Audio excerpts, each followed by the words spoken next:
Hey guys, this is God Harry. How are you all? Please support to subscribe this channel for watching new interesting stories. So in this video, we will see third part, what if Harry Potter inherited all of Voldemort's memories. Here is short summary. With the Dark Lord's memories now his own, Harry gains knowledge, power, and a chance to reshape the wizarding world forever. But before we start, if you want more stuff like this, then be sure to subscribe and like this video. And if possible, share this video with your friends. Now let's start the story. It was early, and Dumbledore was pacing in his office. He had thought over every single word Harry had quoted to him from Voldemort's rant. Something wasn't right. Why would Voldemort say those things right before going to the Potters? Why wouldn't he say something along the lines of taking out those who opposed him or something? What did this mean? Had Voldemort left more in Harry than just his memories of that night? Had he left his beliefs as well? Or was it something more than that? This is maddening. Why can't I grasp what must be so clearly in front of me? What should I be seeing that I'm not? He thought more on the Horcruxes, but something concerning them with Harry was a topic he was not willing to think about, so he forced it aside when it had gotten too close. There was too much to think about, and that previous thought he had pushed aside was just too much to take into possibility at the moment. He didn't want to even think about thinking about what it would mean if what he wasn't thinking about was true. Well, at least I know Harry is opposed to everything Voldemort desires. He would not have responded the way he had if that wasn't so, he reasoned, suddenly wondering when he would hear from the Custose concerning his letter. Hopefully some answers will be coming, he thought, glancing at his sleeping familiar. Minerva had contacted Sirius that night, telling him what had happened. It took several minutes to get Sirius to calm down and not immediately flow over to personally make sure Harry was all right. In the morning, McGonagall was just as busy. The whole Gryffindor tower had been affected, and there was damage control to take care of. She and Dumbledore had decided it was better to share the bare facts of what had happened to all of the Gryffindors, since the boys had already been told the night before, so she went to the girl dormitories and gave an announcement. Dumbledore had been right in his statement that the houses took care of their own, and this fact never ceased to amaze even him. McGonagall had told the girls what he had told the boys, and she later told him the only person who didn't seem surprised was Hermione. This was a small comfort to him, and made everything a little less gloomy.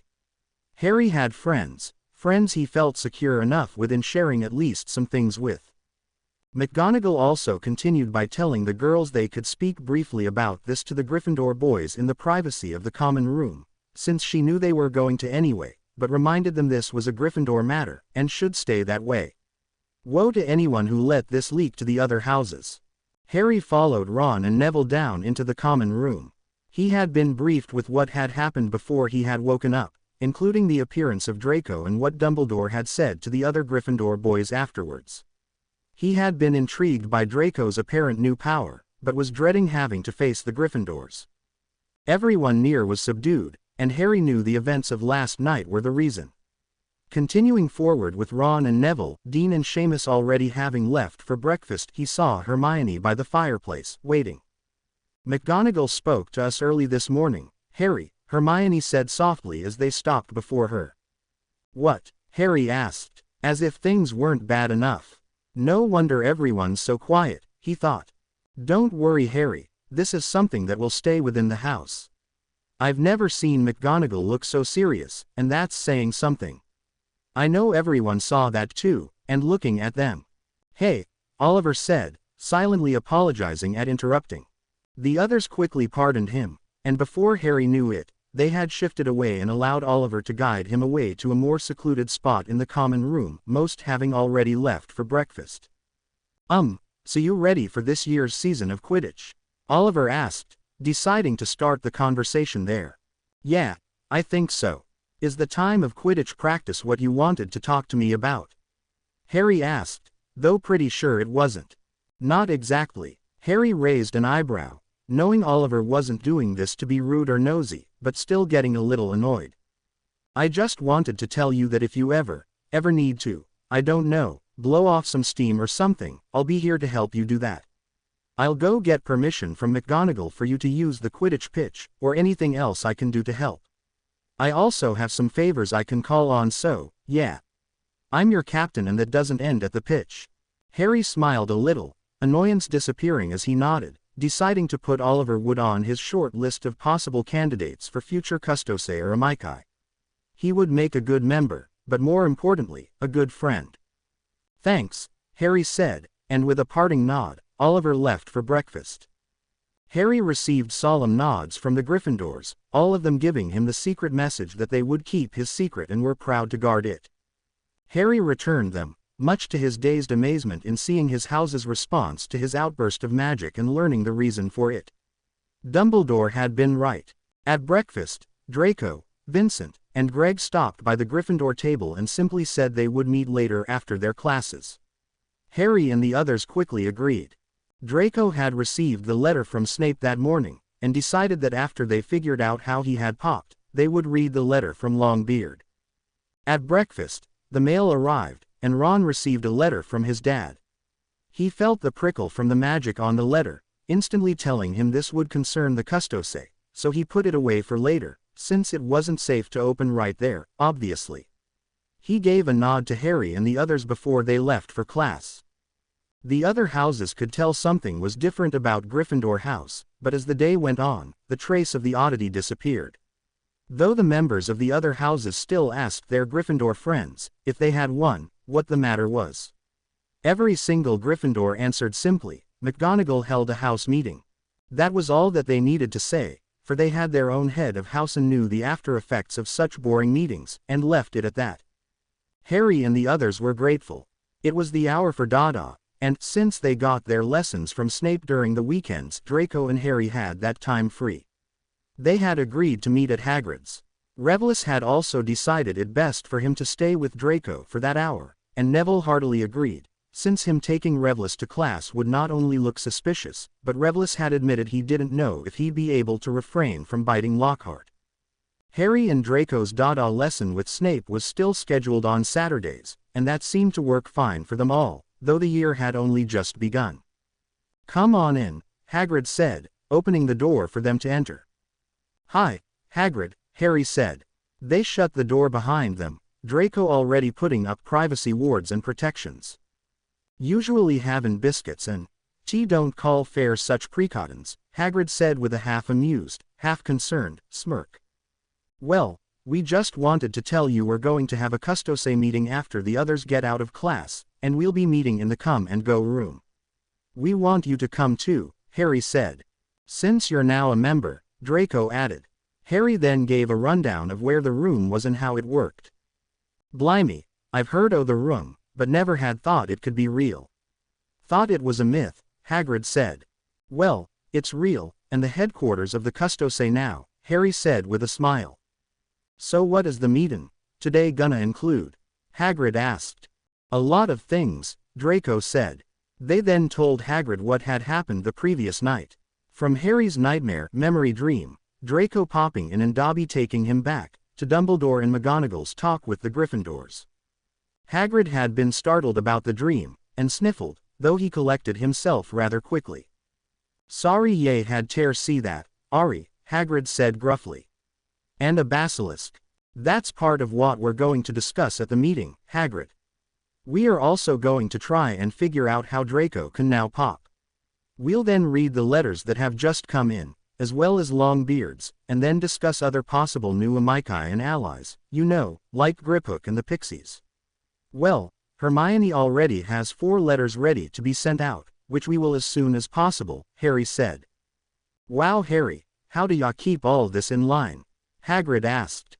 Harry shrugged. A half an hour later, they were in the come and go room, Draco having gone ahead to make sure the hall was clear before Hagrid and Harry followed and entered. Ron and the others were already there, but upon entering, the door sealing itself behind them, they found Hermione in the middle of a rant. That man shouldn't even be allowed in a classroom unless he's there to learn everything he doesn't know, which is a lot. How can he be a professor? And after the dueling club? Exclamation mark. What a disaster. His books might have some truth behind them, but he clearly didn't do what he supposedly did in them. He can't even demonstrate a single one of the spells that are in his books. How are we supposed to be able to learn anything from that man? And I refuse to call him a professor. And Neville, him choosing you to demonstrate on, he could have hurt you.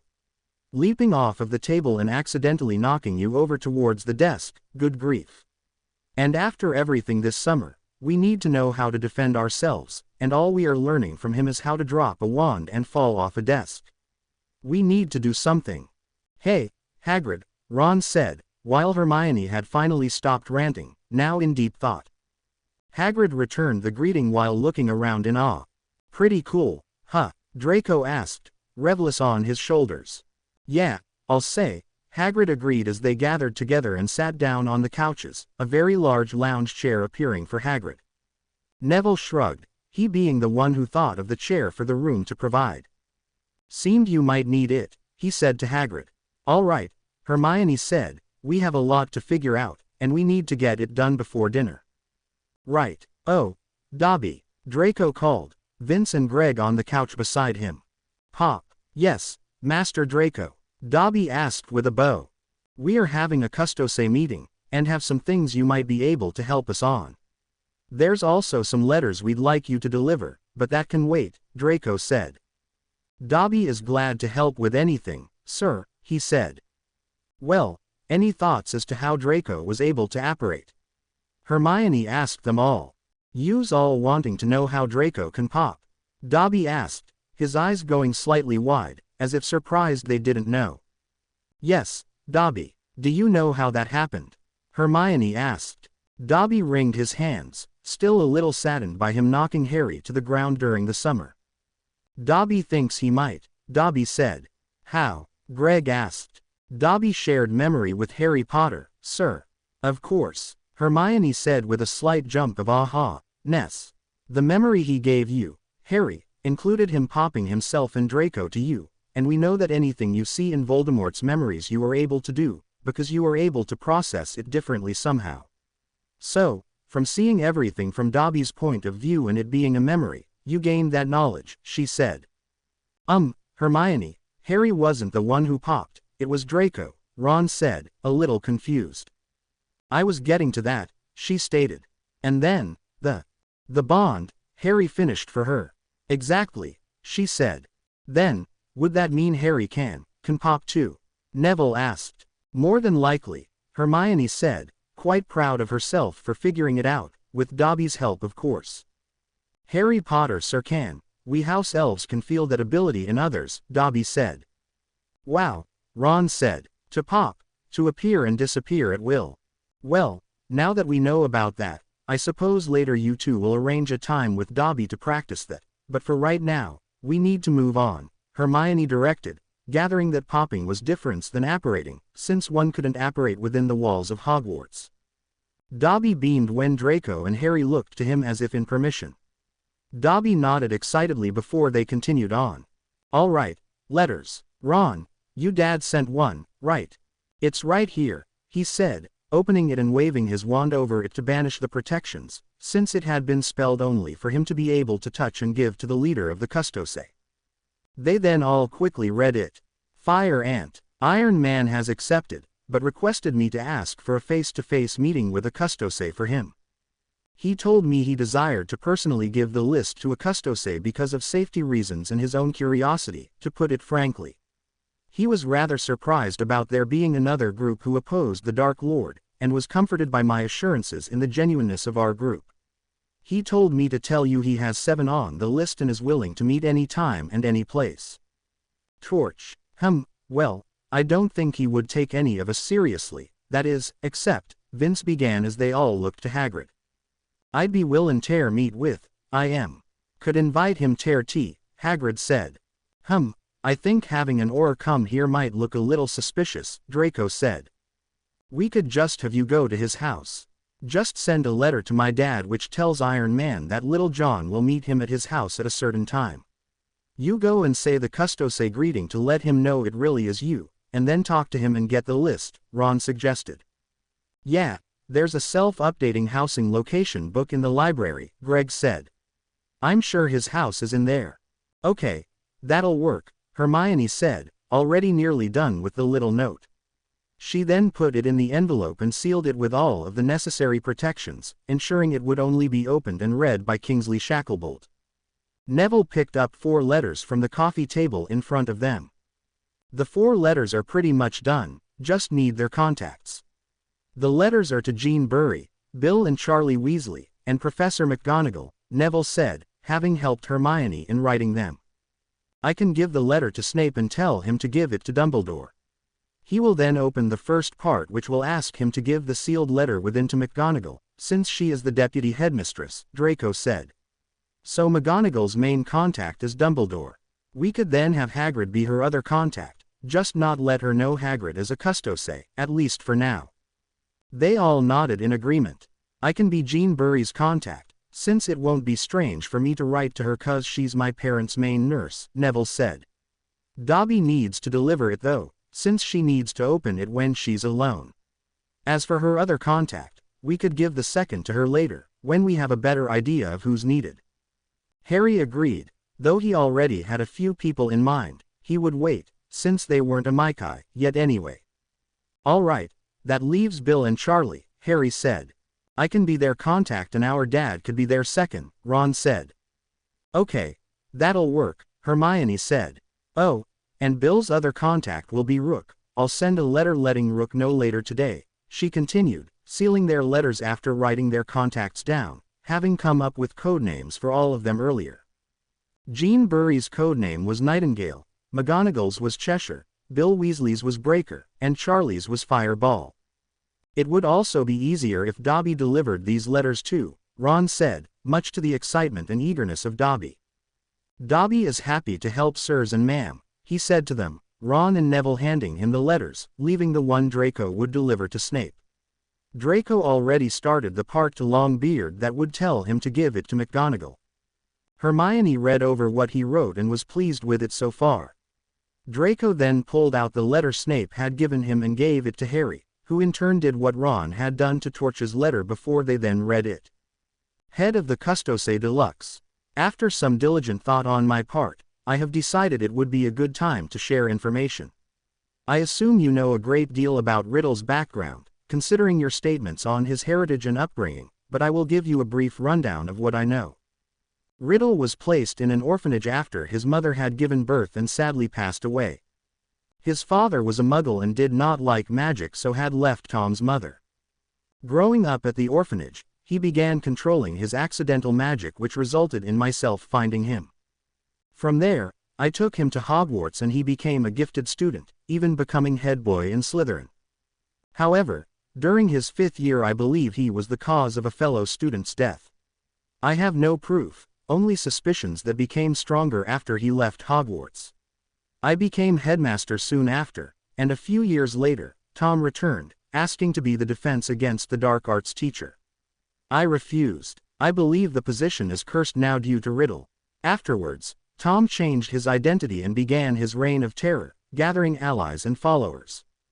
As for the reason why Riddle has been unable to be permanently destroyed, I only have a vague suspicion at present, so am eager to learn what information you have, as well as what you may be planning to do concerning this. However, I do have some information that is vital to this, and I would be astonished if you knew of this, though, you do know about the Order, so I will not underestimate your ability to gather information. I am only willing to share this piece of information in a face-to-face meeting, since secrecy at this point is something of the utmost importance, and something of this scale cannot be safely placed in a letter. Not only because of what the information itself is, but what it can do to the safety of individuals, one in particular who I will share only in this face-to-face meeting. I understand your possible reluctance in revealing yourself to me. Someone of your stature must be cautious, for like myself, you must have several enemies, but despite all of this, I humbly ask you to consider meeting me. The information I have may be just as vital as the information you have for me. I await your decision and conditions of our meeting. Fellow Defender of Light, Longbeard. Well, that was direct, Ron stated. Harry can't have a meeting with him, Neville said. Any glamour or anything else we could try to use on Harry wouldn't work. Longbeard would see right through it. Harry said. I might have a way, but I don't know if Dumbledore would go for it. But I could just give a wizard's oath saying no one else is in the room. How? Greg asked. Two-way mirror. You know, I use it to speak to Sirius before I go to bed, Harry said. So you're saying we get two of those kinds of mirrors, Hermione began.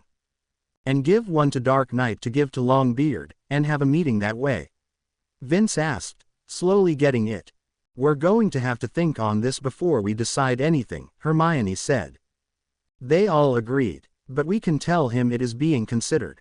Do you think we should include the Horcruxes now? He now knows about them because of last night, Hermione said. We could tell him Riddle has 5 of them, and you know where they all are, but not say where yet. Save that information for later, Vince suggested. I'll start the letter tonight, Hermione said, nodding, the letter already forming in her head. All right, anything else we need to discuss? Harry asked, looking at them all. Screening possible members. We need to find a way to do that, Draco said. I have possibles, but giving them the choice outright is not something that can be safely done. They all thought for a moment. I think I might have a way, Ron said, looking at Hermione. Hermione, you said something about Lockhart not being a good enough teacher to teach defense, and said something needs to be done. Yeah, she said. Why don't we do something about it? Ron asked. What, have a dueling club all our own? Draco asked. I think you guys could do it, Hagrid said. I think it should be a little secretive, only tell people we think are possibles and see how they take the secret kind of stuff. It will also show us their trustworthiness, Hermione said. We could take this to Flitwick. He doesn't like Lockhart much, and was a dueling champion when he was younger. I'm sure he'd help and keep it hush-hush, Harry said. We could also get Snape into this, since he's giving us lessons anyway, Draco said, talking about the lessons he and Harry had on Saturday with him. All right, I'll talk to Flitwick, you go talk with Snape, Draco, Harry said. Then we'll go from there. Greg asked. Yeah, so for right now we probably should start thinking about who to invite and how, Ron said. We could talk to the heads of houses and ask them if they have any students they think would like to join our slightly secretive club, and just say we want people who are serious about learning advanced defense, so don't want people who wouldn't take it seriously and slow the others down, Neville said.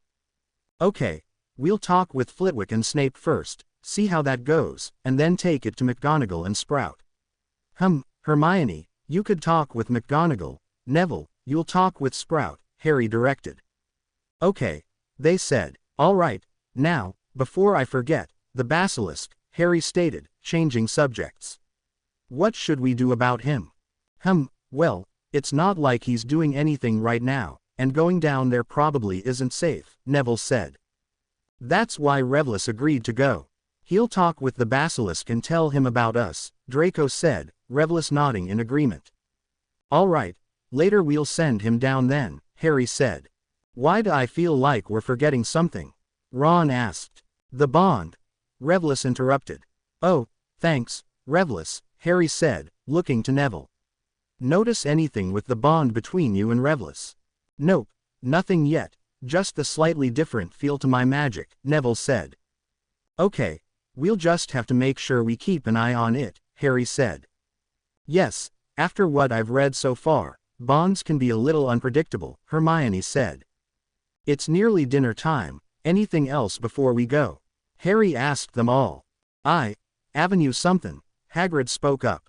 I'm not sure they'd be willin', but I could ask one o' the Centaurs about helpin', specially after last year. I dare say a number o' 'em were mighty impressed with the lot o' ye. All right Hagrid, you can talk to the one you trust the most about what he might think about taking a more aggressive approach towards Voldemort, and ask if he thinks the others might too, Harry said. You might hint at there being a group, but I'd like to hear what they think about the idea before inviting them in. Will do, Ari, Hagrid said. A few minutes after that, they gave the letters to be delivered to Dobby and then left for the Great Hall, Revlis back on Neville's shoulders.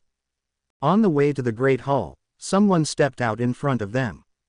Hi, Harry greeted the dazed-looking blonde-haired girl. Hello, Harry Potter, she said, glancing to his friends beside and behind him. She paused slightly on Draco, then on Neville and Revelus before looking back to Harry. "I'm Luna Lovegood. I wanted to thank you for what you and Draco Malfoy did yesterday. Reminded me of the courageous Dutterkins intercepting Prutigists and saving the little Bedabugs." She paused, looking back to Neville and Revelus. "Can I pet him, since I see he is no longer impersonating a Protegist and no Suzumirangi are around?" she asked, walking forward, though to Neville and the others, she looked as if she was gliding. Sure," Neville said, Revelus happy to meet another person willing to pet him. Before any of them knew it, Revelus was around Luna's head, much like a crown. She carried him all the way to the Great Hall, where she gave him back to Neville. A great deal of people shocked the girl who had just been attacked by the deadly snake a day before was even near the thing. "That was," Hermione said quietly as they sat down. "Loony," Ron finished, only to get whacked by Hermione. "Well, it was," he managed. "I like her," Revelus said. "We noticed," Draco said. "Any reason why?" Harry asked. She's attentive and gentle. Very inquisitive. I'd suggest inviting her to that club of yours later," Revelus said. "I think we will," Harry said, looking to the others who seemed to have already decided the very same thing. It was clear they all had people in mind to invite to the dueling club, well, once they had made it. That night, Dobby delivered the letters, making sure only the person it was addressed to would get it.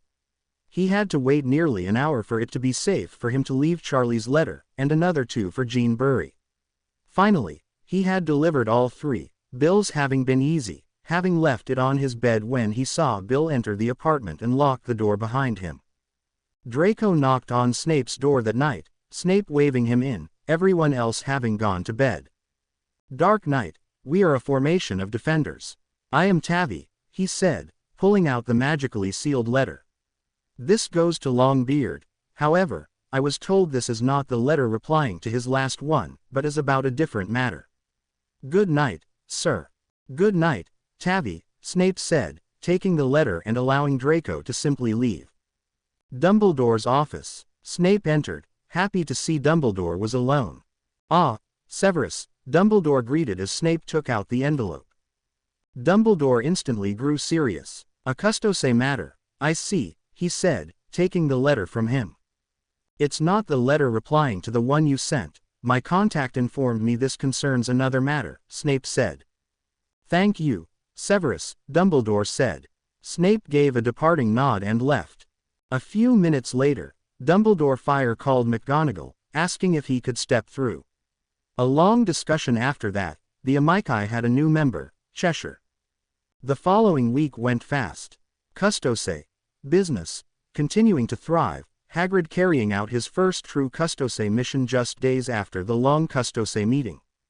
Kingsley had gotten the message from the Custose through Arthur, and was waiting a little impatiently within his house, waiting for the knock on the door which would tell him his visitor had arrived.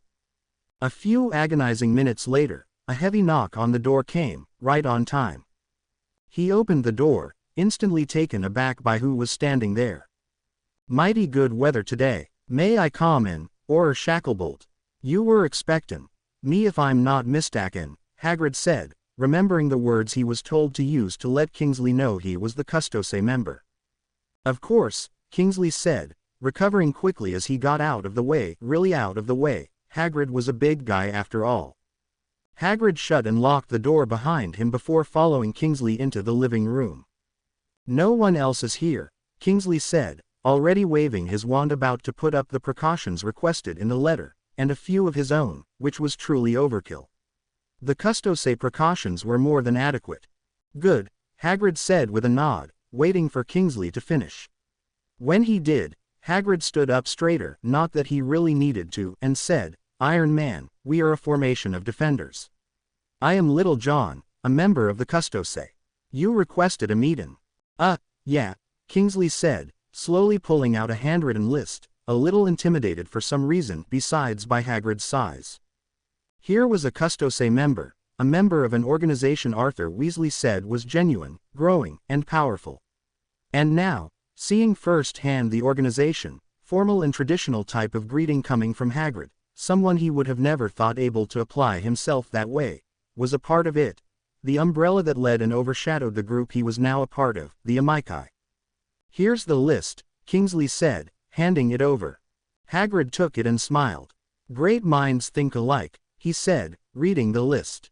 Remy Lupin, Stephanie Somick, Joseph D. Moy, Forsaw Craw, Alistair Moody, Amos Diggory, Bill Weasley. "Can you people contact them, or do you need their locations?" Kingsley asked. "Locations please, just to make sure," Hagrid said. Kingsley took to paperback and added their addresses and their jobs. "I'll take this to the others and we'll contact them. Thanks. Is there anything else?" Hagrid asked, taking the list and folding it before putting it into his pocket. No, I don't think so. Thanks for stopping by," he said, his curiosity having been met. "No problem. Tell Torch to expect some letters soon, if not visits. He'll know about what soon enough," Hagrid said with a wave.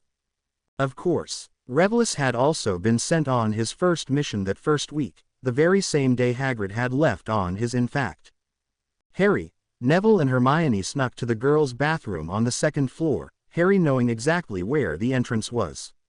The others, except Draco who was talking with Snape about the dueling club, were in the come-and-go room, practicing spells and making a list of people to invite to the club once it got formed. They had a quick chat with Moaning Myrtle, but she dived into the toilet soon after spotting Revelus. She apparently didn't like snakes, the others couldn't blame her. "All right, just go in there and have a conversation. Don't do anything rash, I don't want him to hurt you or something," Harry said. "Don't worry, I care about my well-being too, you know," Revelus answered, before Harry stood up and said, "Open, stairs." "Good luck," Neville said, Revelus giving him a nod before looking down and spiral stairs. "How is he supposed to get out? We won't know when he's done talking to the basilisk," Hermione said.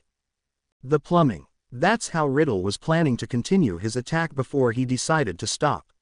He knew about the pipes and layout of the castle. I told Revelus that he'll come to us when he's done," Harry said. At that, Revelus went down, Harry closing the chamber soon after.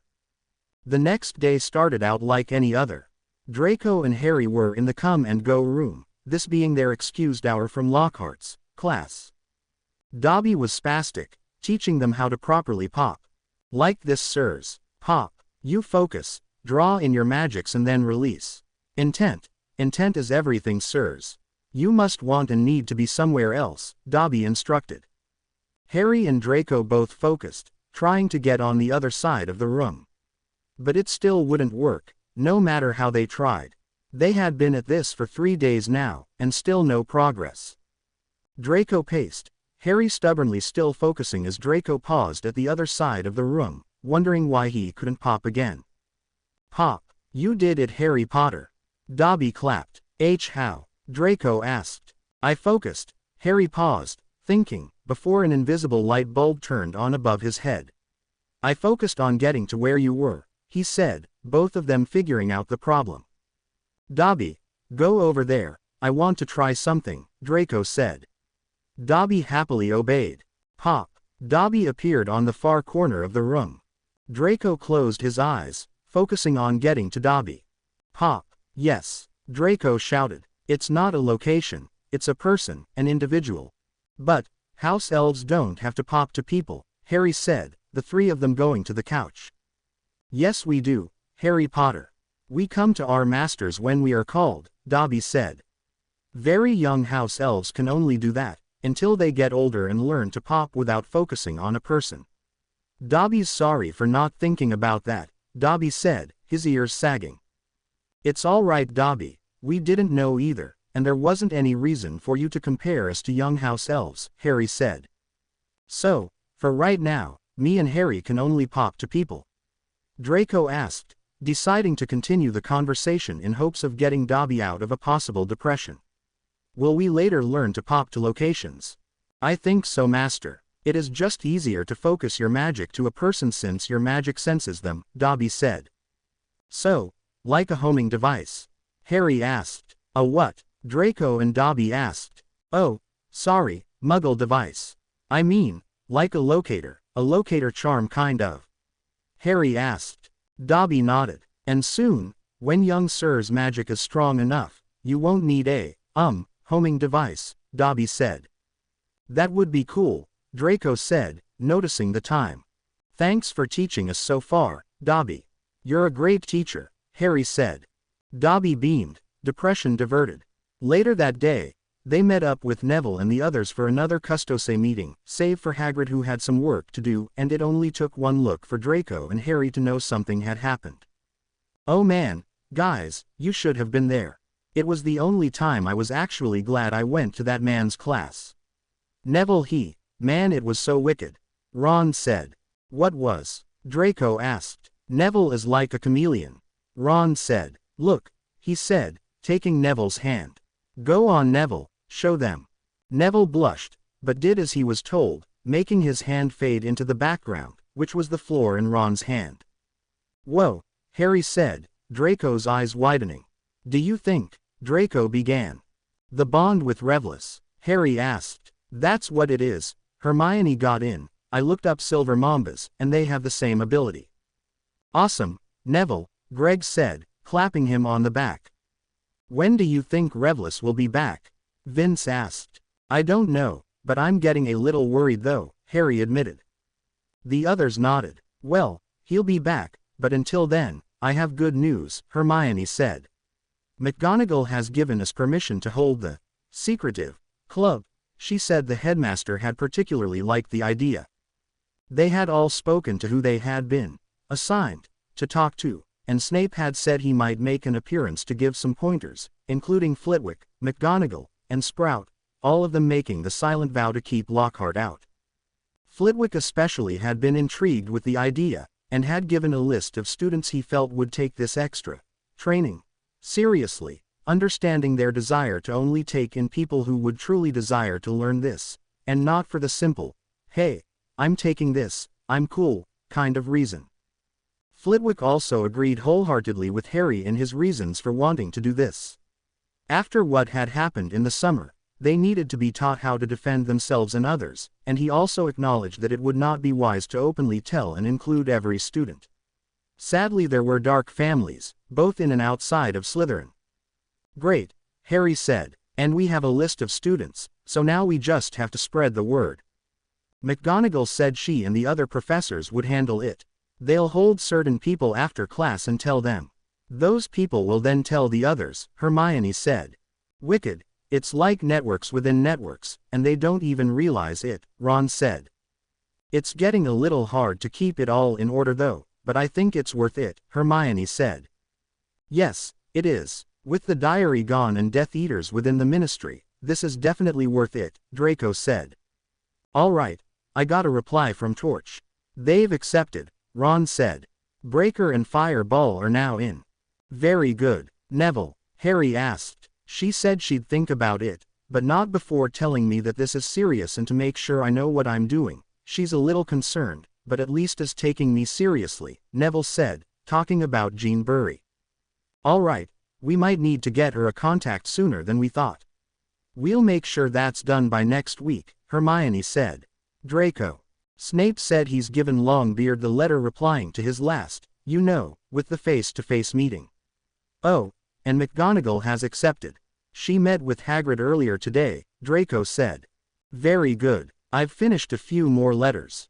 Remus Lupin, Alistair Moody, and Flitwick. I think after what Flitwick has done with us so far tells us we can include him with us, Hermione said. So who are their contacts, and when are we sending those letters? Greg asked. Well, I know it's a little risky, but Harry can be Flitwick and Lupin's contacts. He's already hit it off with them, so they should take him seriously, and with McGonagall being Lupin's other contact, and Snape being Flitwick's, it should be fine, Hermione said. Moody's contacts will be Kingsley and Dumbledore. As for when they will get the letters, we can send the letters through the contacts, but I think for Lupin, Dobby will need to deliver his when he has time. Dobby has time, Dobby piped up. Thanks, Dobby, you really are indispensable. I don't know how we would be able to do this without you, Hermione said, feeling bad about making Dobby work so hard for them. Dobby beamed, tears in his eyes. It is Dobby's honor to help the noble Custose, he said. I think Dobby needs a codename, Vince said. I think you're right, how could we have overlooked that? Neville asked. I've also been thinking, but didn't know how to bring it up, maybe some kind of uniform or something. The pillowcase, Hermione began awkwardly. They all stared at her. I think Hermione's right, Harry said, breaking the silence. Dobby, you need something else to wear. You can keep that on, but something over it might be a good idea, he said.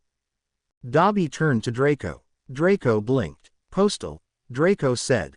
What? The others asked. His code name. He's like our messenger, a mailman. So, Postal, should be his name. He's our postal service, Draco explained. And I agree. A nice, sleek, green and gold uniform would do nicely.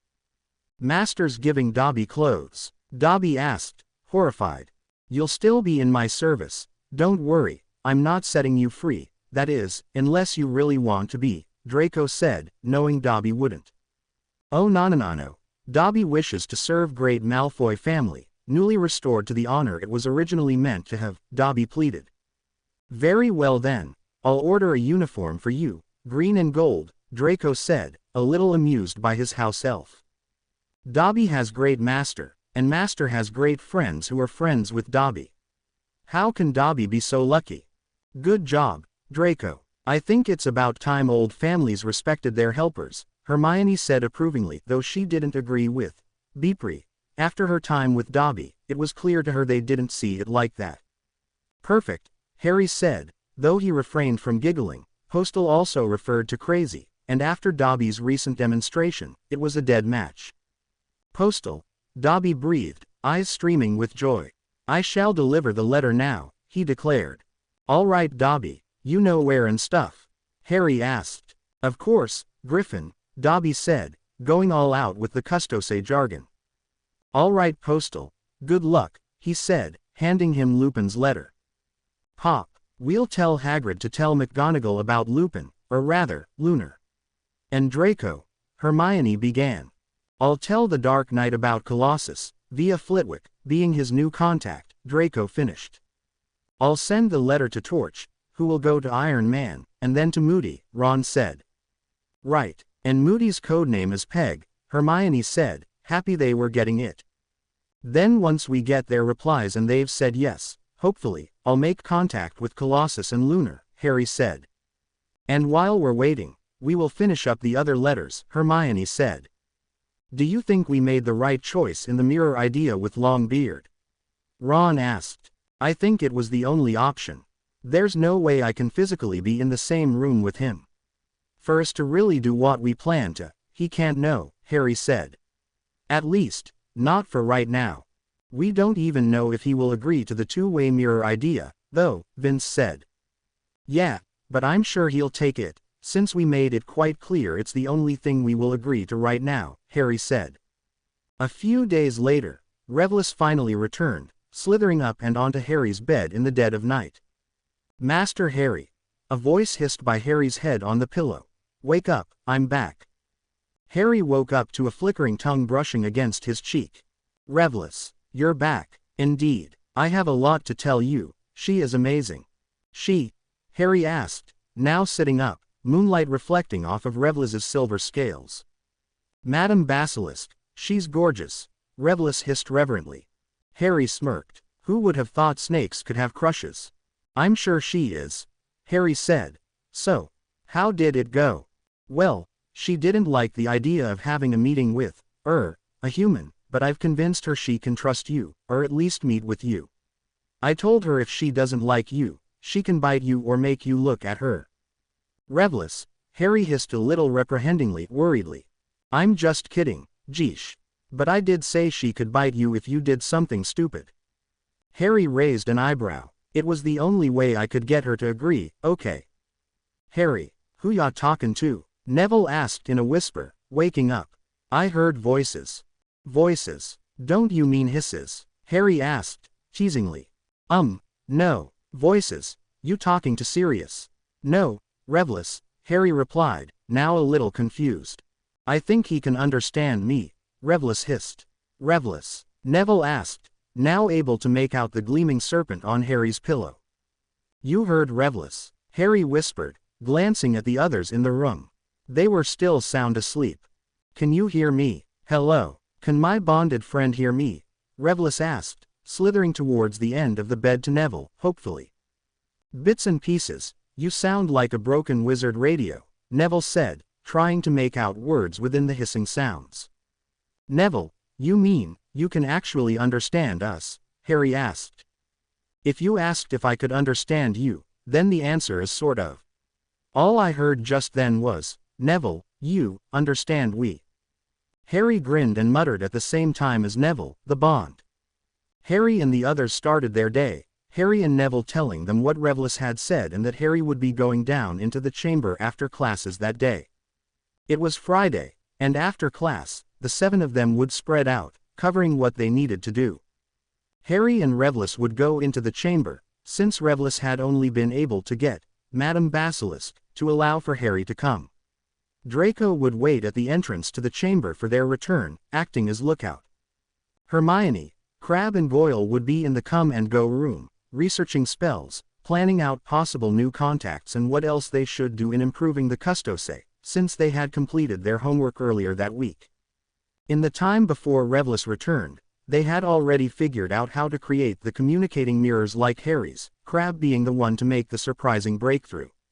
The breakthrough involved a permanent rune seal on the back of the mirror before coating it over with a specific solution that would link the 2 mirrors, allowing for communications to pass between, and only between, those specific mirrors. The books within the come-and-go room were truly helpful. Ron and Neville would go to the library to finish some homework they had overlooked, since doing homework during the weekend just seemed so wrong. However, when they were on their way to the library, Ron and Neville were stopped by McGonagall. Professor, Ron asked, the headmaster wishes to speak with you, Weasley. Don't worry, you are not in trouble. Longbottom, you may wait for him in the library, McGonagall said. Ron and Neville shared a brief look. Yes, Professor, Neville said, giving a shrug to Ron as he left to the library without him. Is something wrong? Ron asked, worriedly. No, the headmaster simply wishes to discuss a few things with you, she said, guiding him to the headmaster's office. Ron fought against gulping. Harry and Draco entered Myrtle's bathroom, Revlis around Harry's neck. I'll keep watch and close the chamber behind you, Draco said, after making sure Myrtle wasn't there. Harry gave a nod. We'll be back as soon as we can, Harry said, turning to the sink. Open. The sinks shifted. Stairs formed, leading down into the dark depths. Say hi from me, Draco added. I will, Harry answered, going forward. Close, Draco said, sealing the chamber once again. He turned around, finding a good place to sit, and took out one of his spell books to read. Might as well study some to fight boredom and the crazed thoughts that were beginning to surface, wondering what was happening down in the chamber and when Harry and Revlis would return. Harry continued down, opening and going through a circular door before continuing down another tunnel. Wow, Harry said as he got to a broad hallway lined with the heads of snakes. Down there, Master Harry, Revlis said, pointing with the tip of his silver tail. All right, Revlis, Harry said, fighting back second thoughts about doing this. He stopped, standing in the damp large chamber, the huge stone face of Salazar Slytherin before him. Okay, so we just wait, Harry asked, but before Revlis could answer, the mouth of Salazar opened, a hiss coming beyond it. Harry immediately closed his eyes, knowing the effects and powers of basilisks, thanks to the research he had done with the others earlier that week, as well as Riddle's memories. Speaker, you have nothing to fear from me, said a strong voice that, though initially could be mistaken as a male's voice, as Harry had done in viewing the memory, was a smoothing female's. Harry raised his head to the voice, hearing something very large slide out of the statue's mouth and lower itself in front of him, but kept his eyes closed. I will not make eye contact with you, you need not shut your eyes, she said. Harry slowly opened his eyes, having to slow the beat of his heart as he found himself in front of the very imposing serpent. Thank you for seeing me, Madame Basilisk, Harry stated, forcing his eyes to stay on the scales of the basilisk nowhere near her head. She chuckled, which was a series of mildly disturbing, though good-natured, hisses. You have listened to Revlis, I see, calling me that. However, that is not my name, or at least not a name I wish to be called by a human. I am Salandra, and you may call me this, the basilisk said. Now, speak. Who are you, and why have you asked to speak with me? Salandra, I am Harry Potter, and I'll be blunt and get to the point. I have Tom Riddle's memories and know of the conversation you had with him concerning bonds. I have come, concerning recent events, to ensure you are not forced to do anything you do not wish to do if a Parselmouth came and ordered you to do something, Harry said, having spoken with Revlis about being honest, maybe even painfully so. I am not asking for a bond exactly, but I have come here to let you know that I am against Tom Riddle, because I think you are too. Salandra, I humbly ask for your alliance. Salandra shifted her large body, and if Harry could have looked, he would have found an intrigued expression, or at least as much as an expression one can see on a snake. You are requesting a pact, Salandra stated. Ron stepped into the headmaster's office, McGonagall having to coax him to continue into the room then stopping in the doorway. Ah, Mr. Weasley, good afternoon. Minerva, thank you for bringing him, Dumbledore said. McGonagall left with a nod, shutting the door behind her.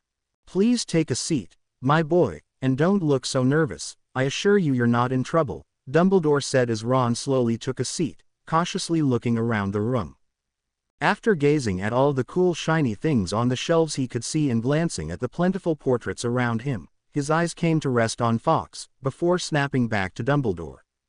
The office was a lot to take in, remembering Harry and Draco's descriptions of it when they had entered a few weeks ago, including what, or rather who, Fawkes was. I trust Misters Potter and Malfoy told you about Fawkes, Dumbledore said. Yes sir, Ron said. Very good, drop, he asked, offering him the bowl. Thanks, Ron said, taking a few, though he didn't eat them. They're just charmed with a light calming spell. I've learned it helps students, Dumbledore said. Fawkes seemed to nod. Ron caught the nod and knew phoenixes were very light creatures, they would not condone lying or the tricking of someone, so he ate a drop. There was something you wanted to talk to me about, sir? Ron asked, seeing that Dumbledore was waiting for him to say something, either that or Dumbledore himself was thinking how exactly to start the conversation himself.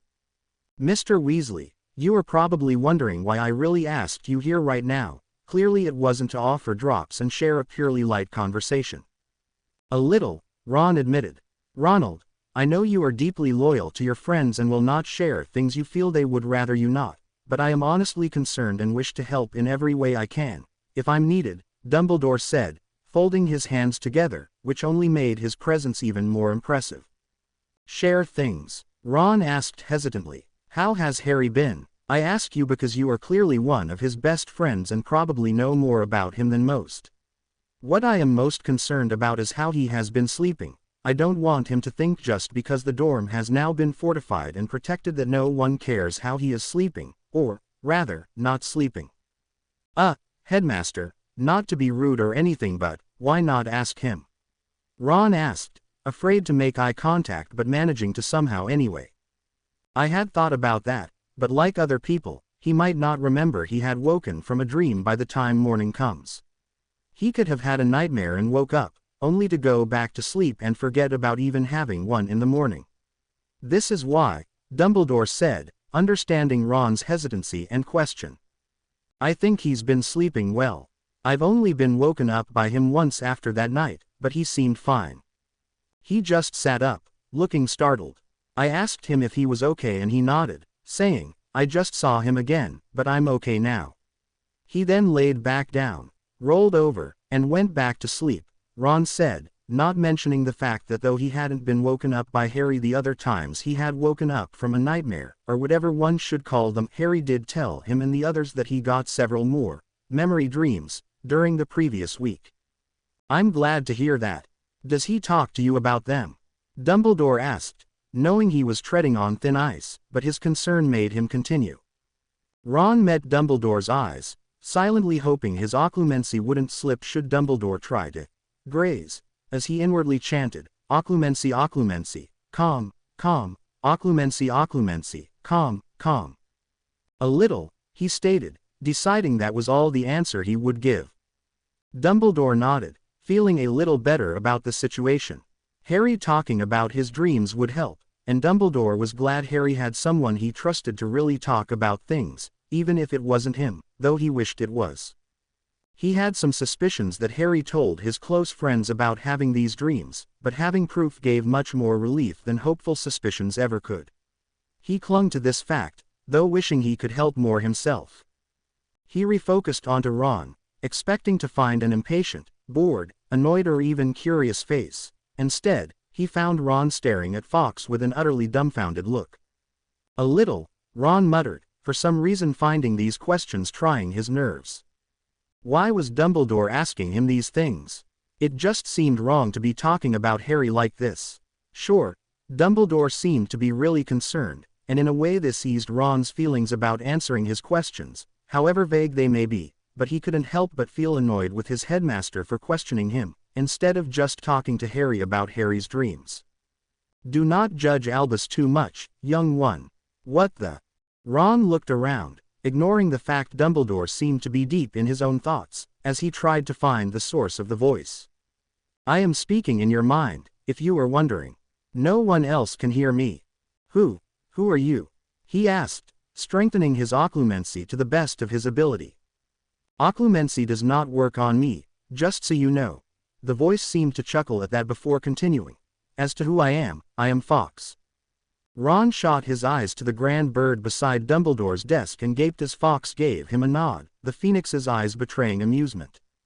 Mr. Weasley? Dumbledore asked, a little bewildered to what had caused this staring contest between his familiar and one of his more promising students.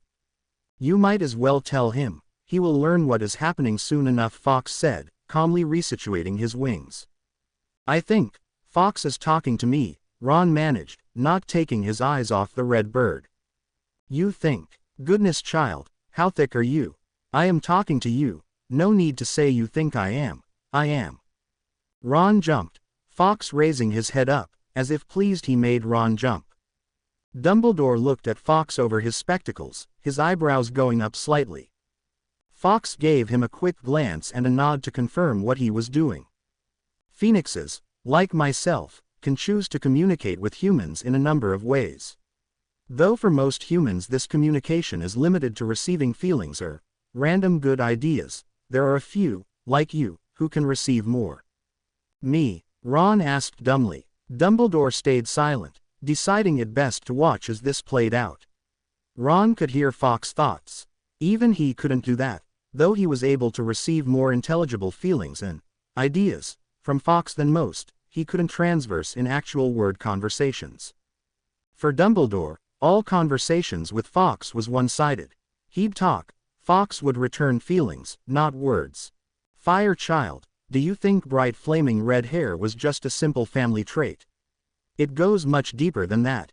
Your family is one of the last lines with this gift. My whole family. So you could talk to my brothers and my sister? Ron asked. Of course. Though I've only spoken with Charlie. I have not had a good opportunity with your other brothers, and have yet to meet your sister. As for your parents, it was not needed. For you though, more than likely it will be. Ron sat there, trying to take everything in. Don't tell anyone else about this, save Harry and your Custose companions. Yes, I know about that, helped Dobby deliver the letter to Albus. And don't worry, Albus doesn't suspect a thing. Anyways, I want the pleasure of seeing the surprise on your siblings' faces should I begin a discussion with them. Okay, I won't tell them. Ron thought back. Getting the hang of this already, are you? Brilliant. Now, on to business. I wanted to let you know I am offering my services to the efforts of the Custose. Also, I wanted to alert you to something. There is an evil growing within the castle. It is not strong enough to act yet, but it is of a very dark nature. Warn your companions of it. An evil, yes. I am sorry I cannot tell you more, but it is all I have right now. Well, I think you should complete this conversation with Albus. This talking in your mind is a little tiring since I have not had such a lengthy conversation like this one in over a decade. Time for a nap. Ron raised an eyebrow as Fawkes gave a slight chirp and buried his head under his wing to sleep. Well, Mr. Weasley, Like Mr. Potter and others you associate with, you are sure full of surprises, Dumbledore stated, his eyes, Ron swore, glowing like the sun as they twinkled. Ron, fighting back the twinkling glare, gave an overwhelmed sigh in agreement. So, you'll agree to this? Harry asked, ever conscious that should he look up, instant death awaited him if he met Solandra's eyes. Yes, I will not harm or kill any protected resident of Hogwarts if it can be avoided, swearing my allegiance to you. In return, you will place me under your protection, preventing any other Parselmouth from commanding me unless they have received your permission, Solandra said, quite pleased with the arrangement this child had made with her. It gave her freedom and protection, and removed the worry that she would commit her worst fear, hunting the children of Hogwarts. Though it felt odd having a mere child as her protector, as the pact arranged, it was rather refreshing to have a steward over her once again. A steward was a step below master. It provided all of the protective qualities of a master, but without the high authority of one. The authority being, of course, the ability to give commands she would have to carry out. A steward's authority simply prevented the protectee from violating his trust, so as long as she stayed within the beliefs, rules of the steward that had been laid out during the creation of the pact, she was safe from all other authorities, including bonds. Pacts could only be placed on very magical creatures, which was the reason why Revlis had to bond himself to Neville. He wasn't magical enough to make a pact. However, like Fawkes, Solandra's magic was high enough to. For instance, Fawkes had made a pact with Dumbledore. He even allowed himself to carry out requests made by the old light-sided wizard. However, it was clear Albus Dumbledore was not his master. Let us make this pact then, Revlis said as Harry pulled out his wand, himself and Solandra having prepared themselves. I, Solandra, humble servant of Salazar Slytherin, one of the Great Four, do submit myself under the protection of Harry James Potter, who has yet to earn his true title, and swear not to harm anyone under the protection of Hogwarts as I continue to serve as a protector here to the best of my ability. Harry raised his wand a little more, remembering Solandra's previous instructions when they had gone over what a pact was and how it was made. I, Harry James Potter, son of James and Lily Potter, do place Solandra, humble servant of Salazar Slytherin, under my protection, and become her steward. Bright green and white light streamed out of his wand, coating him and Solandra in it like a blanket, before it finally dimmed and faded. Child, go now and rest. I shall be forever grateful to you, Solandra said honestly and with as much emotion that was possible for such an old cold-blooded serpent. Harry and Revlis left with tired goodbyes, the magic needed for sealing the pact having drained Harry to the point of near exhaustion. He would sleep well tonight, well, after dinner and after he had met with the others in the come-and-go room to brief them, so to speak. Dumbledore looked down at his students from the high table. His eyes glided from the Hufflepuff table to the Slytherin table, falling to rest on the blonde-headed boy who he, the previous year, had believed would become the reincarnate of Malfoy Sr. Oh, how glad he was this would no longer be, though he did find a certain number of the circumstances surrounding it rather sad, but it could not be helped now. However, perhaps it was better this way. Severus raising him, his loyalties rooted in things worthwhile. Dumbledore knew things had changed for the boy since the beginning of last year. Young Malfoy was no longer the young prince he had been, no longer the spoiled son of a rich Dark Lord follower. No, he was now his own person, detached from the darkness his father had fallen into. Dumbledore let his eyes take in the scars that would now forever trail along the side of the boy's face and down his neck, no doubt continuing in disordered patches down his shoulder and arm. Dumbledore gave a silent sigh, oblivious to Snape watching him as he let his eyes move to the boys on either side of Draco, Crabbe and Goyle, their parents probably still loyal to the disembodied Dark Lord. When did they make their choice?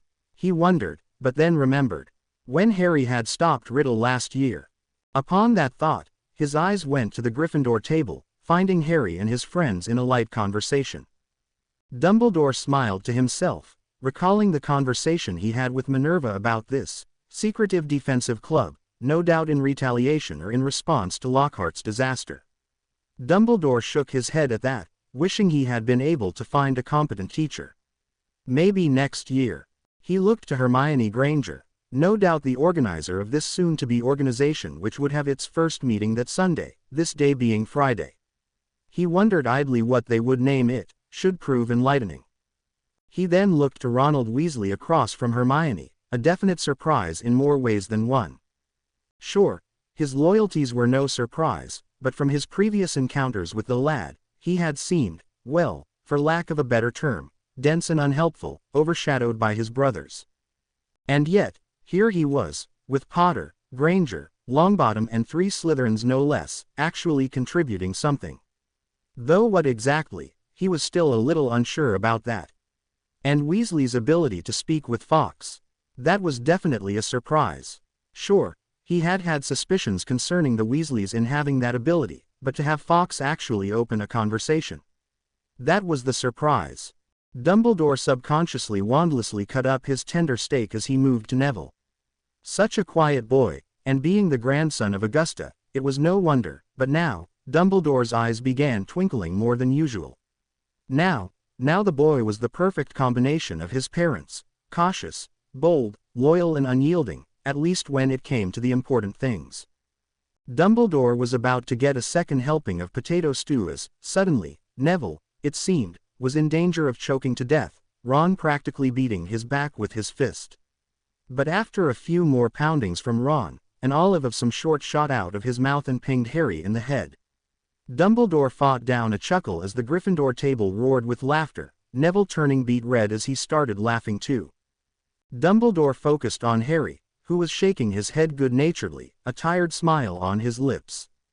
Dumbledore frowned. He seemed fine this morning and during lunch, what on earth could have caused him to crash like this? Dumbledore wondered. He looked to Harry's friends and even to his snake, Revlis.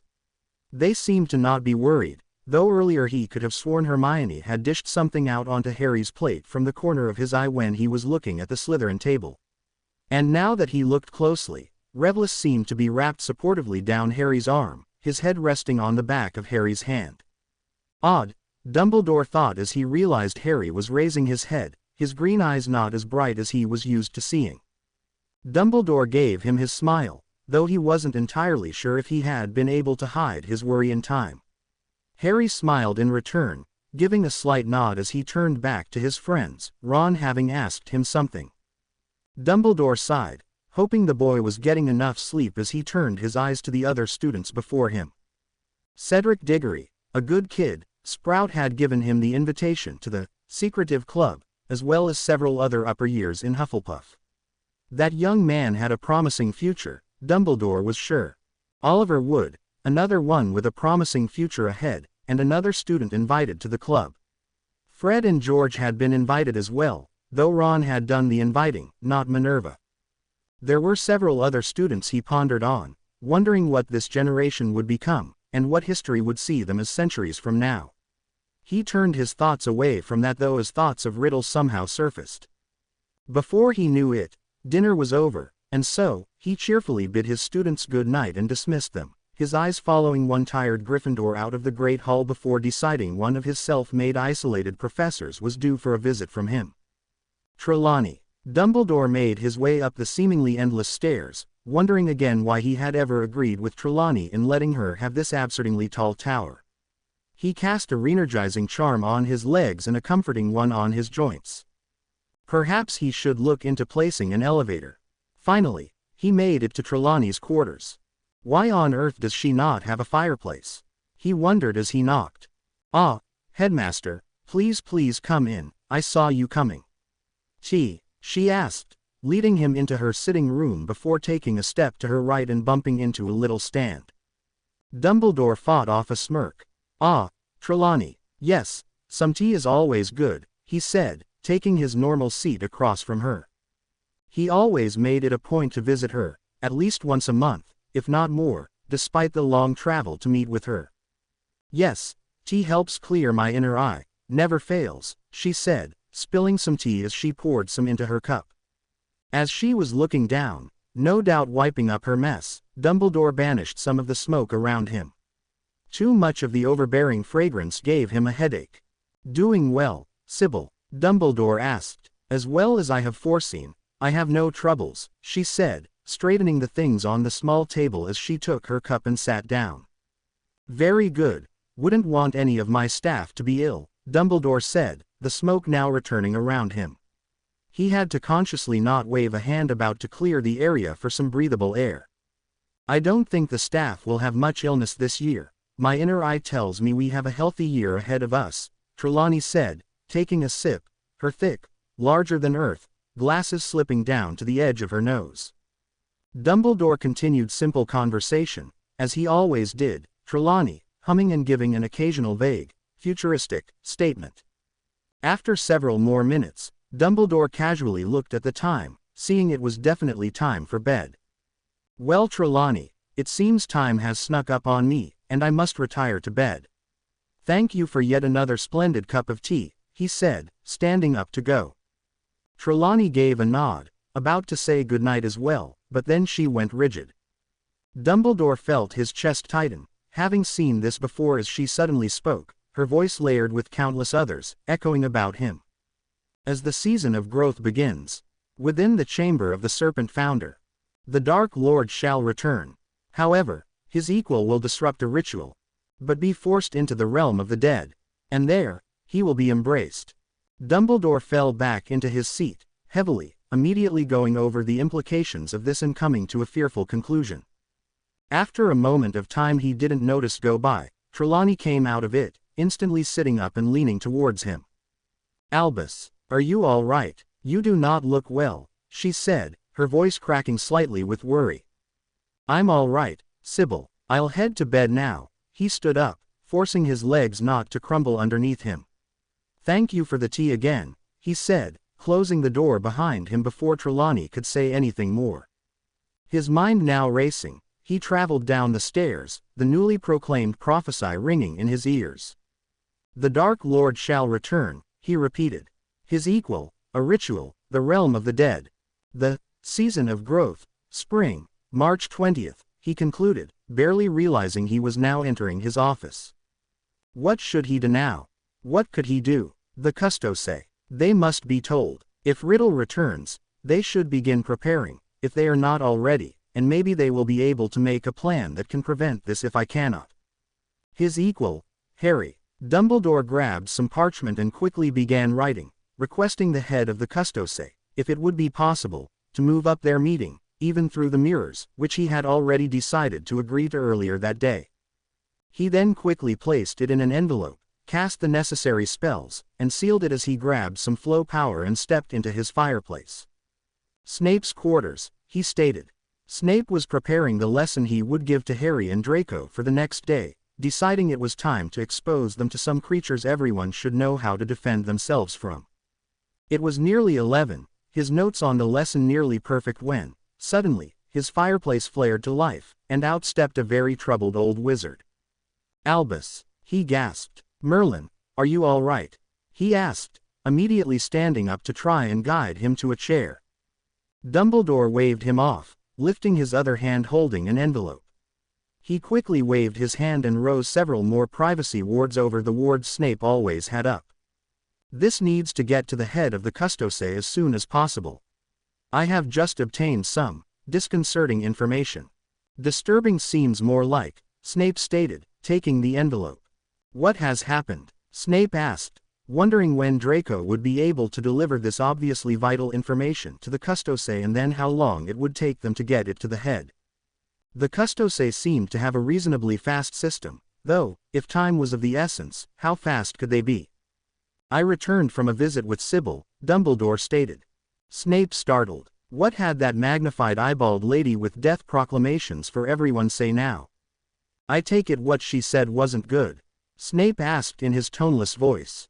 Dumbledore had long since discovered it was a defense mechanism.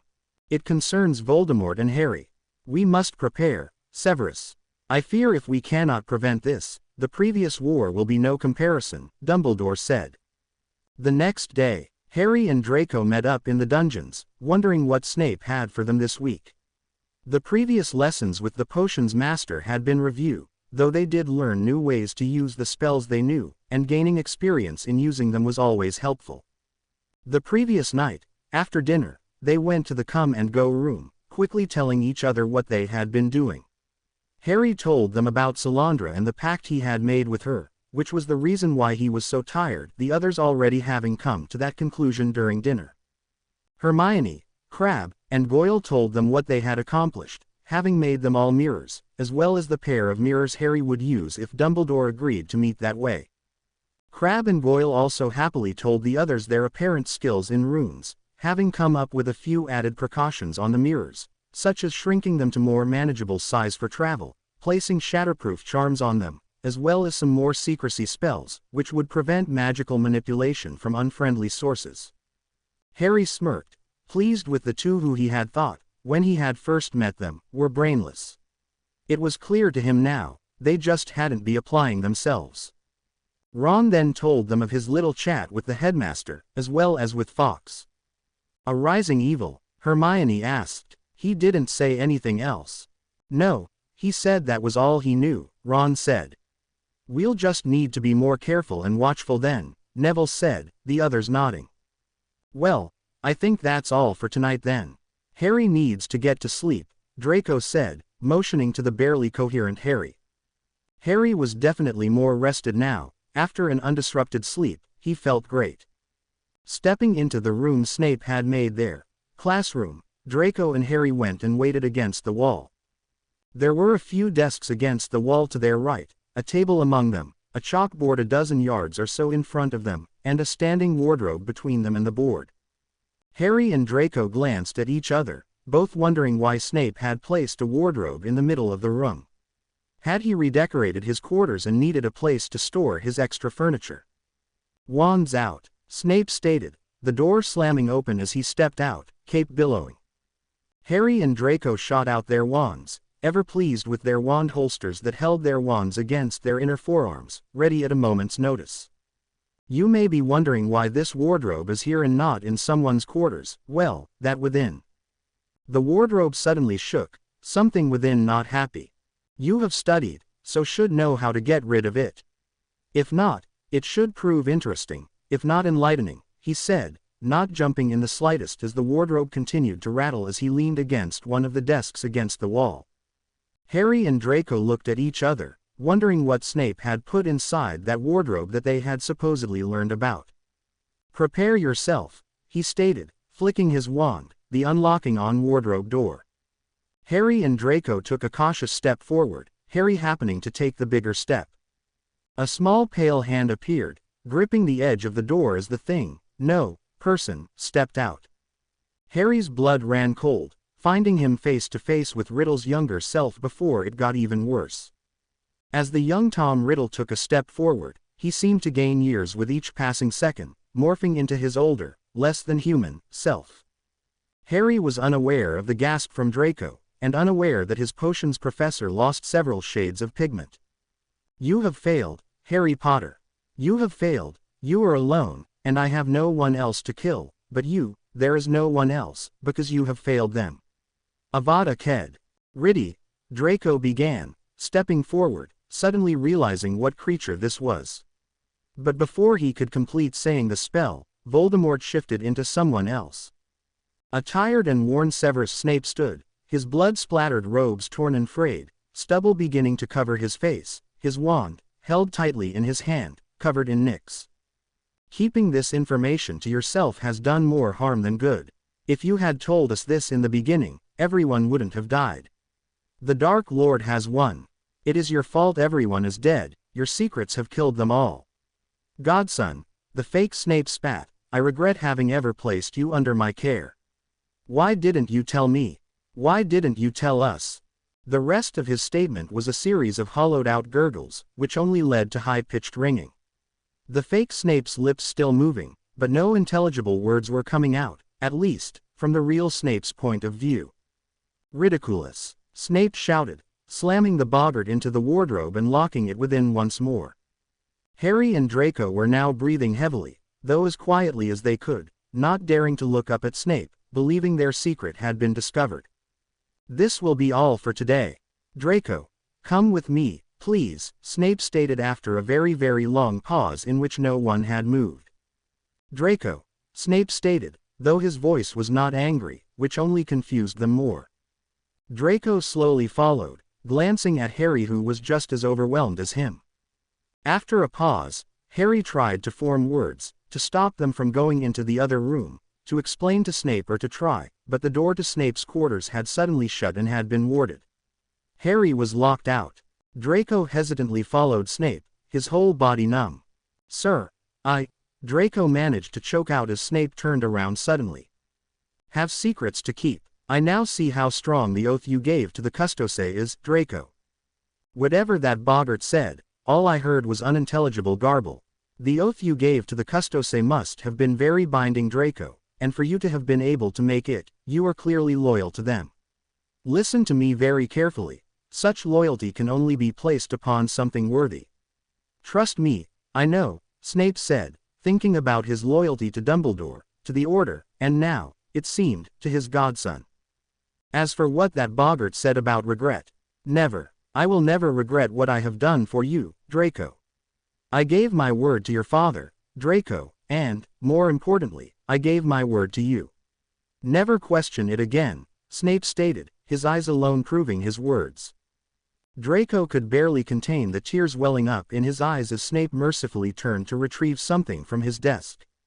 Draco quickly banished his tears before Snape turned back around. "Now Tavi, this is very important. Longbeard told me it is imperative this gets to the head of the Custose as soon as possible, Draco. I don't know who you pass this to, but do it quickly. This letter may be the most important message that has ever been delivered," Snape said, seriousness solidifying in his eyes and voice. "Yes, Dark Knight," Draco said, stunned, as he took the envelope. "I'll deliver it as soon as I can." With a nod, Snape dismissed him, before taking a seat on his couch to calm his pounding heart before pondering over everything he had just seen in the other room, particularly the younger version of Tom Riddle. Draco stepped out of the room, still slightly in shock, but the envelope that was now in his vest pocket propelled him into action. "Come on, we need to meet, now," Draco hissed, in case anyone they didn't know was around. Harry nodded, quickly running with him to the others within the come-and-go room. Neville and the others were in the come-and-go room, each of them doing something different. Hermione was organizing the Custose and Amaikai network, as well as organizing the secretive defensive club that would be meeting the following day. Crabbe and Goyle were poring over magical books, fascinated by the idea of combining, creating, and changing all types of spells. They had already begun work on a ward shield that would serve as a selective kind of Protega, only 10 times better, though it was rather complicated. Neville and Revlis were on the other side of the room, Revlis teaching Neville how to control the chameleon ability Neville had gained through the bond, though it was a little difficult to teach, since Neville still couldn't understand him all the time. They had also just learned, Ron having returned from his room with a letter, that Peg, or rather Moody, had joined the Amaikai, no doubt having interrogated Iron Man and Longbeard, Kingsley and Dumbledore before coming to that decision. Draco and Harry entered, a little out of breath. Neville looked up, his body blending into the background in patches all over him. If Harry and Draco hadn't been so winded, they might have commented on it. "Done with your lessons with Snape already?" Goyle asked. "Did something happen?" Ron questioned. "Are you two okay?" Hermione asked. "Something did happen, but I think we should open this letter first," Harry managed, catching his breath. "Longbeard got some information. Dark Knight was pretty serious about it," Draco said. "All right," Neville said, unblending with his surroundings as they quickly gathered around the table and sitting, Harry taking the letter and opening it. Harry went down the hall alone, knowing that this day would be one of great importance for the Custose. Draco already had the letter for Snape to deliver to Dumbledore, though he would wait a little while longer before delivering. Giving a reply this quickly would arouse too much suspicion. Within the letter contained the details and conditions of the meeting through the mirrors, and Hermione and the others were already arranging the come-and-go room for it, including a disguise for Harry. It would do no good to show his face in the mirror after all. They were also writing 4 more letters, which would hopefully be delivered that week. Letters to Stephanie Somick, Joseph D. Moy, Forsaw Craw, and Amos Diggory. The meeting with Longbeard would occur that night after dinner, since arranging it on a school night or the night before a school day probably wouldn't be good for them. The following day would be the first meeting of the Secretive Defense Club, and Harry could hardly wait, just as the others couldn't. Harry refocused on his current task, getting to Flitwick and revealing himself as a contact, just as Draco was one for Snape. In the letter they had sent Flitwick, through Snape of course, they had mentioned the fact his other contact would be a faster link to the Custose than the Dark Knight would be, and would inform him of any Custose business unless the Dark Knight happened to be faster that time around. And since Flitwick had become an Amici, a visit was now due. Coming to the Charms classroom, he knocked, hoping his visit wouldn't cause too much attention. "Enter," a voice said, in a quite hyper tone if Harry had any say in it. Harry went in, closing the door behind him, finding the short Charms professor behind the desk on a high stool. "Ah, Potter," he squeaked, and Harry wondered idly how Flitwick was going to react when he learned why he had come. "Come for more talk about the event tomorrow?" No professor. I was wondering if we could take this to your office." "I don't want to accidentally be overheard," Harry replied hesitantly. Flitwick, bewildered, nodded, leaping down to the floor. "Of course, this way," he said, leading him to the door of his office. With a flick of his wand, the door opened, and he went in, Harry close behind. Harry closed the door behind him, before turning to take in an office he had never seen. There were piles of parchment everywhere, and Harry wondered how Flitwick kept it all in line.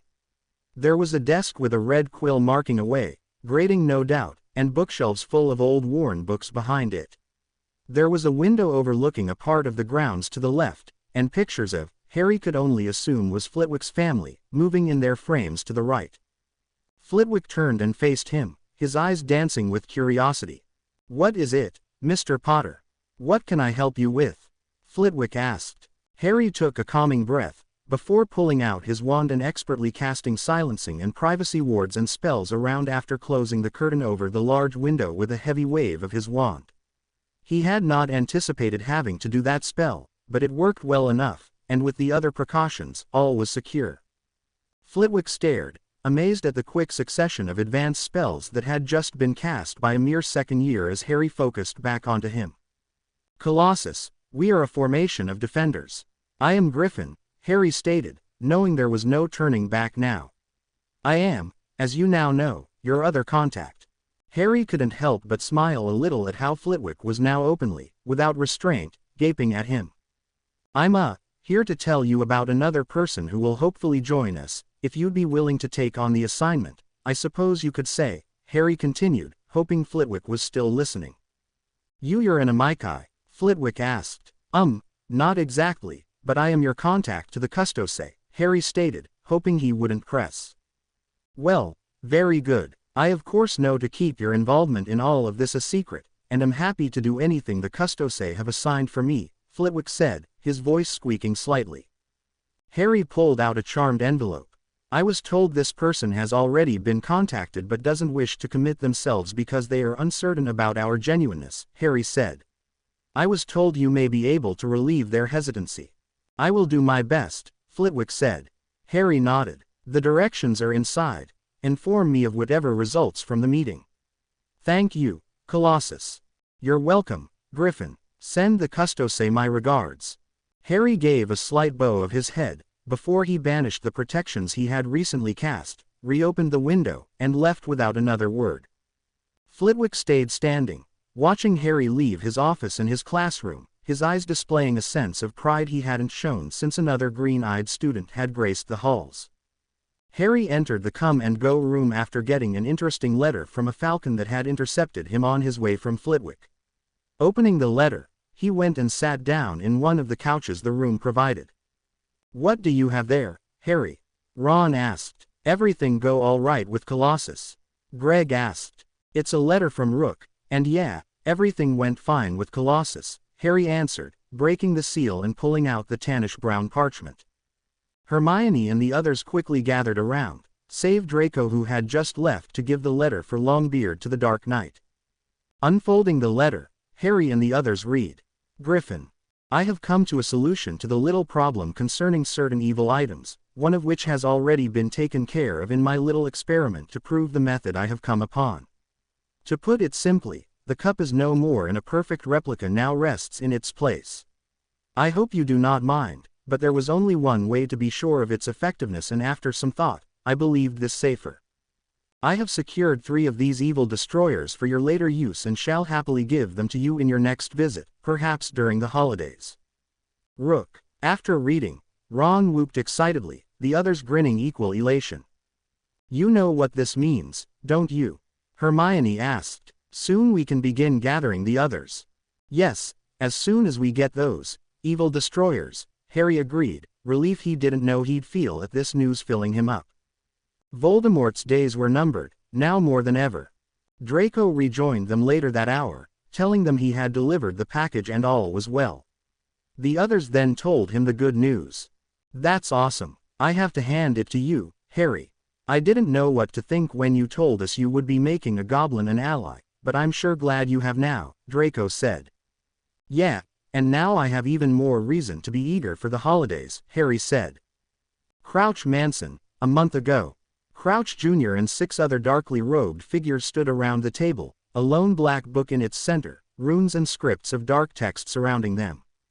With this, the Dark Lord shall return to full strength, Crouch declared, he will be made whole. The others in the circle hummed in agreement. Our planning cannot be undone, the outcome is inevitable. Those who cross the Dark Lord shall tremble and be trampled. After this night, the might of his text will be amplified, and should someone try to disrupt its gain of power, it will not be destroyed, for who can truly destroy him?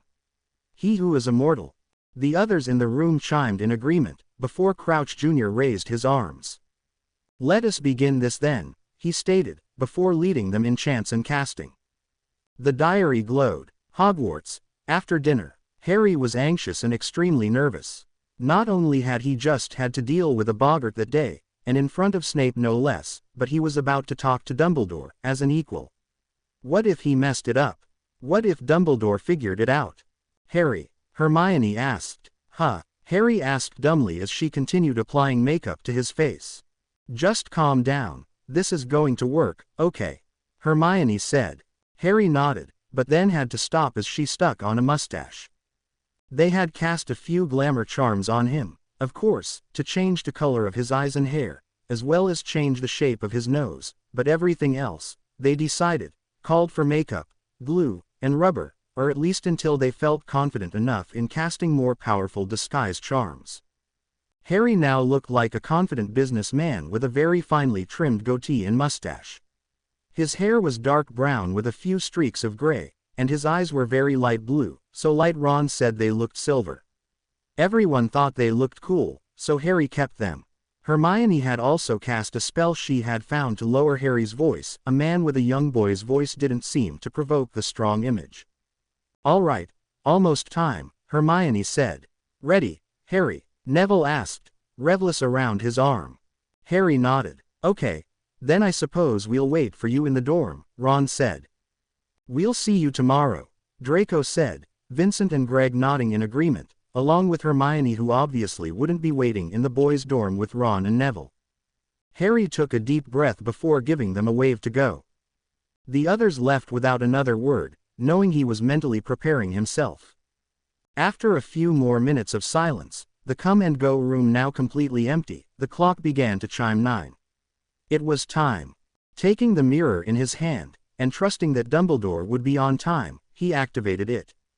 Long beard. Harry straightened, holding the mirror steady in his left hand, as the face of Albus Dumbledore came into focus. Head of the Custos Deluxe, Dumbledore greeted, not knowing how else to address the surprisingly young, but impressive-looking man gazing back at him in the mirror, though he knew it was unlikely this was his true appearance. Longbeard, I trust you are alone. Of course, it was as you had requested, but I would have been so even without it, Dumbledore said. I am alone as well, and you may call me Mage.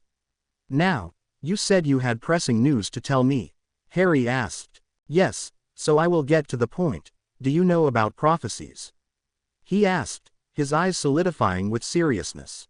I know they are made, and know of one made over a decade ago, Harry said. Concerning what, if I may ask? Dumbledore asked. Rather warily, Harry thought, so he answered carefully. Concerning the Dark Lord and the birth of someone who would have the power to destroy him. Dumbledore's eyes betrayed surprise, but that quickly passed. I see your resources are vast, yet again. So you heard the whole prophecy. Do you know who it speaks of? If the prophecy ended with the line, born to those who have thrice defied him, born as the 7th month dies, then yes. As to who this is referring to, I have my suspicions. Mage, that is not the whole prophecy. Oh, then please tell, Harry said, with as much dignity as he could.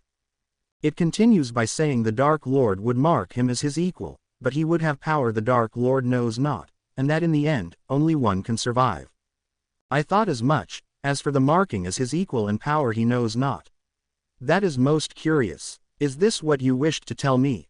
Harry asked. No, another prophecy has been made, and one that will take place at the beginning of spring, I fear. And what is that? The return of Voldemort. Harry stiffened. You are certain? The person who made this prophecy is the same who stated the first. I am certain.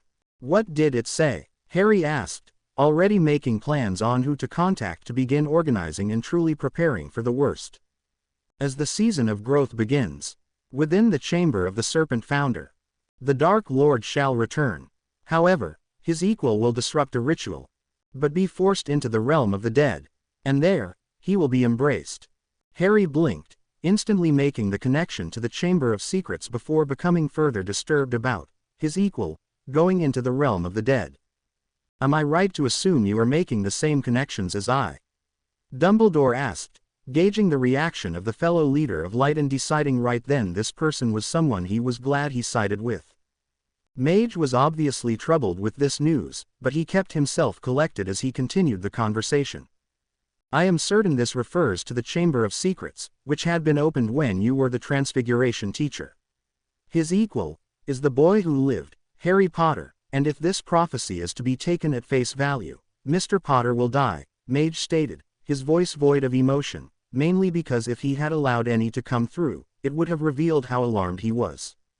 He had been prophesied to die. I made the same conclusion, Dumbledore said gravely. Harry leaned back, showing Dumbledore what lay beyond him.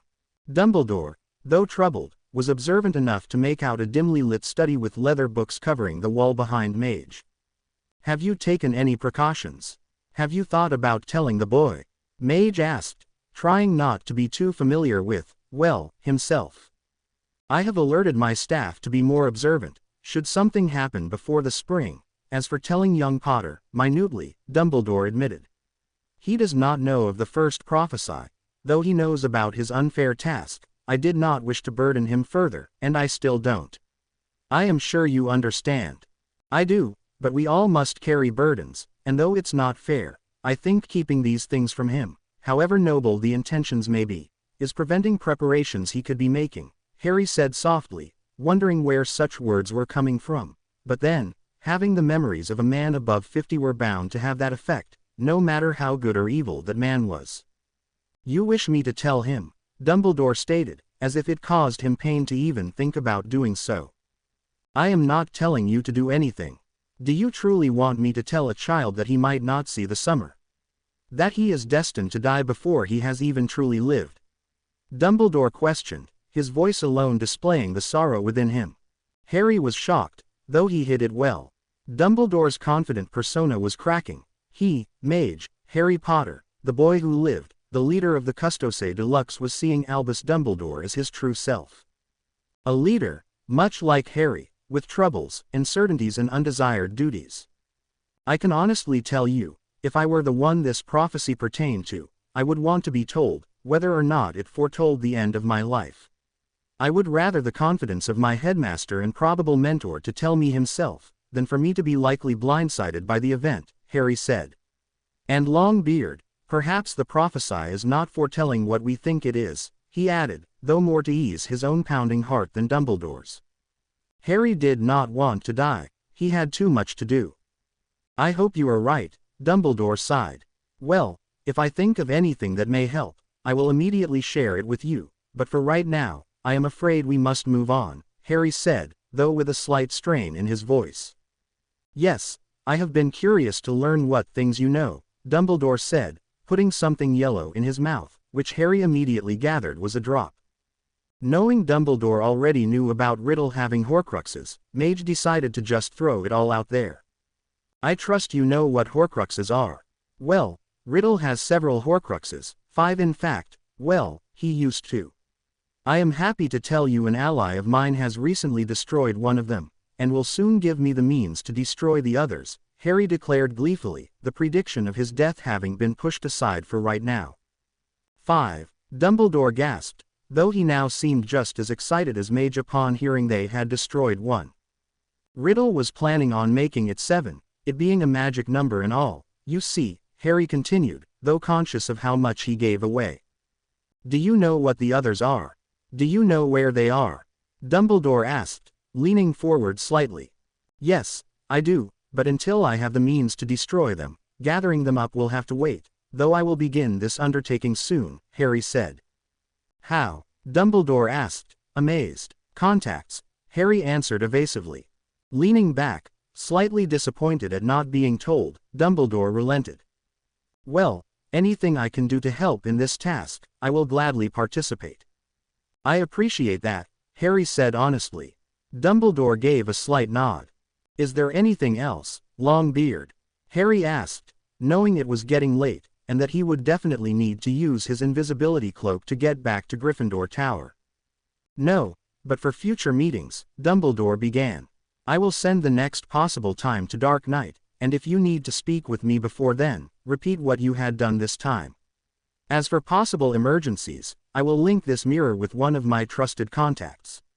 Simply say, Hermit, and the mirror will activate. But I implore you, do not use this lightly, Harry said, remembering the discussion he had had with Hermione and the others. It had been decided that in case of any emergencies, Hermione's mirror would be Dumbledore's link, since she could think on her feet the best and was the quickest with the glamour charm. If something were to happen, she would be the first to be able to think of something. Of course, Dumbledore said. Until our next meeting, Harry said. We are a formation of defenders, Dumbledore finished, thus ending the mirror communication. Harry put the mirror face down, quickly lifting the charms on himself, as well as casting a simple glue removing spell. After quickly transforming back to his old self, he resigned himself to wait until they were all together tomorrow to tell the others anything, because right now, all he wanted was to sleep. Portraying an identity was tiring, and the message that he had received was more than enough to make him wish for dreamland. Severus Snape sat quietly in his study, unable to draw his thoughts away from the lesson he had had earlier that day with Draco and Harry. He knew Dumbledore was currently meeting with the head of the Custose, somehow, but for him, right now, all of that was a distant reality. His mind was still reeling from having seen Potter's Boggart come out as a very young Voldemort, and then morph into a teenager, into a man in his prime, and then finally, the Dark Lord. He hadn't dared tell Dumbledore what he had seen, he was still trying to come to terms with it himself. His old mentor had enough on his mind already, besides, what good would telling him this bring? Just more confusion, and they had plenty of that. What Snape couldn't figure out was why and how Harry's fear included the Dark Lord as a child all the way up to the recent past. The fear a Boggart was able to project had to already be in the victim's mind. Sure, they never had to have actually seen this fear in real life, but the image had to already exist in their subconscious at least. How could the young Riddle be in Harry's subconscious? How could the Dark Lord's entire physical appearance exist within Harry? Snape had at first been confused when a child had stepped out of the wardrobe, but one look at Harry told him a great deal. Harry recognized the child who stepped out, the not even 4-year-old boy who quickly grew into the domineering and terrifying being known as Voldemort. But what also perplexed Snape was what the Boggart Dark Lord had said. You have failed, Harry Potter. You have failed, you are alone, and I have no one else to kill, but you, there is no one else, because you have failed them. Avada Ked. Harry's true fear wasn't Voldemort, it was losing to him, failing. Though this fact was oddly comforting, knowing Harry's true desire was to destroy Voldemort, there was something obviously disturbing about it all, and all of it went back to Snape's initial question. How could a boy, A child who had only seen Voldemort after the murderer was already well into adulthood, know what he looked like in childhood, and everything in between. Something was not right. Snape thought hard on this, thinking about all of the possibilities, until only one made sense. The reason why Harry recognized young Riddle was because he had seen him before, and there was only one place that could be, within his mind. Harry knew what the Dark Lord looked like, spanning from childhood to adulthood, because he had seen it. And then it all made sense. A child couldn't have that many nightmares about one night. It just wasn't possible, not in the varying strengths of magical disturbance, no matter how horrible the single nightmare was. Harry's nightmares must be more than what Dumbledore, himself, and others had originally perceived to be. They weren't simply about one horrible night, they were about a lifetime of horrors and events, and not only that, memories. Tom Riddle and Lord Voldemort's memories. Snape sagged in his chair as the reality of it all crashed down upon him. The spells Harry miraculously knew. His high marks in his classes. The zoning out he occasionally displayed in the most random times. His humble yet knowledgeable attitude in his class. His reaching out to Draco, the son of the Death Eater, possibly wanting to steer him away from the mistakes of his father. His actions to other students, particularly Longbottom, helping him to find belonging. Oh, what things he must have seen. What things he had witnessed, but then, some of those must have included him, Severus Snape. No wonder he had given him a questioning look at the end of last term in the hospital wing. What had he seen? Did he know where his true loyalties lay? Or did he think he served that evil murderer? Snape ran his hand through his hair, praying the things he had recently done had shown the boy, who had no doubt seen things no one should have to see, the truth. Coming to this thought, he was certain he had, and with that reflection, he felt like giving a relieved sob. How could Harry stand to be near him? How could he even still respect him after seeing what he most likely had? Snape stiffened. If what he was thinking were true, then Harry must have recalled Voldemort's memory of him giving him the prophecy. Snape had thought something odd had happened with Harry after the talk about why Voldemort seemed to hate him so much. Was that what had happened? A memory had surfaced. Snape was of course guessing, but the more he thought about it, the more he realized he must be right, no matter how troubled it made him feel. What should he do now? Should he tell Dumbledore? Did Dumbledore already know? Snape tried to calm himself as he came to a decision. He would keep this to himself. The boy had already proven himself. No need to make him worry about the fact someone knew the truth. Besides, he had handled this so far remarkably well. Having the memories of a madman and still keeping one's sanity was a remarkable feat, though it definitely explained why he had taught himself occlumency. So Snape decided he would watch him, more than he already was, in case the son of his only friend ever needed him. And later, if he felt it was necessary, he would tell Harry he knew. The next day, Harry and the others were in the designated room McGonagall and Flitwick had arranged for the secretive club, and Harry especially couldn't wait to give the group a real name. There were already a decent amount of people, but they would all introduce themselves once the meeting had started. There was light talk going about, and some were even joking about how Snape had supposedly been seen casting something around this area of the school. Draco had called it a "notice me not Lockhart" charm. The classroom was large, and Harry thought it probable that Dumbledore had enchanted the room to enlarge relative to needed capacity. "Has everyone arrived?" McGonagall asked, looking at them all. Everyone nodded. "Very good. Well, Professor Flitwick and I will be heading the meeting today. In our later meetings, Professor Snape and Professor Sprout will partake in them as well. So, let us start by introducing ourselves," she said, motioning to Hermione to start. They went around, stating their name, house, and year. Hermione wrote it all down. Flitwick squeaked as he then took the floor. "Now that we all know each other, let us organize. A name is needed, as well as appointed leaders, because there are sure to be times a head of house will not be able to attend," he said. "Remember why we are here. It is for you all to learn how to defend yourselves, and possibly others. I shall tell it to you all plainly. Dumbledore agreed to allow this rather unorthodox group to form because he feels it may be needed in the near future. With recent events, I am sure you all know why. Though I am sure this club will be fun, don't forget why your heads of house extended an invitation to you. We feel, due to your marks and attitude in your classes and such, you are able to take on extra lessons, of sorts, and feel you will take them seriously, McGonagall said, very sternly.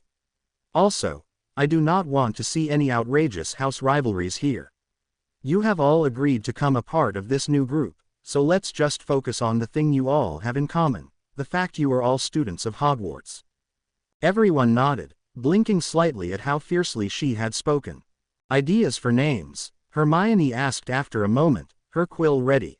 Everyone started muttering things, whispering to one another until they started stating out names. Defensive Club. Mighty Defenders Association. No, how about Dumbledore's Army? There was excited chatter about this, until a Hufflepuff, an older boy Harry had seen occasionally around the Quidditch pitch, Cedric Diggory, said, "Hey, why not, Hogwarts Army?" Everyone nodded, getting excited. All in favor for Hogwarts Army. Everyone raised their hands, even before McGonagall or Flitwick could have any input. All right, we can also go by the Army of Hogwarts, sounds more official, she said. Everyone agreed. McGonagall and Flitwick were privately pleased. All right, organization. A sixth-year Ravenclaw, Penelope Clearwater, asked. Well, if we're an army, there needs to be a general, captains and stuff, one of the Weasley twins said. Yeah, so then, the headmaster can be the general, the heads of houses can be the commanders, and then we can vote for who will represent each house, and they will be the captains, Ron said. It's kind of like chess. That sounds good to me, Harry said. All in favor? Hermione asked. They raised their hands, McGonagall and Flitwick at a loss of how fast their students were moving things along. All right, now we need to vote for captains, Neville said. I think they should be one of the upper years, they need to have experience, a Ravenclaw boy said, who Hermione remembered was Terry Boot. Several of the Gryffindors looked at Harry. He had plenty of experience. A few looked to Draco as well, wondering if he would be voted as captain for the Slytherins. I agree, Harry said, not wanting the position, and by the look of Draco, he didn't either. Some looked disappointed with that, and McGonagall and especially Flitwick were surprised. Harry looked at Oliver Wood, remembering how he had treated him after that whole nightmare incident. I recommend Oliver Wood, Harry said. Wood was taken aback slightly. Do you accept the nomination? McGonagall asked. Wood nodded. Any others for Gryffindor? The Gryffindors looked at each other. Harry Potter himself had suggesting Wood, who were they to argue? Wood. The twins chanted as the rest nodded their consent. Wood fought down a blush. Hermione wrote his name down before looking to the other houses who were talking among themselves now. After a few minutes of quiet debate, they looked up. Adrian Pusey will be our captain, Draco said, motioning to the fourth-year Slytherin who was on their Quidditch team and who, if Harry remembered correctly, never had been given a foul. Cedric Diggory, Justin Finch said after Hermione had written down the name of the Slytherin captain. Penelope Clearwater, Cho Chang said, Percy giving Penelope a smile upon hearing that. Splendid, Flitwick said, giving a slight clap. So I suppose now we can really begin. They finished the meeting by starting with the simple disarming spell and then discussing shield charms. Flitwick was beside himself, giving some talk about his younger years in a dueling club. After it was over, Harry looked at what Hermione had written, quite pleased at what they had established. The Army of Hogwarts. General. Professor Albus Dumbledore. Gryffindor. Commander. Professor Minerva McGonagall. Captain. Oliver Wood, 6th year. First year. Ginny Weasley. Second year. Harry Potter. Neville Longbottom. Ron Weasley. Hermione Granger. Dean Thomas. Seamus Finnegan. Parvati Patil. Lavender Brown. Third year. Katie Bell. Fourth year. George Weasley. Fred Weasley. Angelina Johnson. Lee Jordan. Alicia Spinnet. Sixth year. Percy Weasley. Slytherin. Commander. Professor Severus Snape. Captain. Adrian Pusey, 4th year. Second year. Draco Malfoy. Vincent Crabbe. Gregory Goyle. Daphne Greengrass. Blaise Zabini. Fourth year. Liam Warrington. Jade Marks. Hufflepuff. Commander. Professor Pomona Sprout. Captain. Cedric Diggory, 5th year. 2nd year. Justin Finch Fletchley, Ernie McMillan, Hannah Abbott. Ravenclaw. Commander. Professor Phileas Flitwick. Captain. Penelope Clearwater, 6th year. 1st year. Luna Lovegood. 2nd year. Padma Patil, Terry Boot, Michael Corner, Anthony Goldstein. 3rd year. Cho Chong. The following weeks went rather quickly, and it was in October when Flitwick had finally requested Harry to stay after class.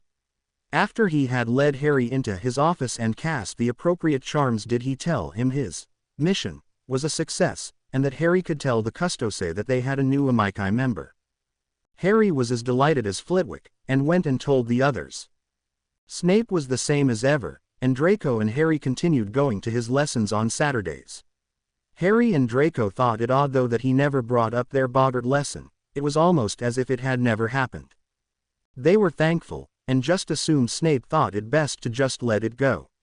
They were right, sort of. They had sent out the Custose letters inviting new Amici members and had already received their replies of acceptance, their contacts such as Snape, Kingsley, and Moody probably providing enough validity to their cause. Revelous continued to travel between Harry, Draco, and Neville to the bewilderment of the student and staff population. The army of Hogwarts continued to have meetings and conduct training sessions, which Flitwick particularly seemed to enjoy, and Lockhart and those not involved continued to be oblivious to their activities. Sirius and Harry continued to have little mirror chats, but they never strayed far from things that had happened in class and making sure certain people were staying in line, such as Lockhart, though Snape had been mentioned a few times before Sirius decided he was tolerable. Hermione, Vince, and Greg continued experimenting with and delving into spells, and they were now certain they had a few new ones down. They had already made the needed mirrors, and now every Custose member had one. Neville and Revelous continued to work on improving Neville's choppy Parseltongue and special chameleon ability, while Harry, Draco, and Dobby worked on popping teleporting. They occasionally visited Salandra, though with homework, classes, Custose, Hogwarts Army, Quidditch, for Harry there was not much time. Salandra understood, and was just happy they came when they could. They had told her about the prophecy, which troubled her greatly. She promised she would do everything in her power to prevent Riddle from getting his way, which provided some comfort to them, spring in the not-so-distant future. Ron learned more about phoenixes, deciding that since he could talk with them, might as well learn everything he can about them. Hermione was proud.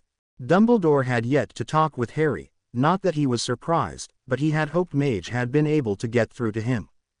Little did Harry know, Dumbledore was just finding it difficult to talk to him. However, one day, after Transfiguration, McGonagall asked Harry to stay after class for a moment. "Potter, a moment, please," she asked. The others left with a nod meaning they would meet up later. "Yes, Professor," he asked, now alone with her. "The headmaster wishes to speak with you. I trust you know where his office is?" she asked. Harry nodded. "I was also told to tell you the headmaster likes fudge," she said, trying to keep the shudder from her voice. It had taken her forever to get that taste out of her mouth after he had offered her some and she had been foolish enough to try it. "Oh, all right, thanks, Professor," he said, before he turned and left to the headmaster's office. Dumbledore sat waiting beside his desk, taking yet another drop from the side bowl. This was going to be tricky. He knew he had the responsibility of warning Harry, and yet, he didn't want to reveal too much and terrify the boy who had inevitably become rather close to his heart. Finally, Dumbledore was alerted to Harry's presence by the gargoyle and made himself relax. The calmer he was, the less alarmed Harry would be at what he had to tell him. He didn't know when he had exactly decided he was going to do this, but there was no backing out now. Besides, after everything that had happened to Harry deserved to know, or at least be cautioned.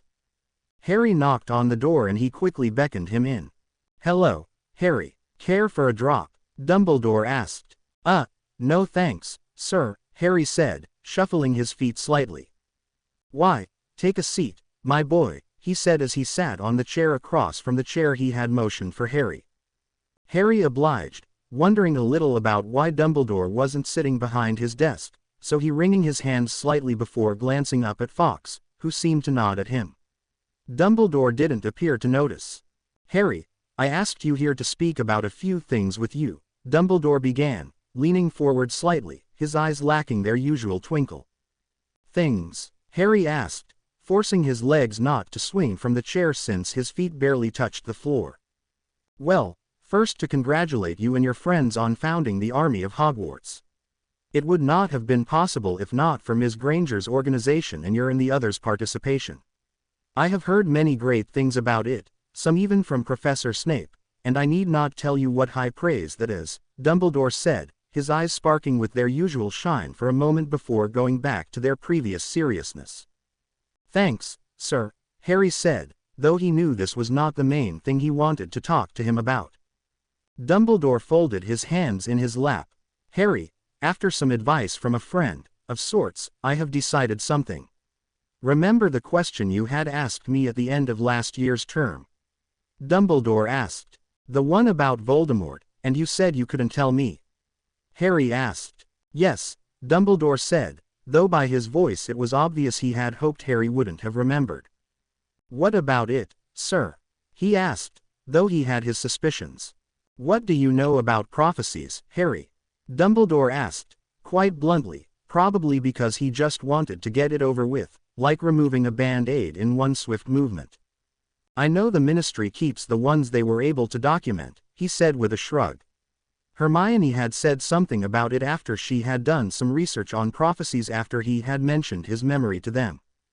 "In the Department of Mysteries," Dumbledore said with a slight nod, knowing that information could be obtained if one knew where to look, and it was a sure guess to say Ms. Granger had the drive to find it, since that was likely where Harry had learned it from, especially with access to the Longbottom Library.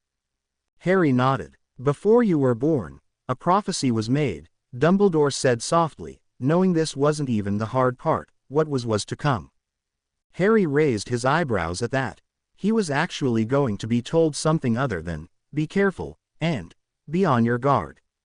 "You have already figured out what it entails, for the most part," Dumbledore said, and if it wasn't such a grave subject, he might have been proud and amused. "I have," Harry asked. "The prophecy involved the Dark Lord and the child that was to come who would be able to destroy him." "You think I'm him?" Harry asked, hoping his acting abilities were convincing, though he was certain they were, since he wasn't really acting. "I know it." "Oh," Harry managed. "What did it say?" "This must be kept a secret, Harry, the less who know, the better." "I understand, sir," he said, deciding that those who already knew about the prophecy and its contents were fair game. "Very well," it stated. "The one with the power to vanquish the Dark Lord approaches. Born to those who have thrice defied him, born as the 7th month dies. And the Dark Lord will mark him as equal, but he will have power the Dark Lord knows not. And either must die at the hand of the other, for neither can live while the other survives. The one with the power to vanquish the Dark Lord will be born as the 7th month dies."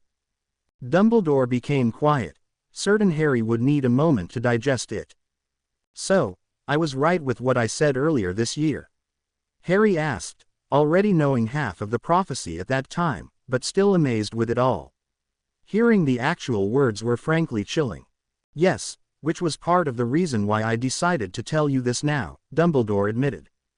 What is this, power the Dark Lord knows not?" he asked. It was a reasonable question, he had decided. Something Voldemort doesn't understand, what he has never been able to, but what you have in such quantities, Dumbledore said, his eyes sparkling again. "Compassion and love. That's a power?" Harry asked, now quite curious to hear what Dumbledore thought. He had been trying to figure out what this power was that he had that the Dark Lord knows not, for a while, and had decided it was him having his memories, but then, Voldemort knew those, though, he didn't know Harry had them.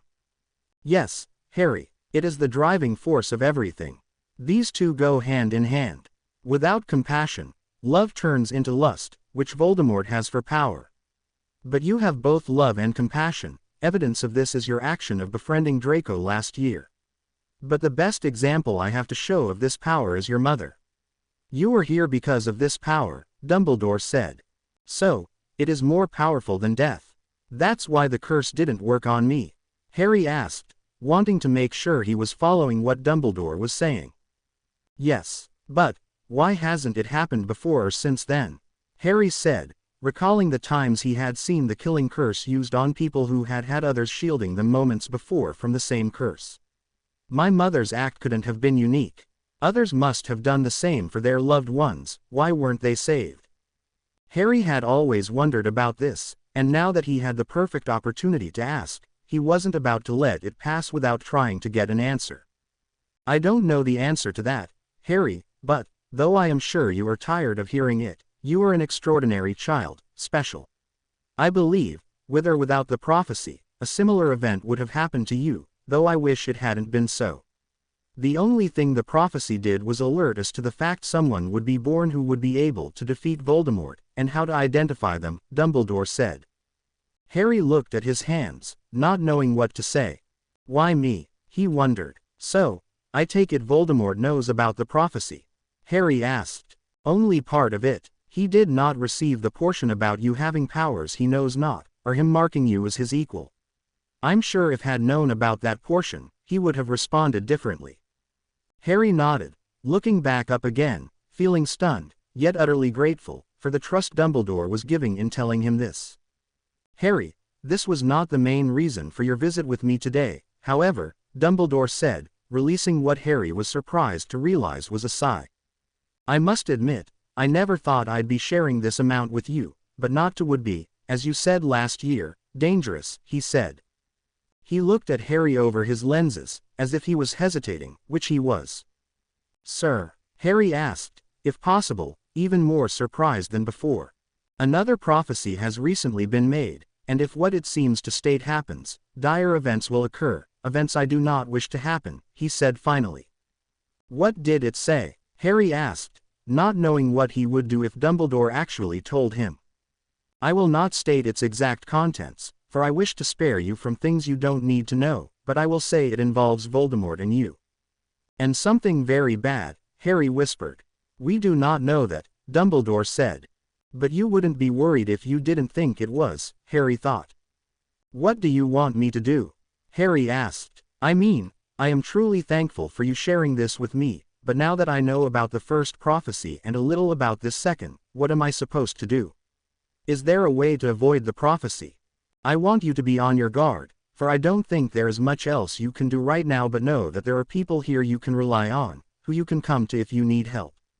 As for avoiding the prophecy, I'm afraid not. I had tried to avoid the first and it happened anyway, despite my actions that were supposed to ensure otherwise, Dumbledore said regrettably. You did. Since you know about it already, you should know this. We did not know who the prophecy was referring to at first, but we had narrowed it down to two. You, and Neville Longbottom. Our birthdays, Harry muttered. Yes, and the fact both of your parents had defied Voldemort 3 times, Dumbledore said with a nod, knowing he shouldn't be surprised by Harry's mature reaction after getting to know him over the past year, but he still was.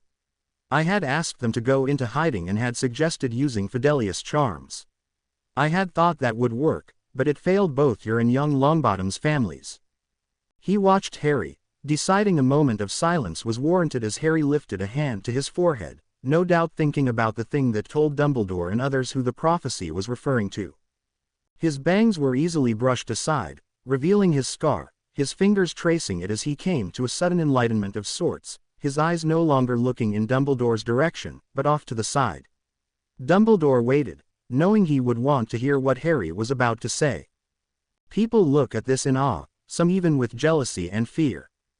People think it's amazing, that it is evidence of a miracle. Though they fail to see me, the true evidence, Harry said quietly, not at all pompously or arrogantly, but with sadness. People ask me sometimes why I try to hide this, why I don't show it off and stuff, but they don't understand. This isn't something to flaunt. This is a mark of evil, given by a being of evil. Why would I want to openly show this, when all it does is remind me of what I don't have and why? Dumbledore hid a frown, his eyes revealing sorrow upon hearing Harry's words. He knew some of the things Harry endured for being the boy who lived, particularly the stairs, but he hadn't known how heavily it weighed on the boy's heart. Dumbledore waited for Harry to continue, since he didn't really know what he could say after that to provide any sense of comfort. But now I have realized something. This is more than what I thought it was. This is a mark telling those who know the prophecy of my purpose, though not my only one, I hope. So thanks for telling me, for not treating me like a helpless kid who needs to be coddled and who can't do anything so should be told nothing. Harry paused, closing his eyes for a moment before continuing. Because of you, I no longer hate this as much, Harry finished, putting his hand down and meeting Dumbledore's now twinkling eyes. My pleasure, my boy, Dumbledore said softly, barely managing to suppress tears. Harry told the others of his meeting with Dumbledore, Neville turning a light shade of grey upon hearing his once possible part in the prophecy, but they had little time to dwell on such things, for Halloween was coming. Harry and the others attended the feast, narrowly avoiding the Death Day party with the ghosts. So they dined on the Halloween sweets and foods in the Great Hall, Revelus resting on Draco's shoulders and enjoying the mouse Snape had been kind enough to provide Draco before the meal. The girls at the table turned away, while the boys stared in unrestrained awe, stating how cool it was. It was a good Halloween, and by far the best Harry had ever had, and knowing Quidditch season was coming would reminding him of this fact every time he saw him. In or outside of practice, Harry was happy to enjoy the short break Halloween offered. However, all of the happiness and lightheartedness was short-lived when they were on their way to their common rooms. What is that? Several people asked, pointing at the wall that happened to be one they all had to pass to get to their common rooms, no matter the house. The Chamber of Secrets has been opened. Enemies of the air beware. Harry and the others stiffened, but the message alone wasn't completely the cause, what underneath it was. Filch, stiff as a board, was lying on his back with his arms raised in front of his face, which was frozen in an expression of pure terror, his entire frame appearing more like ceramic than flesh and cloth. Mrs. Norris was meowing sadly and rubbing against Filch's rock-hard shoulder, a shallow pool of water all over the floor. Harry using spells from his memories. He is able to use them if a situation calls for them. As for the Unforgivables, using them he would need to have a serious reason, like in canon it was through righteous anger he used the Cruciatus on Lestrange, which is why it didn't last long. However, because of what he had seen done with them through the memories, I doubt he will ever use any of them in my story. Crabbe and Goyle's intelligence levels. A lot of the reason behind how people act is through what people expect from them. Originally, all that Crabbe and Goyle were expected to be were bodyguards and never think. Now that they are expected to participate in things, since there are now people who care about their opinions, and are being given the chance to look into things they may be interested in, like runes and creating new spells. I think this kind of thing can make all the difference, especially when the person is still rather young. Hope that clears that up. Snakes. They do have bones. They have ribs and a backbone. In fact, that is what their internal structure mostly is. If you don't believe me, do a search on the internet, snake's skeletal structure, or something like that. You will find pictures. I'm not trying to be smart or anything, just want to make sure something that people often confuse has been rectified. Susan Bones. 6 words. Don't worry, I have a plan. Year of the Twins. I am so confused with what year they actually are, so sorry if I have it wrong, but I'm just going to keep them in the 3rd year. Ceremony on the diary. I'm just going to say it did more than just wake it up. Sorry if I've missed any other questions, ask them again if I have, I'll try to answer them next time. Well, now on to the story. Book 2, Part 15a, Elimination. The rest of that week was hectic, and the first chance Harry got, he went down into the chamber, ready with his mirror to contact the others if there was trouble. It had been decided, since Harry had made the pact with Salandra, he was the best choice to go down and talk to her. Revelus agreed, saying that he knew Salandra would never hurt any of them willingly, and that there had to be an explanation. So that's what Harry did. He went and spoke to her while half of the others were in the bathroom, the rest in the come-and-go room, gathered around their mirrors in case he needed them. Salandra. Harry called once he was in the chamber. Harry. Salandra answered, slithering forward, her voice actually laced with worry. I am glad you have come, After what has happened, I was concerned you wouldn't. I had to come, to learn what had happened. I know there must be a reason. There is. Harry, there is a dark artifact possessing someone. I don't know who, because when they speak it is not their voice, but, Harry, it is his voice, Riddles. What? I don't know how, but this item, it speaks through this person. And you have no idea who this person is. No, I don't look at them, mostly because I do not want to kill a possible innocent. I am certain they are not doing this willingly. They could be a student, or maybe an outsider, or even a professor. Riddle? Harry asked, trying to keep his thoughts organized. Could this be part of what would lead to the second prophecy? Was this the start of what would occur in March? It is, and his voice is just as it was. At first I was going to disobey, but then he would know I had been bonded or had made a pact, so I went along with him. I didn't want to risk the safety of the one he is possessing. He might have gotten angry and taken it out on them. This way, I can petrify instead of kill and blame it on bad luck, such as the water on the floor, and see what Riddle really wants. That's good. When did they come down here? Harry asked. An hour before you and the other students ate dinner. So if this person is a student or a professor, they wouldn't have been there at dinner. That is right. What are you thinking, Harry?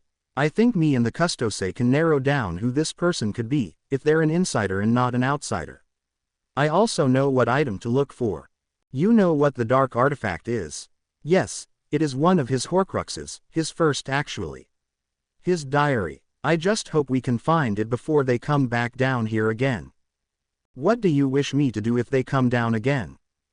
Go along with them for now, just don't kill anyone. Hopefully you will not need to blow your cover. If they think you are on their side, hopefully we will be able to surprise them and take care of this before anyone gets hurt. Very well, I will send Revelus down occasionally to see if they have visited you. We will then go from there. All right, Harry nodded, but then realized that was pointless, since Solandra wasn't looking at him. Goodbye, Solandra, we'll figure this out, Harry said. I believe you, Harry, she answered softly, before slithering away. With that, Harry looked down and looked at the mirror in his hand, which had been activated the whole time so the others could hear what was going on. We'll start a list of possible people, Harry, Hermione said. We'll also be on the lookout for that diary, Goyle said. The mirror shifted over to display his face after Hermione's. Harry nodded as he made his way out. It was quiet for some time after that, which only made the Custose uneasy, even with classes, meetings, homework assignments, tests and the upcoming Quidditch game. However, they had been able to determine the person being possessed wasn't a professor, but they had too many students as suspects, and the possibility of the person not being an inhabitant of Hogwarts still existed, though they had decided that possibility was remote. Revelus continued to go to Solandra to check if the person had returned, or to even see if he could catch them and see who was being possessed, but no such luck. Solandra had gotten a few more visits, but had not learned anything helpful and had not been asked to go out again, though she had determined the person was small, according to their footsteps. They all continued to keep an eye out for the diary, Harry having told them what it looked like, but they hadn't been able to find it yet. After Filch had been petrified, Dumbledore had given a few subtle glances to Harry and the others, and they had gotten the silent message to be careful. Harry and the others had been tempted to tell him what they knew, but they didn't want Dumbledore to become focused on the fact there was a basilisk when the true danger was the air. Besides, even if he knew the majority of what they did, what good would that do? However, they did decide to tell him if the need arose. The lessons with Snape continued, covering ways to defend oneself from some rather dark curses, even to the point of reflecting them back. It was impressive to say the least, though Snape was rather insistent about making sure they knew which ones they could and could not return. Army meetings continued, and it was rather amusing to watch the expressions of their commanders, when they were actually able to consistently work together and put house rivalries aside, for the most part. Everything was going rather well, and they were already into counter curses and shields. The army of Hogwarts was already becoming a formidable force, and though the heads of houses kept it to themselves, they were impressed and wished they had formed this group a long time ago. It may have helped in the war with Voldemort over a decade ago. Finally, The day of the Quidditch game came, Gryffindor vs. Slytherin. The Slytherin seeker was Jade Marks, a fourth-year and member of the Army of Hogwarts. The weekend before the game, Jade had joked with Harry, saying that she and the other Slytherins would beat the Gryffindors to the point of embarrassment. Harry returned it, joined by the twins and the other Gryffindors. The other Slytherins of the Hogwarts army backed Jade, but they and the other Gryffindor soldiers surprised McGonagall and Flitwick, the commanders there at that meeting, by not killing or trying to kill each other, but simply having friendly and playful competition rather than hateful. "Not scared, are you, Potter?" Jade shouted at him as both teams went out onto the field. "You wish," Harry shouted back, hiding a smile. A moment later, the game started. It was slow goings at first, Gryffindor and Slytherin both scoring a few goals and no snitch in sight. The bludgers whizzed to and fro, the twins and the Slytherin beaters working hard to hit them towards the other team. 50-60, Slytherin. Lee shouted, and then Harry saw it. The snitch. Shooting forward, he went after the snitch, so focused and moving so fast he was oblivious to what was happening behind him, until his hand had closed around the golden ball. Wham! Ah! Harry turned around in the air to see, far behind him, a body beginning to fall, a dark bludger shooting away, leaving behind a shattered broom and a limp body. Jade. He heard the screams from the crowd, first in triumph seeing the snitch caught, and then in shock seeing a Quidditch player beginning to fall, no matter their house. The snitch was still in his left hand as he saw two forms shot towards the falling Slytherin seeker, one red, the other green. George Weasley and Adrian Pusey, the fourth-year Slytherin captain of the Hogwarts army. They caught her together, her damaged broom falling past them just a few feet away. The stadium went wild, Harry releasing a breath he didn't know he was holding as he immediately flew his broom to Jade and the others.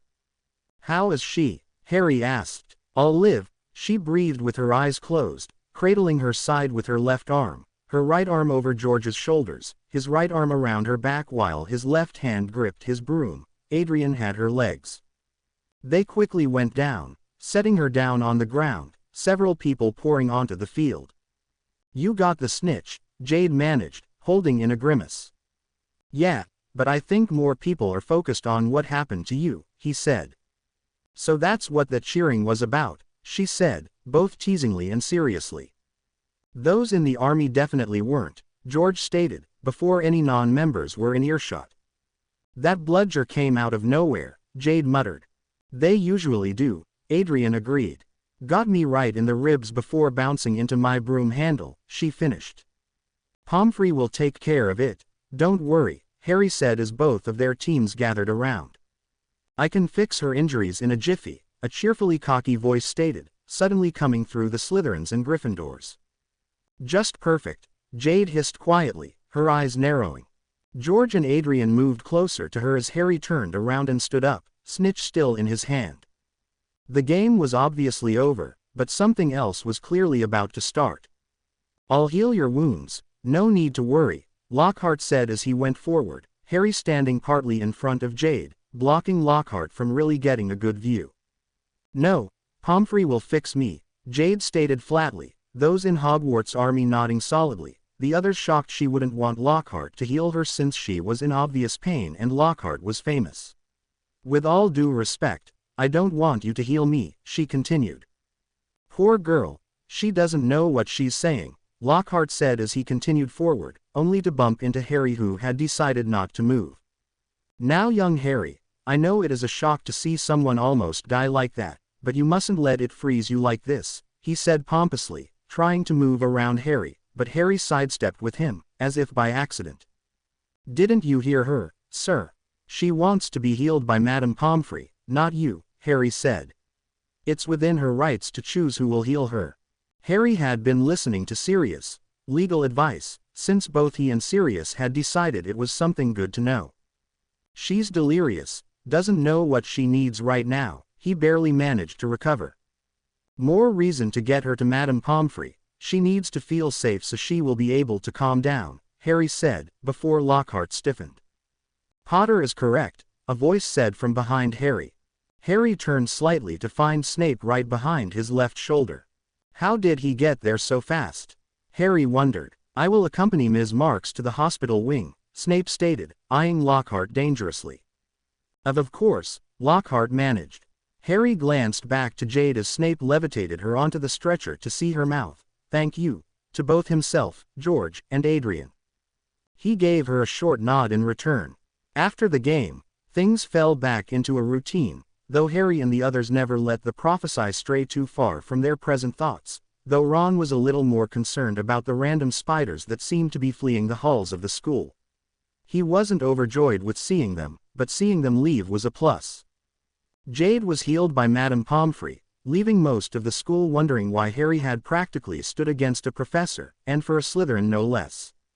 People were also responding to George's part of the rescue, shocked that he had worked together with one of the opposite team's beaters to complete it. It was causing many people to ponder about a lot of things. However, house rivalry was still a problem outside the army, but that didn't stop some other Slytherins from privately going to Harry and George to thank them for helping Jade. "Something bad would have happened if you hadn't done that," Draco said in the come-and-go room after Harry was wondering why everyone was making such a big deal about it. "We all know how well Lockhart wields a wand. You may have saved Jade's life.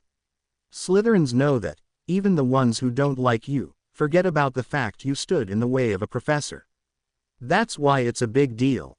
Harry sighed. Everything he did seemed to get attention, and most of it unwanted. Why did it seem the stuff he felt compelled to do always brought about the most reaction from people?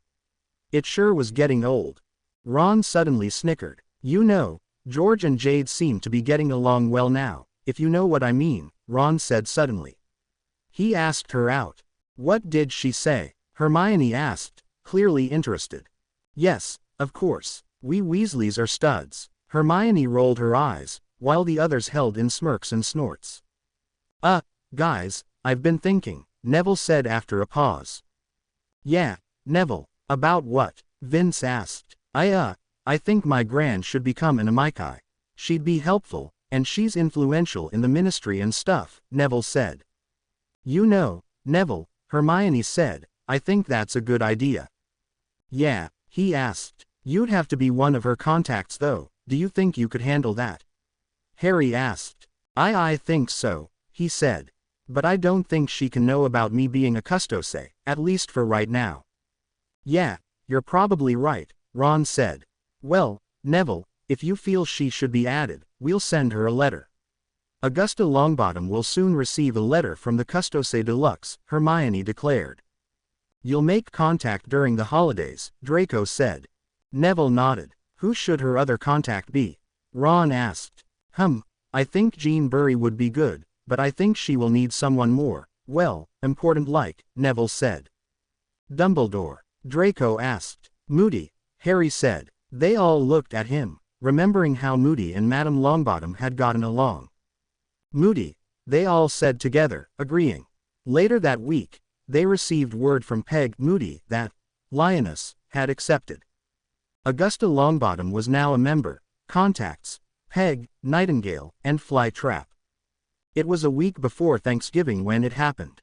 One of the prefects from Hufflepuff, Leanne Doe, a Muggleborn, was found petrified with the Fat Friar. Harry and the others concluded Leanne must have looked through the Fat Friar, thus saving her from death, though they also knew Solandra must have planned it like that. They hoped Riddle wasn't mad at her for that bad luck, and sent Revlis to see how she was. Revlis returned with moderately good news. Though Riddle was annoyed, killing Muggleborns didn't seem to be a priority, and to Solandra, it almost seemed to be more of a distraction for Dumbledore than anything else. They were certain this was important and was tied to the prophecy. The only question now was, what did Riddle really want? Why was he doing this? Was he trying to return, or was it more than that? It was clear the professors were becoming worried, and in the army meetings, they pushed the members harder than before. Nobody minded this, and due to these things happening, they pushed themselves further, hoping it would help them if they faced whatever had petrified Filch, Leanne, and the Friar. Hagrid was also worried, but more than simply worried about the students, and the others knew why. If these attacks continued, the Ministry may feel forced to do something, no matter how right or wrong it was, which would mean taking Hagrid into custody. Harry and the others hoped it wouldn't come to that, though they decided that if it did, certain Amikai members would be notified, and something would be done to at least ease the situation. Harry also spoke to Sirius, and though Harry already knew what had happened the last time the chambers had been opened, Sirius told him anyway, not knowing Harry already knew.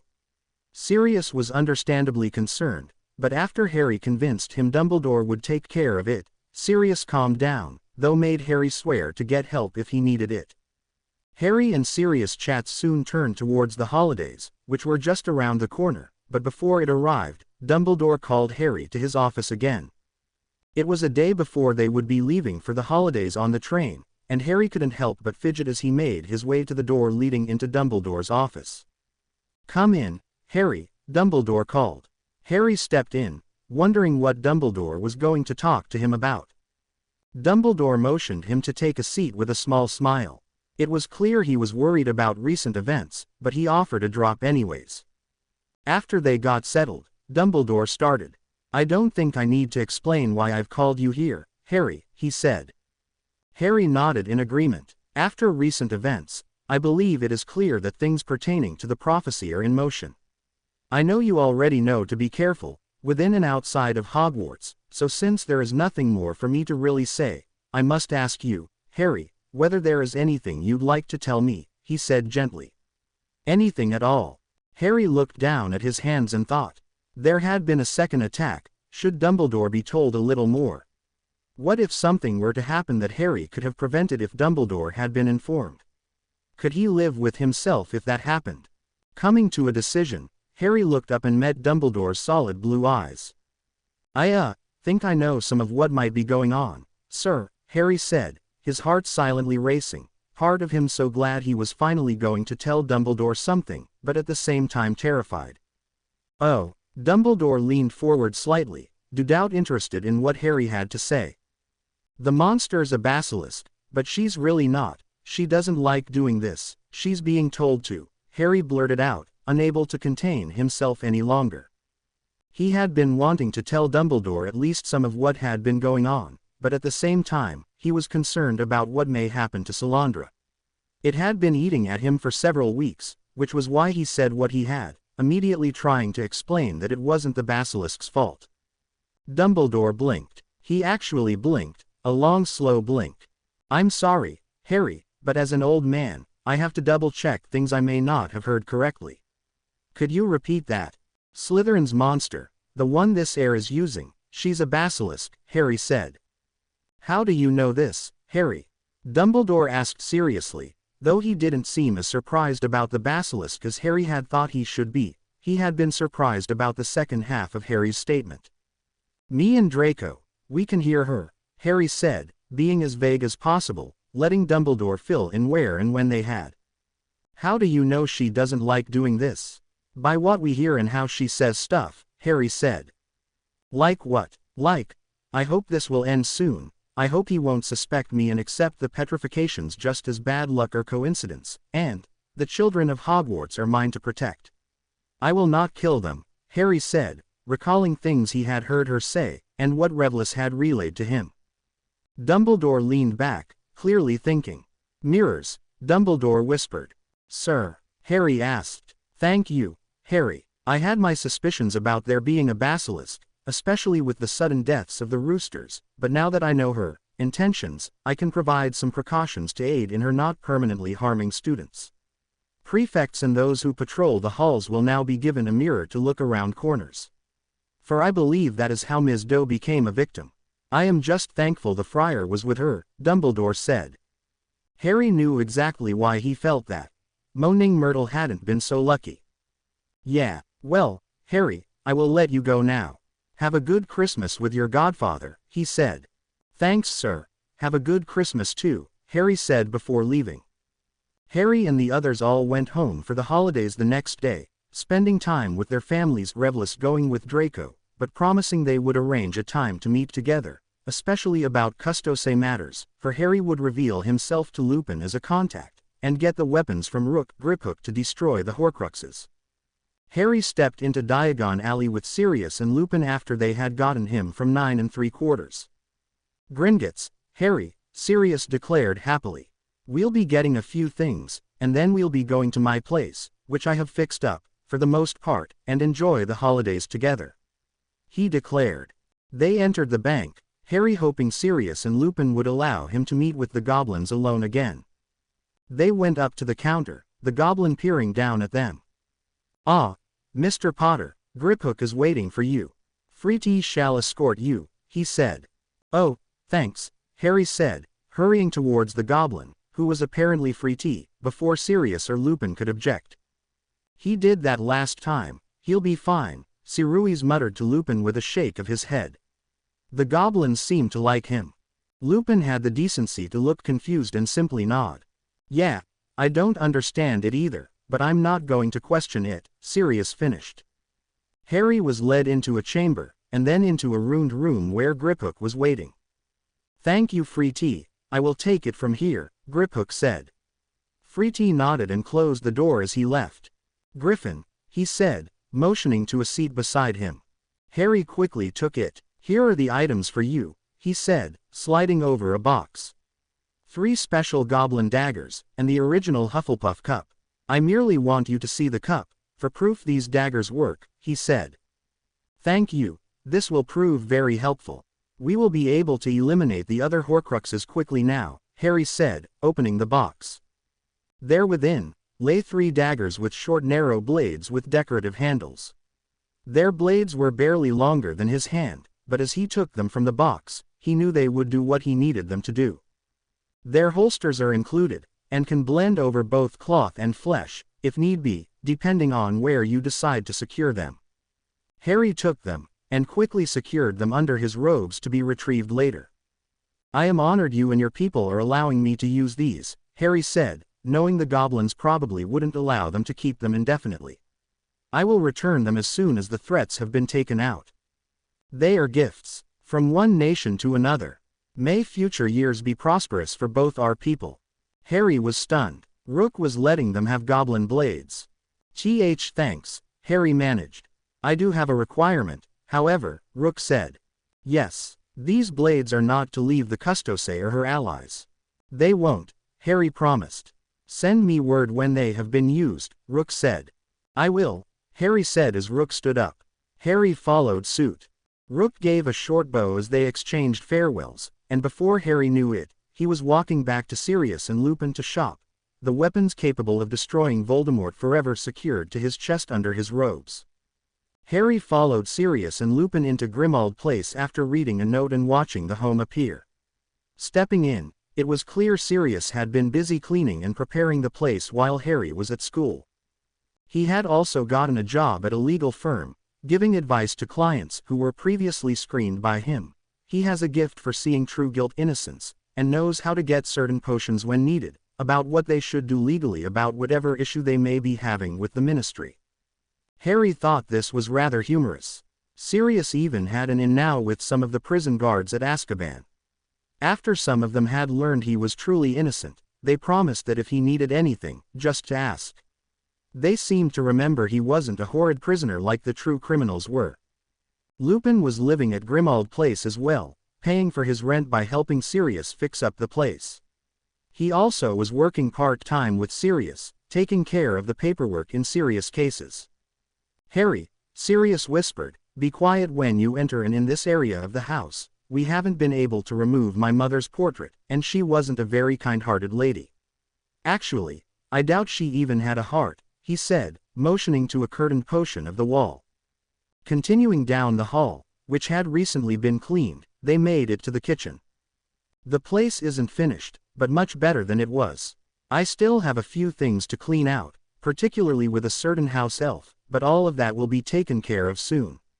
But before then, I will have to deter you from going into certain areas of the house, Harry, at least alone," Sirius said. "You have a house elf?" Harry asked, curiously. "Yes," Sirius nearly moaned. "We do. Now that I've adopted you, you're his master too. Creature. Pop." Well, whatever Harry had been expecting, it wasn't what had appeared before him. "Yes, master," the hideous-looking house elf drawled, joy and all degree of positive emotion completely non-existent. "This is Harry, my godson, and your other master. You are to treat him as you do me, No, actually you will treat and serve him better than you do me, and do whatever he says. Understood, Sirius ordered. Yes, master. Creature lives to serve the noble house of Black. Creature will serve the one who destroyed the Dark Lord, he said, before muttering, Creature wonders how he did it. Harry simply stared, his heart clenching as a memory surfaced. He entered Grimmauld Place, a ghastly, overdressed woman, with makeup nearly an inch thick, greeting him proudly. Oh, my lord, what an honor it is for you to enter my home. I am so proud you have chosen my family to assist you in whatever it is you currently need. Now, you said you needed someone specifically. Creature, correct? She asked. Yes, your house elf, he said. Regulus suggested him, and I believe he will do nicely. Of course, my lord. Creature. Pop. Yes, mistress, what can Creature do to serve the most noble house of Black? He asked with a bow. Oh yes, he will do very nicely, he said from behind the elf. Creature turned around, immediately bowing low as he did so. The Dark Lord, he breathed, truly desires my service. I am honored beyond all previous thought. As you should be. Now, come with me, he said. They then left, going far into the country, and then into a land far beyond, until they came to the edge of a sea and entered a cave Harry had seen in memory before. They got into the boat, careful not to disturb it too much, and got to an island. There, Voldemort forced Creature to drink the horrible potion from the bowl for him to leave the locket, and then he left, the things in the water coming up soon after. Harry, Sirius nearly shouted, giving Harry a shake. You okay? Yeah, Harry said after giving a start. Voldemort had left Creature there, he should have died. How did he make it? Harry wondered. Maybe we should take you to your room, Harry. It has been a busy day, Lupin suggested. I think a rest before dinner is a good idea, Harry, Sirius continued, before pretty much guiding him to the stairs and taking him to his room. The walls were all freshly painted, odd photos apparently having been placed over areas of the walls that had had things bolted into place recently. Entering the hall, Harry saw several doors. Sirius pointed out each room and identified them. Study, restroom, guest room, my bedroom, and finally, yours, Sirius said, stopping at the door with the words, Harry's room, engraved on a metal plate. There were other rooms down the hall, and stairs going up to the attic, but Sirius apparently didn't want to show Harry those yet. Sirius opened the door, showing a brilliantly furnished room. This is mine, Harry asked, unable to believe it. Yup, it's all yours, Sirius said with a smile. The bed was vast, and the matching dressers were beside it. There was a desk against the right wall and a closet on the left, and on the walls were Quidditch posters. You can unpack later. For now, just rest and enjoy your new room, Sirius said. I'll be downstairs, making dinner. If you need anything, just call me. I wouldn't advise Creature, he's never really helpful. Harry smiled, looking around the room as he entered. Sirius and Lupin smiled again before leaving as Harry went to the bed and laid down, thinking about what he should do, and when he should reveal himself to Lupin, and how he should bring in Sirius. After a moment of thought, deciding there was something he should do before that, he sat up. Creature, he hesitantly called. Master calls Creature. What does young master want? He asked, before mumbling, what does the godson of the spoiled brat want from Creature? Oh, what would mistress think if she knew Creature was serving the boy who broke her heart? Harry just stared for a moment, thought escaping him as he tried to digest what he had just heard. Young master called. Is he going to speak or just continue to stare and be silent? Creature asked. Oh, sorry Creature, I was just thinking, Harry said, shaking his head, wondering if his previous plan was even worth trying. What was young master thinking? Harry took a calming breath, deciding it was worth a try, it might be important after all. The rest of this conversation will stay between us. You will not repeat what is said here to anyone, is that understood? Do you swear? Harry asked. Young master wishes to discuss secret things. Of course Creature cannot break an order. Creature swears to not repeat what is said here if young master wishes this, he said. I do, Harry said. Now, Creature, tell me, how did you get out of that cave? Cave? What cave? Creature asked, looking away and talking to himself soon after. What is young master talking about? What is he referring to? Is he right in the head? I am right in the head, creature, and I know you were taken to a very dark evil cave with Vo, the Dark Lord, a long time ago. I want to know how you got out, for he had left you there, Harry said, becoming a little impatient. Creature snapped his head up, his eyes growing wide. How do you know this? Creature asked suspiciously. I just do. What else do you know? I know Regulus suggested you into the Dark Lord's service, Harry said, a quick memory of Regulus, who, he was stunned to learn, was Sirius' brother, meeting with Voldemort about this, before it suddenly shifted into what Harry least expected. Regulus has betrayed you, my lord, Malfoy said. He is much like his filthy, blood-traitor brother. He will die then, he said. Harry exhaled shakily. Young master does not look well, but creature desires to know how a boy knows these things, creature muttered, probably to himself. I'm all right, creature, and I cannot tell you how I know the things I do, at least not yet. What else do you know, though? Creature wants to know what else young master knows about great late Master Regulus, he said, his eyes growing tearful. Harry blinked, but decided there was no holding back now. The Dark Lord killed your other master, didn't he? Harry said quietly. Well, Harry quickly learned that was the last thing he should have said as creature went into a wailing fit. Shish, creature, shush, Harry said, on his knees and trying to calm the distraught elf. Be quiet. Creature's wails cut off, the house elf beeping in a breath and holding it. Harry just stood there for a moment, shocked his order was followed in such a way, until creature started turning a tint of blue. Creature, breathe, breathe, Harry suddenly ordered. Creature heaved in a breath. Creature does as young master says, but he wishes he would make up his mind. When I said to be quiet I meant to stop wailing and crying, not to try to suffocate yourself. Harry said, trying to calm himself now. Creature just stood there quietly, clearly waiting for Harry to say something. Creature, I know your master Regulus was a good and noble man. Please, tell me how you got out of the cave and what had happened, Harry said. Master Regulus called me, he said. He called you, just like that. When master calls, creature has to come, creature said, before mumbling, oh, I have tried master, I have, but I have failed, I can't destroy it. Harry frowned slightly. Creature, what happened after that? I told Master Regulus what the Dark Lord had made me do. Creature did not like that potion, but drank it. And then the Dark Lord put a locket in the bowl, didn't he? How does young master know this? Creature asked. I just do. So you told Master Regulus. Creature looked down, looking as if he was going to start wailing again. He made me, creature nearly chanted. He made you do what? He made me take him there. Made me make him drink the potion, made me leave him there and promise to take the locket and find a way to destroy it, but creature has not been able to. Creature has tried, creature has truly tried. Creature is a disgraceful elf. Unable to complete the last wish of great, honorable Master Regulus. The locket, you have it. Yes, creature does.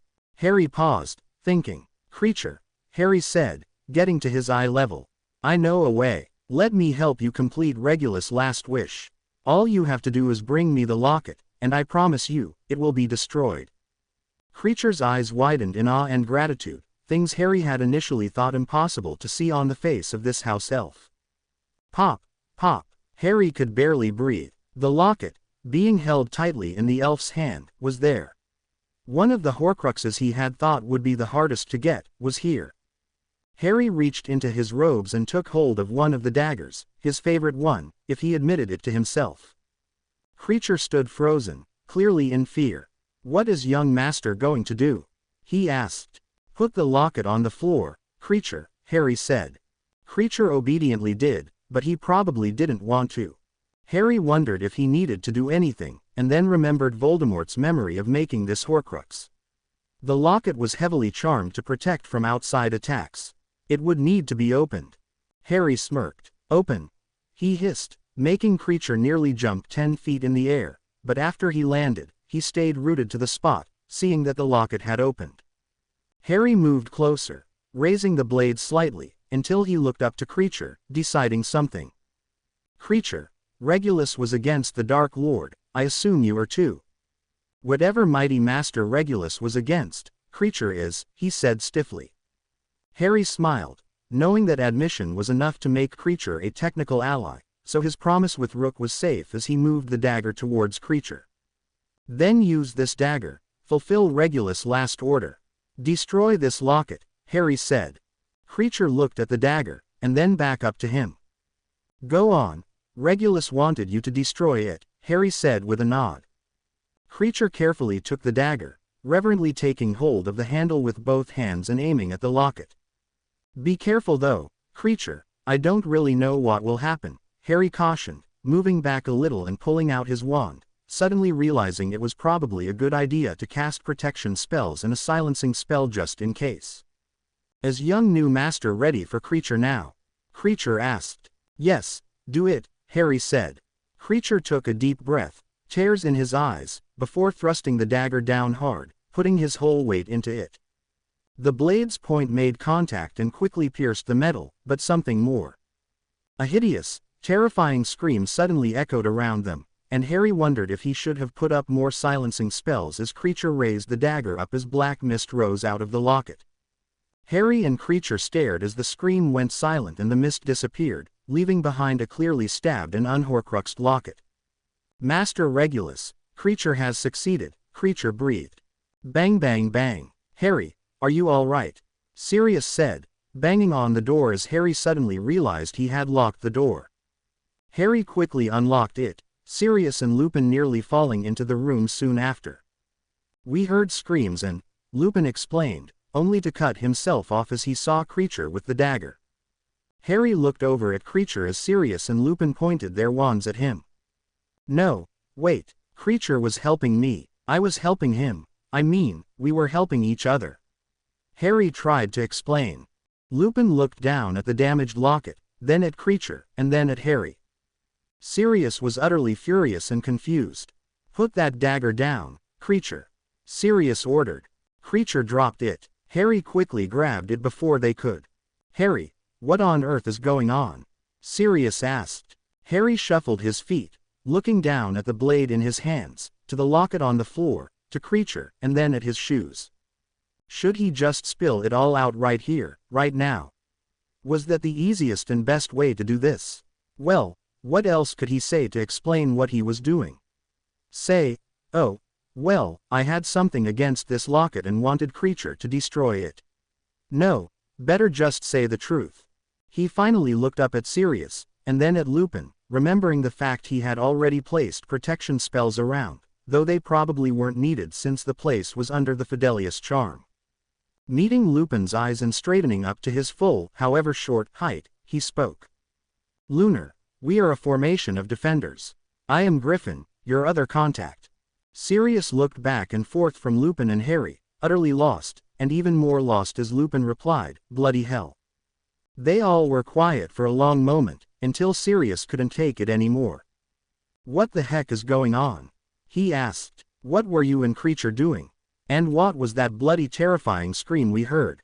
A Horcrux, a piece of Voldemort's soul, Harry said, Creature cringing and gasping at the name. The Custose, a group I work with, decided that if I came across one, to destroy it. Whoa, whoa, whoa. Wait, was that what that, I am Griffin stuff was about? So you're a part of this Custose group? Sirius asked. Harry glanced at Lupin, who was still in shock. Should I tell them I am actually a Custose? And if I do I tell them I am the leader? Would they believe me? Harry asked himself. Should I tell them? An internal battle ensued, trying to determine if it was time to let some adults into the big secret. Well, if I can't tell my dad's best friends, who can I? Yes, I am a Custose, and no other Amici know this, Harry stated, Lupin's eyes growing wider. You're a Custose, he whispered. Yes, I am, Harry answered, Creature just staring at him. Wait, who or what are the Custose? Sirius asked. They are a group fighting against Voldemort, Lupin said. Like the Order? Sirius asked. Yes, but they are more powerful than the Order. Why haven't we heard of them? Sirius asked. They had just revealed themselves this year, Lupin said. How are you a member? Sirius asked Harry. Harry shrugged, trying to decide how to answer as he was suddenly distracted by a certain elf who was now directly in front of him. If it would please young master, creature shall serve the custose, he said, bowing low. Sirius and Lupin's jaws dropped. It would, Harry said. Let everything you do be in memory of Regulus. I will, master, I will. Poor Sirius and Lupin were so utterly confused and shocked, they could barely stand now. Harry looked up at them, barely holding back a smile. Could I explain all of this at dinner? Harry asked. I'm getting hungry. Please do, Harry, Sirius said suddenly, quickly leading the way to the kitchen. The next day came, and the Amici having a new member, Grim aka Sirius Black. Harry had explained there being Horcruxes and how the locket had been one of them, and the fact the custose now had a way to destroy them, and were fairly certain they knew all of their locations. He didn't tell them about the others, or the fact he was the head. He was certain if he had, they would have each had a heart attack. And it looked like he was pushing their health enough as it was. Sirius had been sworn in, creature also giving an oath, though it wasn't really needed since Harry was his master. Harry then gave Sirius and Lupin a mission. To get the ring, which was in the Gaunt Shack. Harry gave Lupin the dagger and told them of the curses and spells protecting the ring, and that the stone in the ring was the Horcrux, and to not put on the ring. Sirius and Lupin decided not to question how Harry knew all of this, deciding the higher-leveled custose must have informed him, telling him to tell them, since Harry clearly couldn't just go off to some shack and destroy this thing on his own.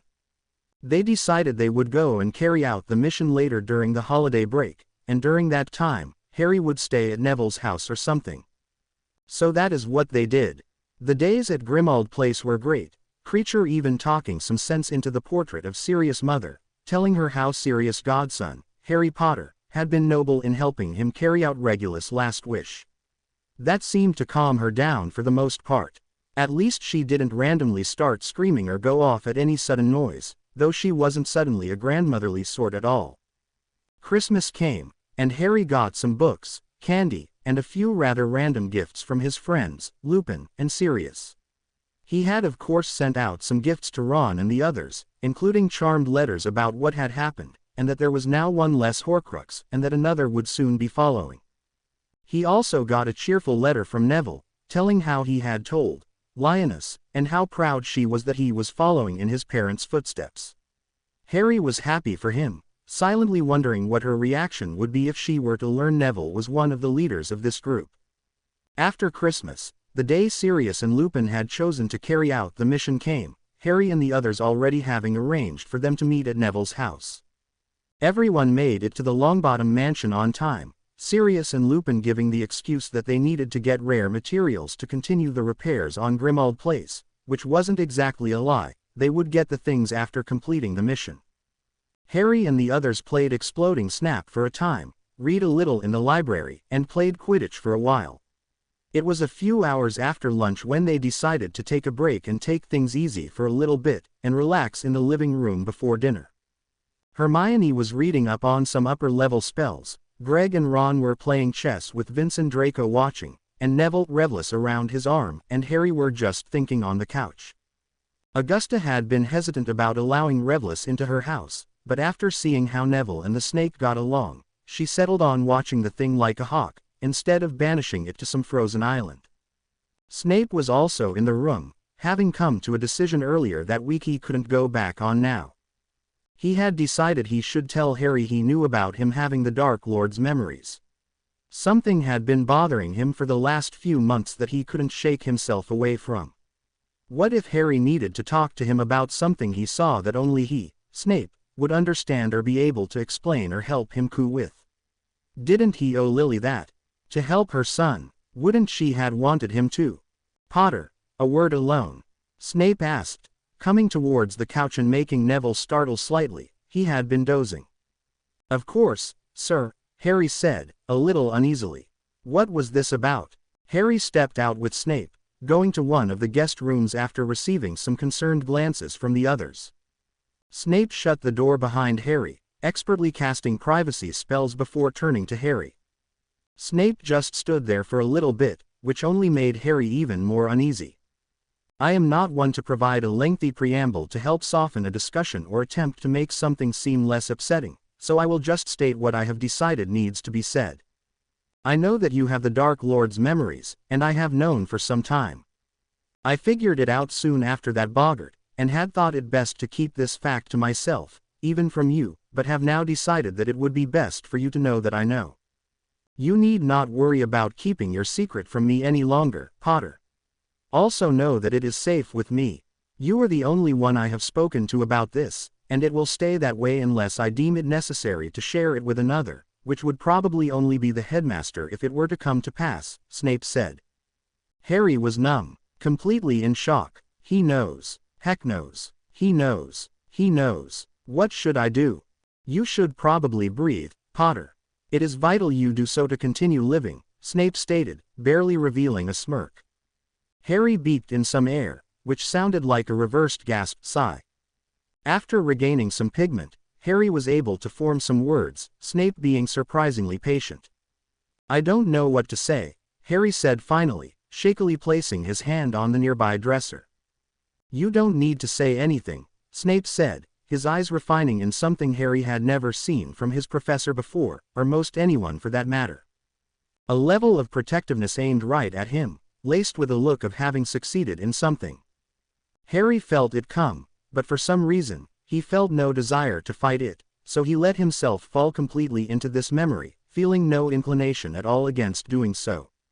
My lord, I humbly ask for a request, Snape said, kneeling. You are a faithful servant, I shall see if I will grant you your wish. What is it? When you go to kill Potter, spare his wife for me, Snape said. You desire her? Yes, my lord, Snape said. I will take it into consideration, he said. Thank you, my lord, thank you, Snape said reverently, looking up with eyes Harry had just seen from his professor moments before. Harry's hand tightened against the edge of the dresser as another flash of a memory he had had so many times before came forward once again. Not Harry, please not Harry. Stand aside, you silly girl, stand aside, now.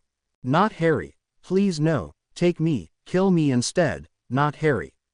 Please, have mercy, have mercy. Soon after, he ran out of the little amount of patience he had and spoke the curse, green light filling the room, before casting it again, this time on little Harry. Harry opened his eyes, suddenly realizing he was sitting on the floor with a surprisingly concerned potions master beside him. His back was resting against the dresser, his heart was racing, and his forehead was covered in sweat. Harry swallowed and took a deep breath soon after. Do they usually come like that? Snape asked softly, kneeling regally beside him. Not often, only when I don't fight them or when they're very strong, Harry whispered. A silent pause went between them, Snape quickly taking in Harry's condition and determining nothing physically was wrong. He just hoped that fact went with Harry's mental condition as well. I had always wondered about that, but now I know, Harry muttered after a moment. What? Why he said that, Harry answered, though barely consciously. It sounded like he was talking to himself more than answering Snape. What did you see? Snape asked, and if Harry had been able to pay more attention he would have seen the look of uncertainty Snape had in asking that question. You asked him not to kill her. You didn't know what he was really planning to go do. You thought he just wanted my dad, so you did what you could, Harry said. Snape stayed silent, suddenly unable to talk. He told her to move, you know, but she didn't. He would have spared her like you asked if she had, but he ran out of patience. Harry exhaled a shaky breath, oblivious to the tear that escaped and silently went down the side of his face. I've seen that memory more times than I can count, and always wondered why he had said that. But now I know. Harry swallowed again before giving a small smile. You're the first I've really told that to. I've never told anyone the specifics before, he said, before realizing the tear and quickly brushing it away, hoping Snape hadn't seen. It didn't matter either way. Snape was more concerned about trying to hold himself together and not letting Harry notice this fact. After a few more seconds of gathering themselves and trying to hide it from the other, they managed to stand up. Well, Potter, Snape began, hoping his voice was steady, which it was to Harry, though Dumbledore would have noticed the strain. "You know where to find me if you need to." Harry nodded as Snape waved his wand and banished the spells. They both exited the room as if they had merely had a simple discussion, and went to dinner soon after. The rest of the holiday went quickly and passed without many things noteworthy, except the fact Sirius and Lupin returned with the dagger and the destroyed ring. The mission had been a success. Harry kept the meeting with Snape to himself, only sharing the fact Snape knew about the memories with the others. The others were actually more relieved than anything else. Though Hagrid knew about the memories, it was probably a good thing someone who would be able to understand them better knew about them. The only thing they were concerned about was the chance Snape would tell Dumbledore, though they also knew it was probably only a matter of time until Dumbledore learned that secret, either from them directly or him figuring it out on his own.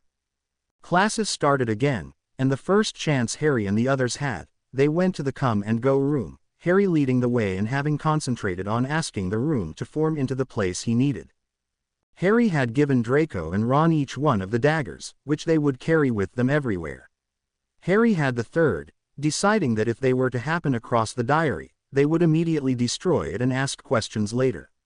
They all thought this was a good decision, but they had yet to see any book even resembling the soon-to-be last blasted Horcrux. They quickly entered, Draco being the one with his dagger out. "It's this way," Harry said, leading the way through the piles of long-lost items from countless generations. "This place is amazing. Why has it taken so long for us to wish for this place?" Ron asked. "After we do this, you have a swim in this stuff later, Ron," Vince stated. "But I call that football over there." "Deal. There it is," Harry said, hurrying forward before turning to Draco. "Care to do the honors?" "My pleasure." "Okay. Just do it quickly and get ready for a scream and nasty darkness. There's no protections or anything on this, since Riddle was overconfident in this hiding place." "Some hiding place, everyone has used it," Greg noted. "Funny how most forgot about their stuff though," Neville pointed out. Greg shrugged. "Okay. Everyone ready?" Draco asked. "Ready," they said. Draco stabbed the front of the diadem hard with the blade, and dropped it soon after as a scream swarmed around them and a similar shadow poured from the diadem. And then, it was over. Utter relief fell over them, and afterwards they all enjoyed a moment of celebration in the come-and-go room, Dobby bringing them some cakes from the kitchens. Classes continued, as did Quidditch practice, Hogwarts Army, Custose meetings, and lessons with Snape on the weekends. They had an interesting time on Valentine's Day, Lockhart proving his capacity or lack of to use intelligence or simple common sense. To put it simply, the whole school, staff included, save Lockhart, was glad when that day was over. It was in the middle of the second term now, no other attacks having happened after Leanne and the Friar, though Harry and the others knew something was bound to happen soon. One day, Harry and the others having breakfast in the Great Hall, Hermione already having finished and reading over their homework, Neville dug into his bag and pulled out his Remembrall to put it on the table so it wouldn't break as he got out his books, but before he could, it suddenly turned black. "What the?" Hermione gasped. "Neville, what did you do?" Ron asked, gaping. "I've never seen it do that before," Neville stated. "What's it mean?" Harry asked. "Is it broken?" Ron asked. "Here," Hermione said. Neville handed it to her. "It stayed black." "Weird," Neville said. "Maybe it is broken. I'll write Gran and ask about it later." The day continued, Harry and the others quickly forgetting about the Remembrall as the fact the next Quidditch game was after lunch, between Ravenclaw and Hufflepuff. Walking to the pitch, however, this fact was quickly squashed. "This game has been cancelled," McGonagall stated, intercepting them. "They can't cancel Quidditch," someone behind them stated. "Probably would." McGonagall ignored him, looking grave. "Weasley, come with me," she said, everyone who had been going to the stadium quickly being escorted back with the other professors. Harry and the others quickly joined Ron, and surprisingly, McGonagall didn't shoo them away. She led them to the infirmary, and the closer they came to it, the more they knew something bad had happened. On the way there, the twins quickly joined them, having been told by Flitwick to go. "Now, this will be a wee bit of a shock," McGonagall said. There has been another attack, another double attack. They entered, their eyes quickly falling onto two fellow army members. Both petrified, each firmly grasping mirrors. Percy Weasley and Penelope Clearwater. Everything after the infirmary happened quickly, the word of what had happened spreading even faster. And then other news came. Hagrid had been called to the headmaster's office and the minister had come, this fact having been relayed to them by Flitwick to Harry, since he felt the Custose should be notified, and though he didn't know how Harry contacted them, he knew that message should be sent. Harry and the others, in the confusion of the chaos, had managed to break off and meet in the come-and-go room for a time, knowing that this had to be dealt with now. They could no longer search for the diary or wait for Riddle to slip up now. I think we should go down to Salandra and set a trap for Riddle or something, even wait for him, as long as it takes. Ron declared, furious one of his brothers had been attacked. I agree with Ron, Greg said. We should have tried this earlier, but either due to feeling it wouldn't work or whatever, we didn't, but we can't think about that now. 2 more prefects have been attacked, both of whom are in the army, and Hagrid is now in danger of being taken to Azkaban, a horrible place I've heard my dad talk about. We need to take this head on now, we have no other choice. I think we should split into 2 groups, so one can cover for the other, Neville said. Who should go and set the trap for Riddle? Draco asked. I will, Harry said. I will too, Ron said. The 2 of us will go as well, Crabbe said, Greg nodding. We can try out some of our new spells too. All right, you'll have the mirrors on you, and if you're in trouble, we'll know. We'll then get Dumbledore, even though he'll probably still be busy with the minister. The last I heard, the minister was still talking with Dumbledore, and one of the governors was with them, Hermione said. Barty Crouch Jr., Draco stated. Snape told me before I came here. Great, we really need to resolve this fast then, Neville said. Who knows what he's doing? He's a part of this is probably part of the plan. Distract Dumbledore, Harry said. I think you're right, Hermione said. All right, go you guys. We'll cover for you. They all nodded and quickly headed off, Harry pulling out his cloak and covering himself and Ron while hoping Crabbe and Goyle wouldn't look too out of place if someone were to see them. Luckily no one was around.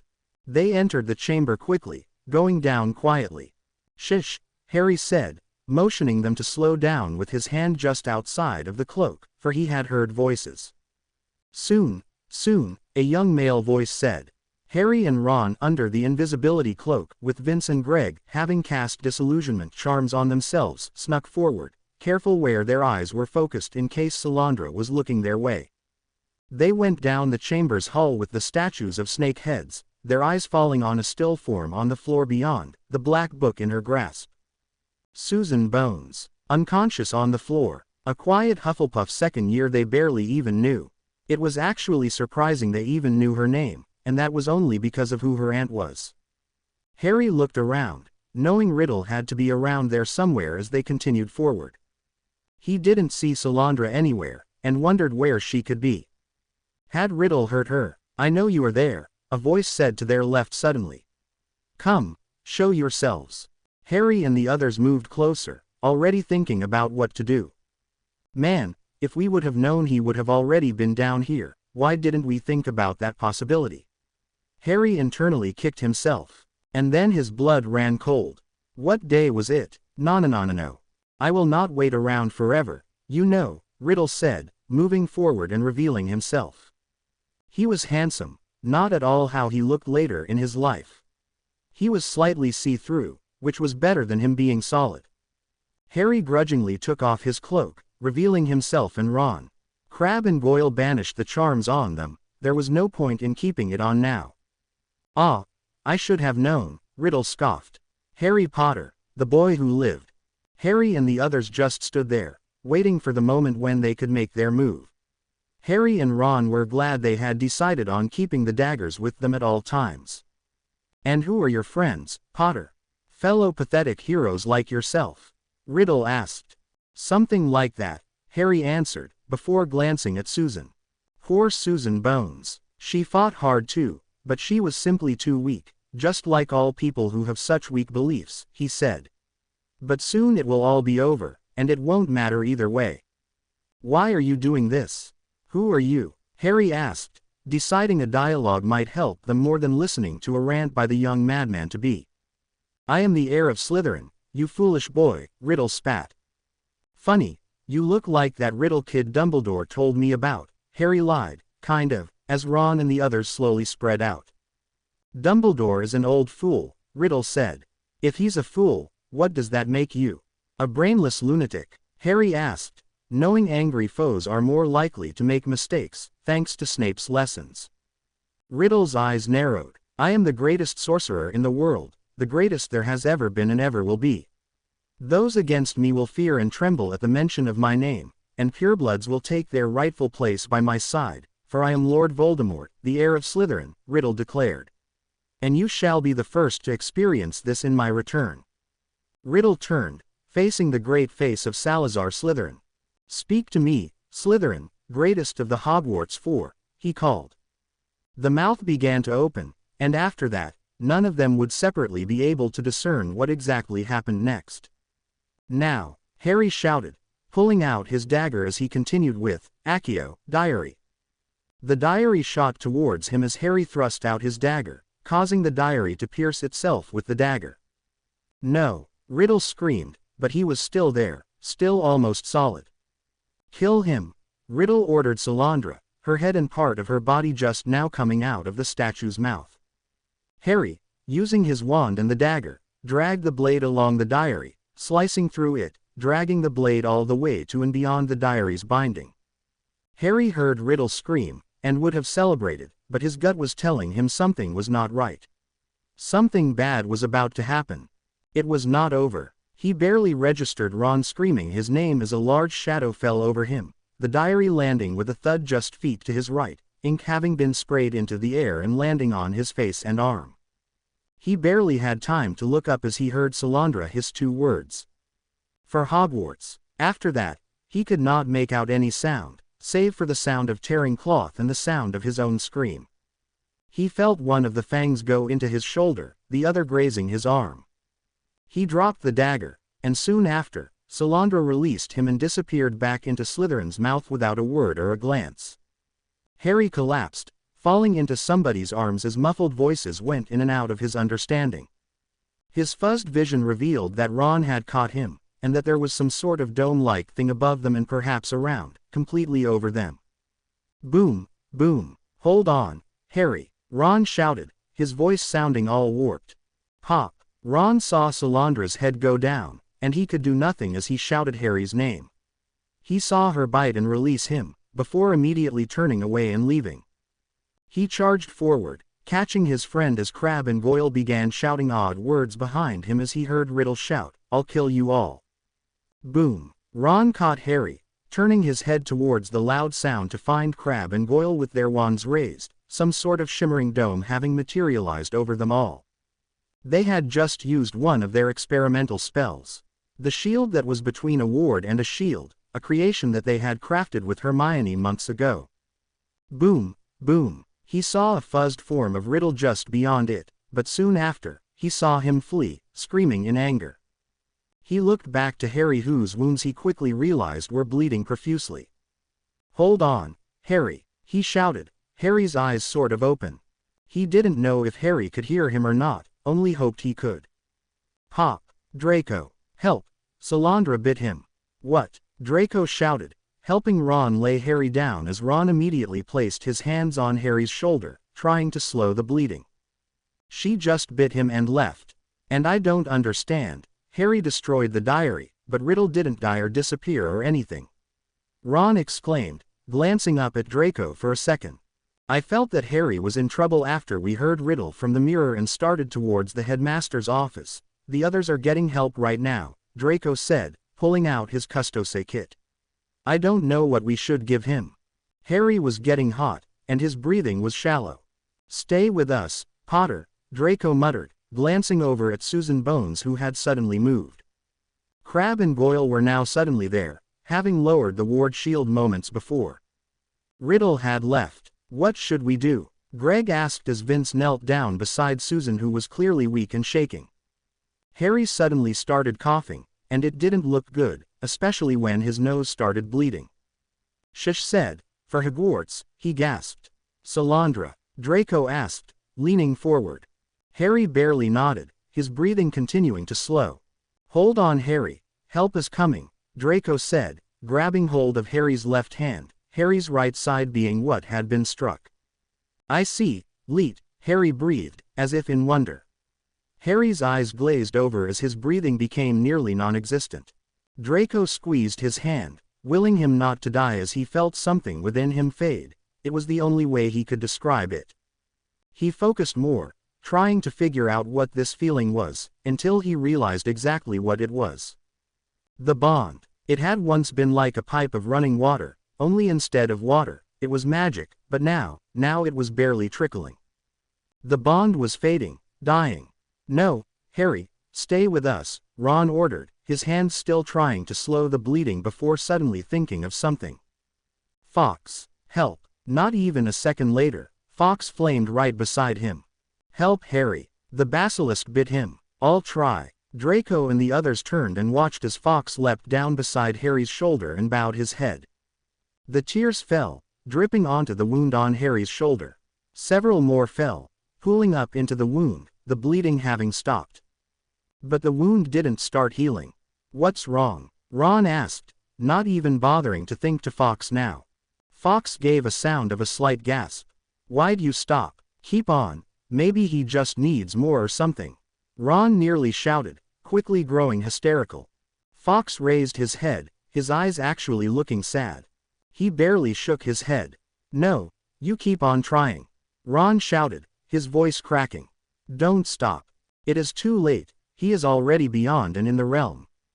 No he isn't. Don't be stupid, it's not too late, he's not dead, Ron roared, waving his arms about before settling on Harry. Harry, answer me, don't you dare leave us. Don't let that old bat dictate what happens. Fox, do something. Draco and Greg were frozen. Susan had started crying a while back, and Vince had awkwardly taken his place beside her, since she was also having trouble sitting up, even after Vince had given her an energy seed and a rejuvenating potion. Continuing to support Susan, Vince looked up to Harry and the others, at a loss of what to do as Ron continued yelling as he was just able to see Harry's ink-spattered face. Vince could also see that Harry's eyes were closed, and that he had stopped breathing.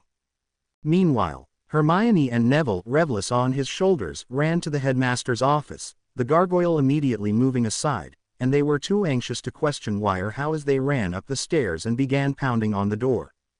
Professor, help, Harry's in trouble, they shouted. The door quickly opened, revealing Dumbledore, Hagrid, the minister, and Barty Crouch Jr. Dumbledore had stood up when he heard them coming up the stairs and had immediately begun making his way towards the door. Ms. Granger, Mr. Longbottom, what's happened? He asked, internally fearing the answer as he suddenly remembered the date. Harry, chamber, air, they gasped, catching their breath.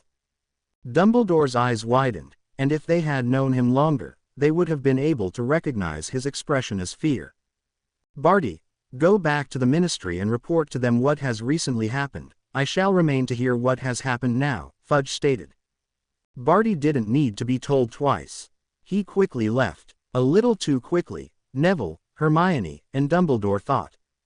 Where? Dumbledore asked, already following them out. What is going on, Albus? Fudge asked, wondering what was going on and why Dumbledore was not questioning these students, but following them instead. Follow us, we know where, Hermione said as they jogged down the stairs. Hagrid quickly joined them, Fudge now too worried to question what was happening and why Dumbledore was allowing Hagrid to join them to wherever they were going as he suddenly felt old magic flare. Dumbledore's magic. They charged down the halls, the students having been ordered to their common rooms by McGonagall just a half an hour ago, though Hermione and the others had obviously overlooked this. Skidding onto the second floor, Dumbledore and the others suddenly stopped, seeing a professor in the hall, just a few feet from the door to the girls' restroom. Lockhart. However, it had not been Lockhart that had made them stop, it was what was behind him. A shimmering image of a boy, a Slytherin prefect, if their eyes served them, and a boy Dumbledore immediately recognized. Tom Marvolo Riddle. Riddle looked right at them, his eyes actually flashing red as he glided forward and closer to the unsuspecting Lockhart. "Ah, come to join the hunt?" Lockhart asked them joyfully, flashing his disturbing smile. Dumbledore, Hermione, and Neville slowly pulled out their wands. Hagrid moved into an aggressive stance, while Fudge stood frozen in shock. "What seems to be the trouble?" Lockhart asked, a little worriedly, seeing how 3 wands were now being pointed in his direction. Riddle smirked evilly, before shooting forward, and into Lockhart. Lockhart stumbled forward, before suddenly standing up straight, his expression no longer his own. Lockhart's eyes were different, the pupils mildly slit-like. He laughed, his voice not like the boy Riddle's or quite like Voldemort's, but something in between, something more hostile and cruel. "You've lost, old man. The boy, who lived, is dead. And I, Lord Voldemort, have returned. You, and those against me, shall meet the end soon." His eyes again flashed red for an instant, Lockhart's form giving a slight shimmer as well. Fudge promptly fainted as Hermione and Neville beeped in horrified breaths. "Soon, old man, soon," Riddle stated with a hateful determined smirk. He then exited Lockhart, shooting forward, Neville and Hermione diving out of the way as Dumbledore waved his wand before him. "Everybody down," Dumbledore shouted, throwing his free hand towards Riddle and his wand hand up towards the ceiling. "Lansforvisa denna onska, Hogwarts. Bevica alla som ar inri. Inget Hanrika, Inget ga ut," he chanted. The walls went blue, then red, then green, then yellow, before surging into white all within a span of a split second, the light having shot out from Dumbledore's feet, wand, and hand. The light hit the darkness which was Riddle as Dumbledore sidestepped and swung his arms towards one of the castle's exterior walls, where on the other side of them was the outside grounds. Riddle, whammed by the light, was forced into and through the wall in his current unsolid state, Dumbledore driving him out from the interior of the castle, while putting the castle in lockdown at the same time. Lockhart collapsed soon after, completely out cold. "Albus, what's just happened? What was that thing?" McGonagall asked, slightly out of breath and having come from the opposite direction, several other professors with her, all of them having just seen Dumbledore banish the dark form. "Voldemort," he answered, barely pausing before giving out directions. "Filius, stay with the minister and Lockhart. Pomona, gather the other professors and ensure the castle is secure. Severus, Minerva, come with us," Dumbledore said, giving a short nod to Hermione and Neville to continue leading the way. Hermione and Neville quickly did so, now at an all-out run as Filius and the other professors did whatever Dumbledore had ordered. They quickly entered the bathroom, and Neville dashed to the sink. "Open, stairs," he hissed, ignoring the gasp from McGonagall. "I've learned some," Neville stated shortly, Revelus raising his head slightly. Dumbledore didn't seem to be that concerned about how Neville knew words in Parseltongue or how he knew where the entrance was as he went forward, hurrying into the chamber, afraid he might already be too late. They heard someone yelling, clearly upset, their voice echoing throughout the vast underground space. "Harry, answer me. Don't you dare leave us. Don't let that old bat dictate what happens. Fox, do something." Charging forward, Dumbledore, Hermione, Neville, Hagrid, McGonagall, and Snape entered the main chamber, their eyes quickly taking everything in. They stopped at the sight, save Dumbledore, who only moved faster upon seeing what was before him. Ron looked up, his hands covered in blood, and though most would expect the arrival of the headmaster and the other professors to have a calming effect, the opposite happened. "Professor, tell your bloody bird to do something," he shouted frantically. Dumbledore went forward, looking as if he didn't even hear what Ron had said, as Draco moved aside. Dumbledore quickly went down, landing abruptly on his knees beside Harry as he immediately began searching for signs of life, Fox bowing his head in defeat. Albus," McGonagall breathed, horrified. Dumbledore didn't answer, his old hands probing Harry's throat for a pulse, after having waved his wand over him, before moving a hand to Harry's now blood-covered chest. Dumbledore caught sight of the phoenix tears, no healing at all taking place. He muttered some unintelligible words, searching for anything that would tell him there was still hope, but everything he found confirmed his worst fears. Removing his hand from Harry's still chest, He bowed his head into his palm. Soon after, his other hand came to rest on Harry's cool forehead as his eyes silently filled with tears, his shoulders sagging in defeat and loss. Snape was just there, unable to fully comprehend what he was seeing, simply because he didn't want to. McGonagall had a hand over her heart and the other over her mouth, tears quickly trailing down her cheeks. Neville and Hermione ran forward, stopping just behind Dumbledore and Draco. Hermione fell to her knees, quickly falling into sobs as Neville suddenly continued on, going around Dumbledore and Draco, Ron being directly across Dumbledore and beside Fawkes. "No, you're not dead. There's too much for us to do. Don't leave us. We need you." Neville went off, brushing past Ron slightly as he went to his knees and grabbed Harry's robes. Regulus slithered down from Neville, coiling against Harry's frame and resting his head sadly on his leg. Ron was in shock, all previous thought and reaction having left him as he saw that not even the great Albus Dumbledore could save Harry. Draco was pale, his skin lighter than his hair. He felt utterly sick and lost. "No, don't be dead," Neville continued, oblivious to Greg, who had hurried towards him. Neville, stop. He's gone, Greg said, his own voice cracking as he pulled Neville away. Greg got Neville to let go, Neville letting his face fall into his hands soon after as he wept. Just wept. Hagrid's wails echoed around them as Draco continued to search for the bond again, even trying to somehow put his own magic into it, but it was no use. Harry Potter was dead. Harry felt warm and safe, and when he opened his eyes he was standing in a mist of pure white. "Harry." The voice was far away, behind him. He looked around, but saw no one in the white mist. "Where am I?" he asked himself. He looked down at himself, finding clean unblemished robes and no wounds. "I'm dead," he whispered. "No, not exactly," he heard a voice behind him. It almost sounded familiar. He saw a figure in the distance. "Come, Harry, there are people waiting for you," the man said gently. Harry went forward, and the closer he got to him, the more the fog cleared, until he found himself in a clearing, and upon looking around, he realized it was a lightly treed valley of some kind.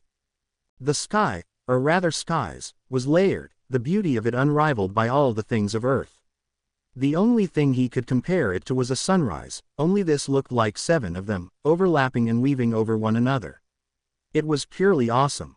Looking forward again, his eyes suddenly came to rest on a number of people, but the only people he was able to recognize were his parents. The man he had seen earlier was nowhere in sight however. His jaw dropped slightly, his eyes understandably watering a little. James and Lily, and those with them, smiled. Lily opened her arms. "Come here," she said softly. Harry went to her, taking the few steps until her arms wrapped around him, allowing him to fully fall into her embrace. Harry breathed in her sweet scent of could he believe it. Lily's, memorizing her soft touch and the feel of her arms around him, the first motherly hug he could remember. Soon after, he felt a hand come to rest on his shoulder. Pulling back, he found his dad smiling down at him. "Hello, son," he said, giving a hug soon after. Harry couldn't believe it. He was with his parents. Death wasn't bad at all. As if they knew what he was thinking, they each gave him a soft smile. "We have a lot to tell you, Harry, before you go back," Lily said. "Go back?" Harry asked. "Yes, you are not yet bound here. You are meant to go back, to be given a chance to continue living," James said. "A chance?" Harry asked. "Let us explain everything to you, in order," Lily said, leading them forward into a lush region of grass and away from the others who were now also shifting away to give them privacy. They sat down, Harry idly wondering if this would count as a picnic. "You are not truly dead, Harry, but let me explain before you start asking questions," Lily said. "Okay," Harry said. "We've been watching you, and know you know about the Horcruxes, and that you have destroyed all of the Horcruxes Riddle presently has made. However, there is one that has just recently been destroyed you don't know about. Harry, this will be hard to hear, but you must know, for it is one of the main reasons why you will be able to go back. You were a Horcrux. Voldemort had unintentionally given you a piece of his soul that night. Harry's eyes widened in horror as realization dawned on him. The memories, he whispered. Yes, but there is more we must tell you, she said. Harry, the bond that was made when the Blood Ward and Beacon Charm fell and joined did something to both your and Draco's magic cores, but it had a seriously profound effect on yours, particularly in reference to the Horcrux. Now, remember your notes during the summer, your brilliant pipe analogy? James asked proudly. Harry nodded. Remember how you stated how everyone's magic is dependent on shape, flow, and temperature? Well, when the Ward and Charm joined, creating a link between you and Draco, the bond separated those three kinds of things in the Horcrux, separating Voldemort's powers, memories, and soul. Harry, when you go back, you will still have Voldemort's powers and memories, but you will no longer be carrying his soul. You are no longer a Horcrux. Because of this, your scar will no longer warn you if he is close, but it also won't link you to how he is feeling either, like in your first year, which I think should be counted as a blessing, James explained. Also, because of the Horcrux, it acted as a buffer for you here, because it went on, allowing you to be able to go back. So, in a way, Voldemort saved me? Harry asked, partly disgusted yet amused with the irony. I suppose in a way, but the bond is what truly did. Normally, it would depend on a different set of circumstances to allow you to return, but because of your bond with Draco, it allows a path, of sorts, for you to go back on, James said. You know about life debts, don't you? Lily asked. Yeah, a little, he said. Hermione had done some reading on it and had explained it to them some when they were looking into bonds. Well, there is a polar opposite to that, she said. What, like a death debt? Harry asked, confused now. No, more like a survivor's payment, James said. Let us explain, Lily said. Let's say there are two people, and one tries and fails to kill the other, a person who had no ill feelings or intentions towards the one who had tried to kill him. Well, the survivor now has a tie to the attempted murderer, but not in the way you think. Because he had survived the assault, his magic has now tagged the one who wishes him harm. Muggles sort of have something like this, which they classify under a sixth sense, though theirs is normally broad, allowing a person to sense danger more easily after they have survived a near-death experience, which we have as well, but the payment is a bit different. The survivor's payment focuses on an individual, sensing possible harm coming from them, providing the survivor a better opportunity to survive another attack. Oh, Harry said, unable to stop himself from thinking, didn't help you too much though. Now, this does not mean the attacker can't end up harming the survivor or worse. But I am sure you already realized that, James said softly. Harry nodded. The payment gives a gut feeling, sudden impulses to do or not to do something, so don't ignore them, like I had, James continued quietly. Harry looked up at that. James, stop. There was nothing you could have done, and it doesn't matter now anyway. What done is done, and certain things are just meant to be, Lily said sternly, before looking back to Harry. Now, there is still more to tell you, and we are running out of time, so listen. When you return, she sighed. There is no guarantee you will be able to stay, all it will be is a chance because of the condition your body and magic will be in, but promise us you will try. I will, but, what can I expect? Harry asked. Basilisk venom has magic laced within it, which is part of the reason why it is so deadly. It doesn't only affect you physically, but magically as well. It goes to your magical core. However, there is the addition of the Phoenix Tears to also consider. They are actually a blessing and a curse in this. They will repair the damage the venom has done to your body, but they will complicate matters in your core, Lily said sadly.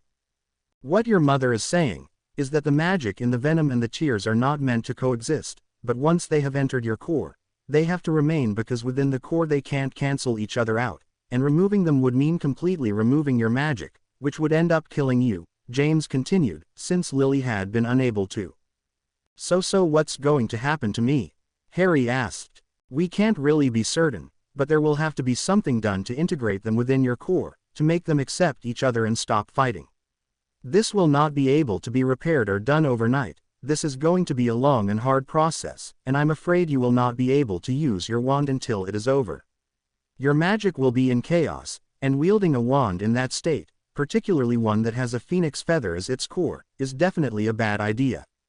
"How long?" Harry asked. "I don't know, at least several weeks, if not longer, and that's assuming a solution is found and you do not return here," James said.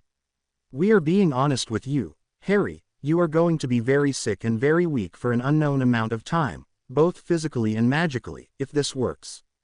Harry nodded a little, part of him hating himself as he wondered why he should even try to go back. Voldemort is going to return. Once Riddle makes it to the Death Eaters who are waiting for him with the other part of himself, they will finish the process, Lily said, as if knowing what Harry was thinking. "You mean, Voldemort will have a body again?" Harry asked. "But I destroyed the diary." "Yes, you did, but Barty and the other Death Eaters did something to the diary, preventing whatever the diary produced from being linked to it in the way it had originally been.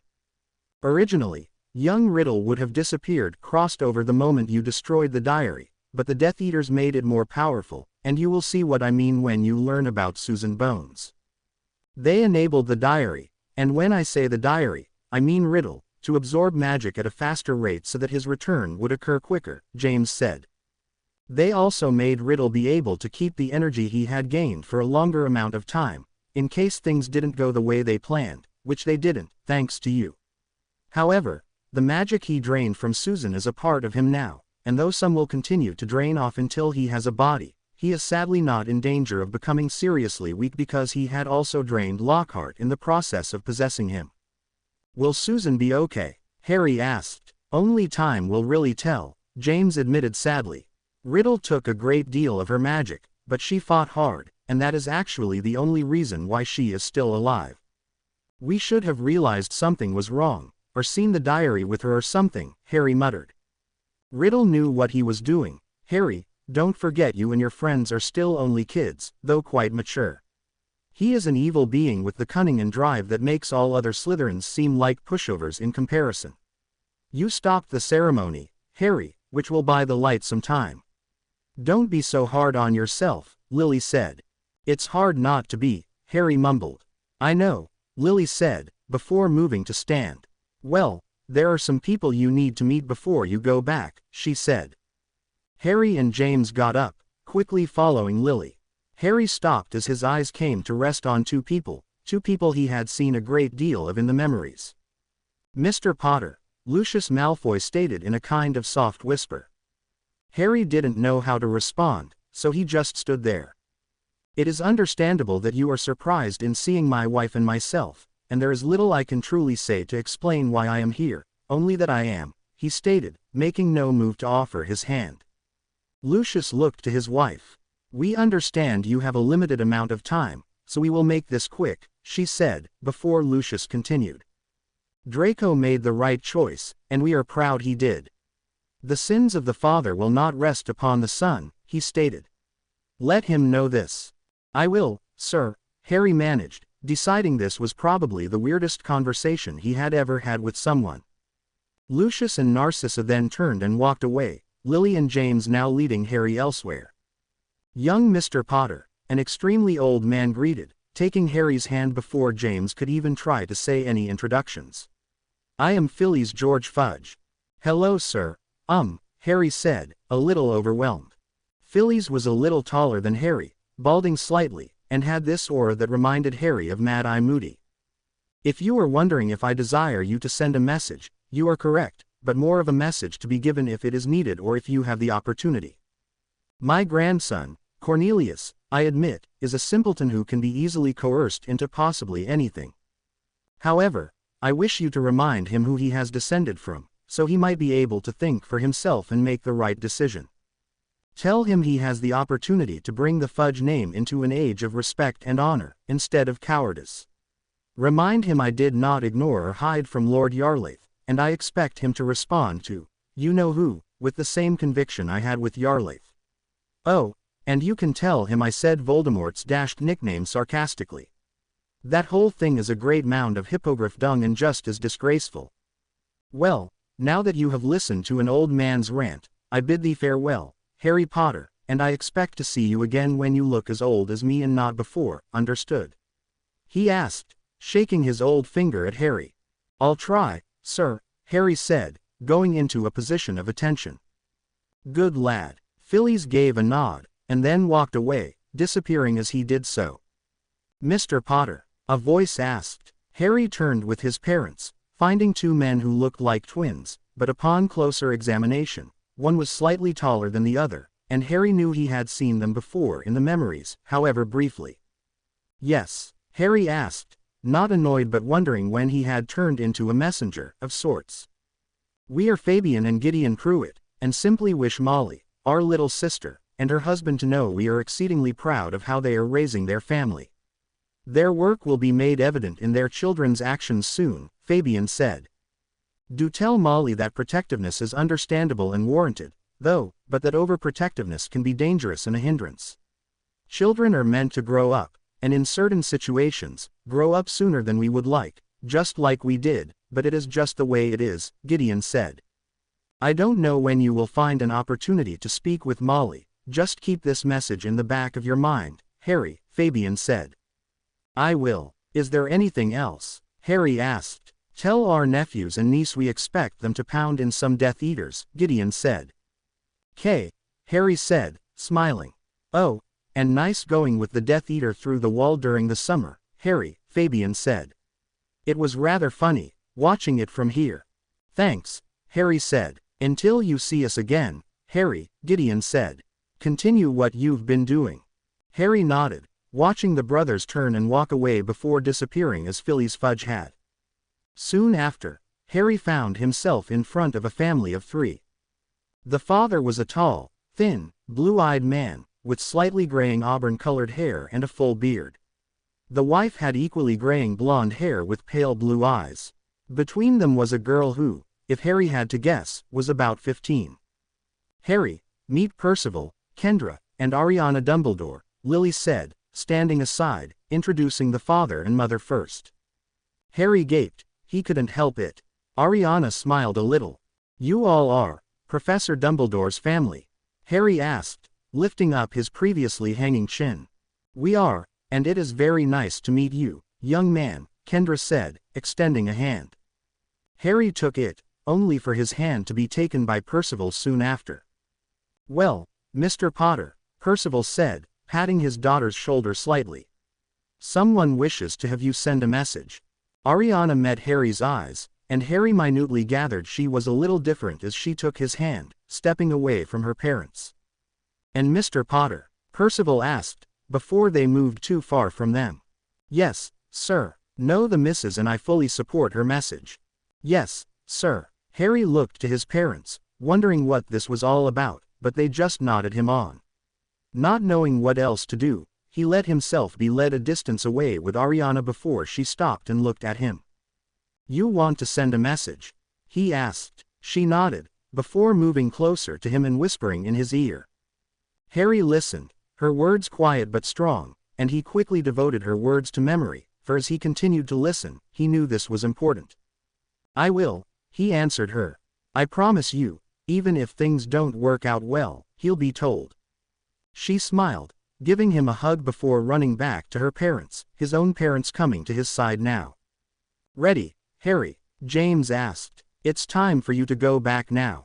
Harry nodded. With some last hugs and a dozen KS, James and Lily guided him to the edge of the clearing, where light seemed to mesh with the valley itself. Harry stopped and faced his parents. Is there, I don't know, anything else? You know, before I go? Harry asked. Actually, Harry, there is, Lily said. She looked over at James who nodded. Like the others who have given you messages to give to others, I don't know if or when you will get a chance to deliver this, but if you do, tell Severus the First forgave him, Lily said. Harry nodded, looking to his dad to see if he had anything to say. Just tell, and I say this with the deepest respect, Snivelus, James began, causing Lily to elbow him. Ow. James, rubbing his side, suddenly became solemn after a moment, though. Okay, enough teasing. Tell Snape, his debt has been paid in full, and thanks, for looking after you, James finished softly. I will, Dad, Harry said, before turning away from them a little, and towards the white mist. "We'll be watching, Harry," James said. "You've made us very proud." "We love you, Harry," Lily said, having already told him that just moments before. "Now go back, and live." Harry took a calming breath before moving forward, and after one final glance back, he took the last step into the light, the brush of the fog on his skin and the sound of a soft hush of mysterious power quickly overtaking him.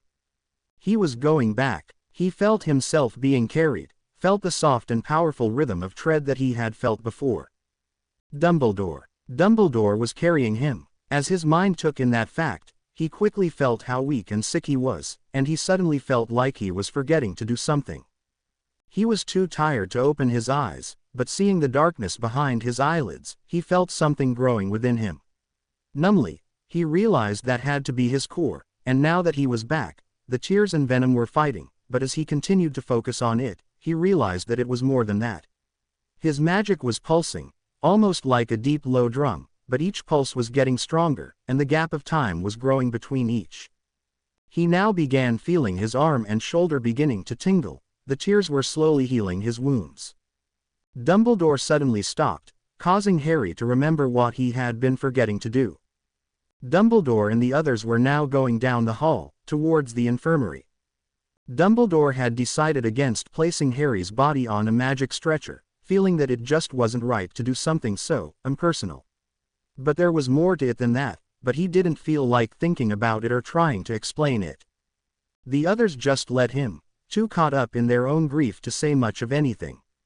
They were halfway there when Dumbledore felt something ripple across and through his frame. He stopped, causing the others to freeze with him. He had felt this sort of magic before, a long time ago. He looked down at Harry in his arms, wondering if he had imagined it, but all doubt immediately vanished as Harry beeped in a breath of air, nearly choking on it.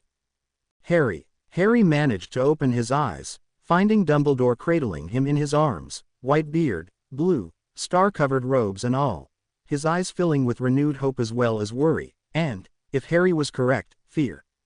Harry suddenly shivered, another pulse of magic, this one much stronger than the little one moments before, coming from his center.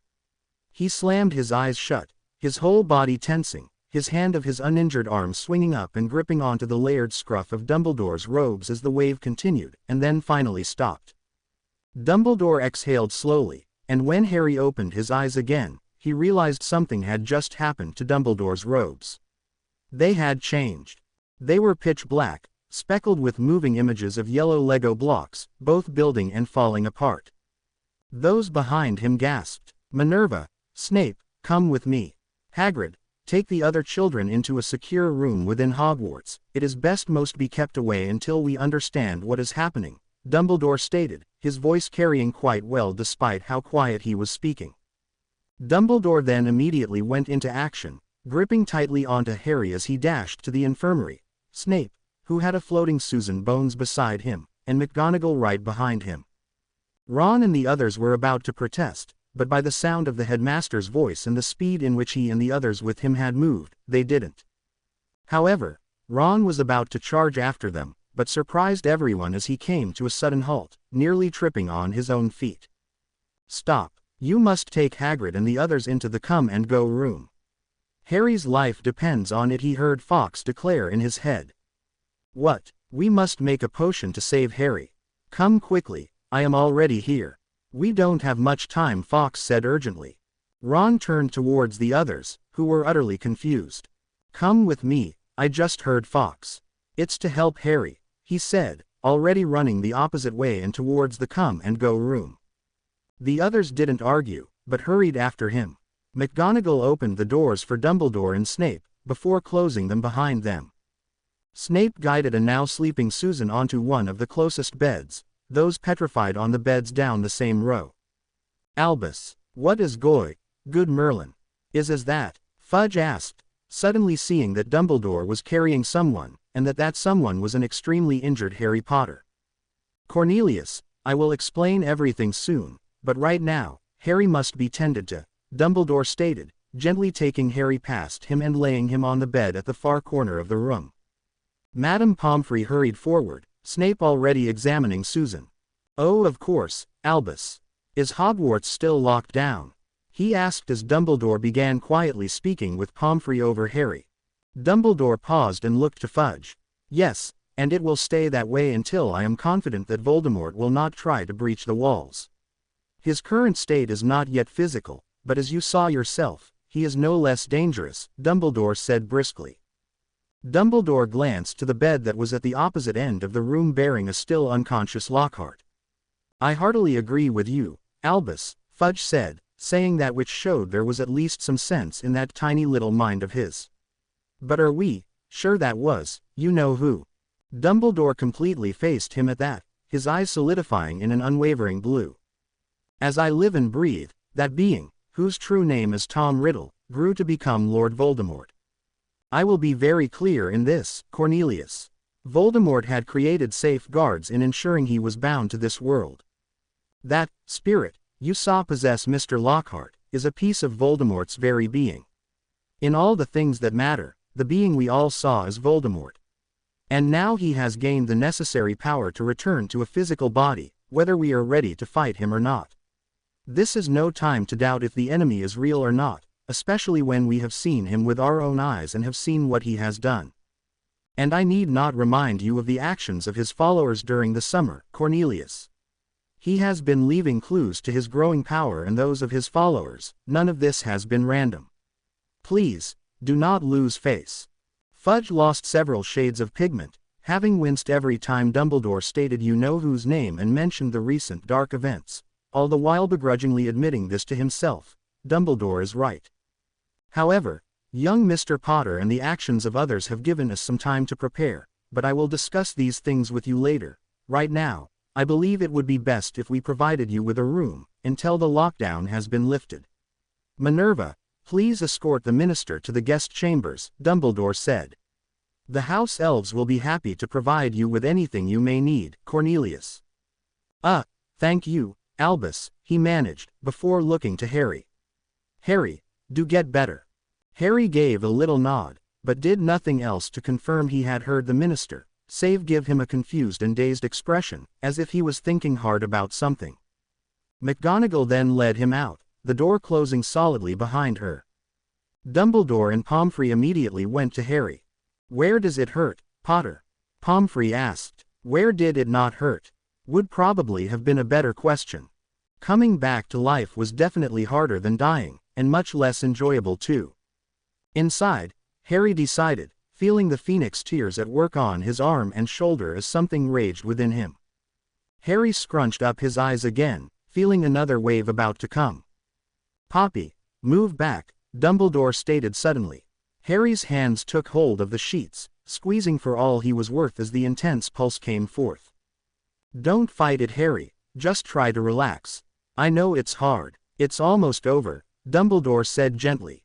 Harry heard Pomfrey inhale sharply, and he silently wondered what had happened this time as he was able to relax.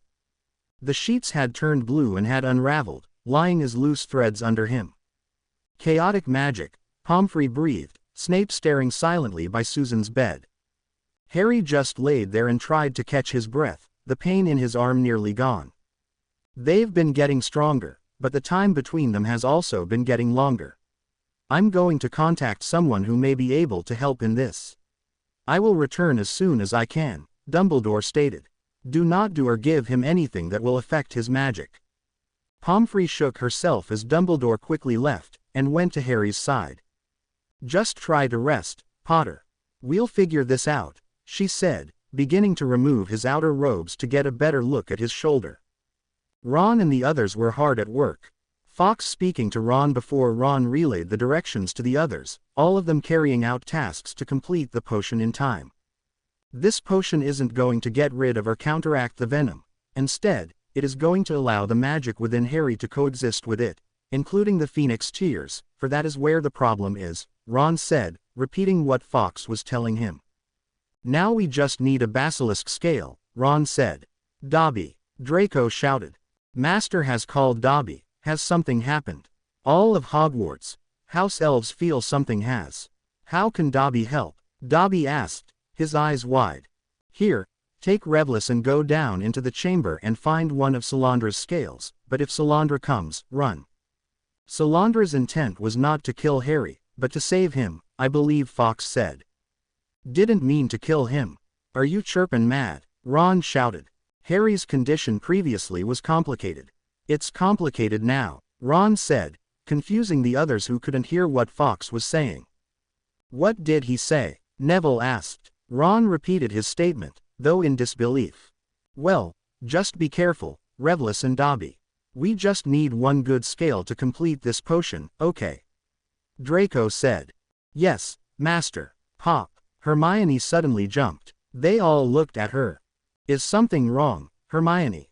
Greg asked. Oh Merlin, he's contacting me. She exclaimed. Who? Longbeard. Oh Merlin, Ron agreed. Well, get over here, you need to be glamored. Draco said as Vince and Neville stepped towards her with their wands, since Draco was busy cutting up some strange purple leaves. Just stay still, we have to hurry. Sorry if you don't look like how you wanted, Neville said as they charmed her. Hermione's appearance aged 50 years.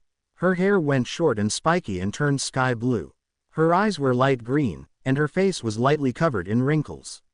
Her clothes turned into blood-red robes with laces of silver thread throughout. They then nodded, before she hurried to the far side of the come-and-go room, walls suddenly materializing around her, a door appearing as well. Apparently she decided she needed a study. Entering the room she just required, she pulled out her mirror and placed it on the desk and then spoke the words to activate it, taking a calming breath as she did so. Longbeard, I apologize for the delay. I am Hermit, what is the emergency? She asked, trying to sound as calm and collected as she could. Hermit, I trust Mage told you of our previous conversation. Dumbledore asked. Yes, has. Hermione decided not to complete the sentence. I'm afraid so, but from some events and circumstances I do not currently understand, Harry is alive, though having been gone for a time. However, I fear we may lose him again if something is not done, Dumbledore said gravely.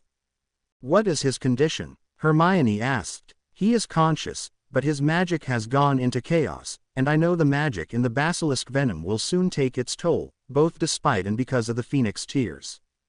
Hermione pursed her lips together. Stand by, Hermione said, quickly leaving the room with the mirror on the desk. She closed the door behind her. Is there anything they can be doing for Harry until the potion is done? Hermione asked, looking at Fox. They can give him anything to heal his physical body, but they should not even think about giving him anything that affects his magic. Also, don't cast any spells on or near him, Ron said. But he, motioning to Fox, is sure they already know that. Okay, Hermione said, turning back and re-entering her sanctuary. Longbeard, do what you can for his physical condition if you aren't already, and in case you don't know, do nothing that may affect his magic, including giving him potions or casting spells on or close to him. We'll deliver the package that will help as soon as we can, Hermit said. Hogwarts is in lockdown, Dumbledore stated. That won't be a problem, we'll still be able to deliver it to you, just focus on keeping Potter stable until we do. If you're sure, Dumbledore said, not looking convinced about them being able to get through Hogwarts' defenses. I am, now. I believe we both have work to do, Hermione said certainly, hoping her new persona was working out okay. Dumbledore gave a nod, before cutting off communication with, we are a formation of defenders.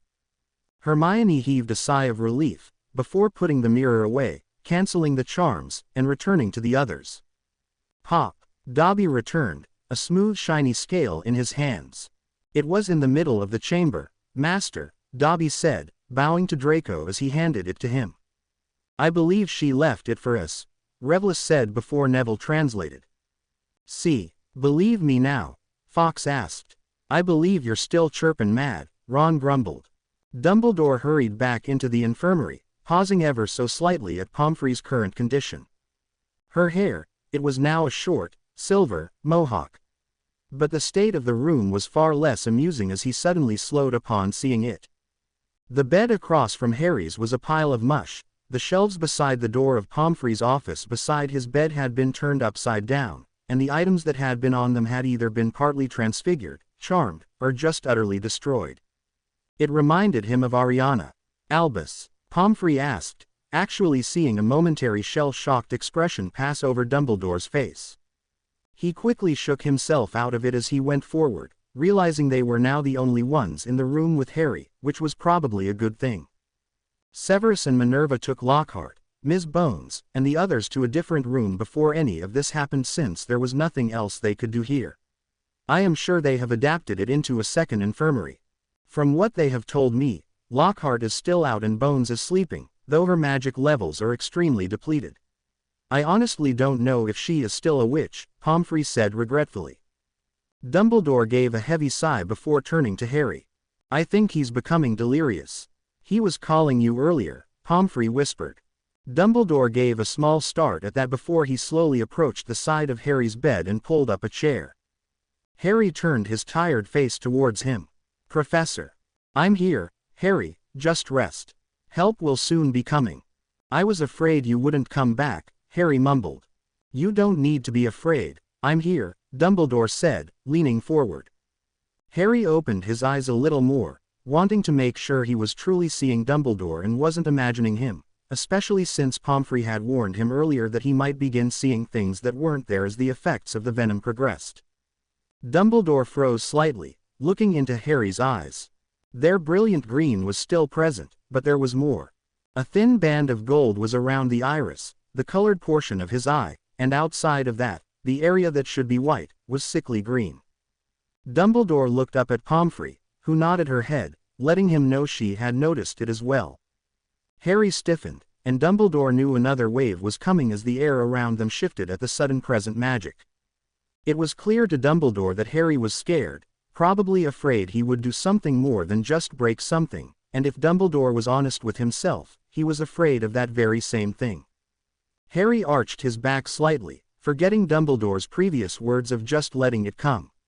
He didn't want it to come, he wanted it to stay away, to stay inside him, where it didn't have the chance of hurting anyone. Dumbledore grabbed his hand, clasping it with both of his. Listen to me, Harry, don't fight it, it will only make it worse. Just let it come, we'll take care of any damage later. I dare say Pomfrey has enough things anyway, you should see her office, more cluttered than mine, Dumbledore said, now sitting on the side of the bed. Harry gritted his teeth, the magic still building and not having truly released yet. But then it did. It was like floodgates opening, a mountain of water coming to its newfound freedom. Harry tried to pull his hand free from Dumbledore's grasp, tried to get away, even to roll off the bed, but nothing worked. He felt the magic rush down his arm and into Dumbledore, and he could only pray it did no harm. He heard a roar of magic expand outwards, followed by a huge boom and several crashes, practically right after another. He heard Pomfrey scream, though she sounded almost distant for some reason. Silence saturated the room once it was over. Complete silence. Draco added the basilisk scale he had just cut up when he felt it, an almost burning sensation within himself, but not his physical self. No, this went much deeper. Draco? Neville asked, seeing Draco falter. I don't feel right, Draco managed, putting what he had in his hands down on the table as he hunched over slightly, wrapping an arm around himself. Get him in the study, quickly. Shut the door behind him, Fawkes shouted suddenly in Ron's head. Hearing the urgency, Ron grabbed Draco's arm and practically propelled him towards the study Hermione had created earlier.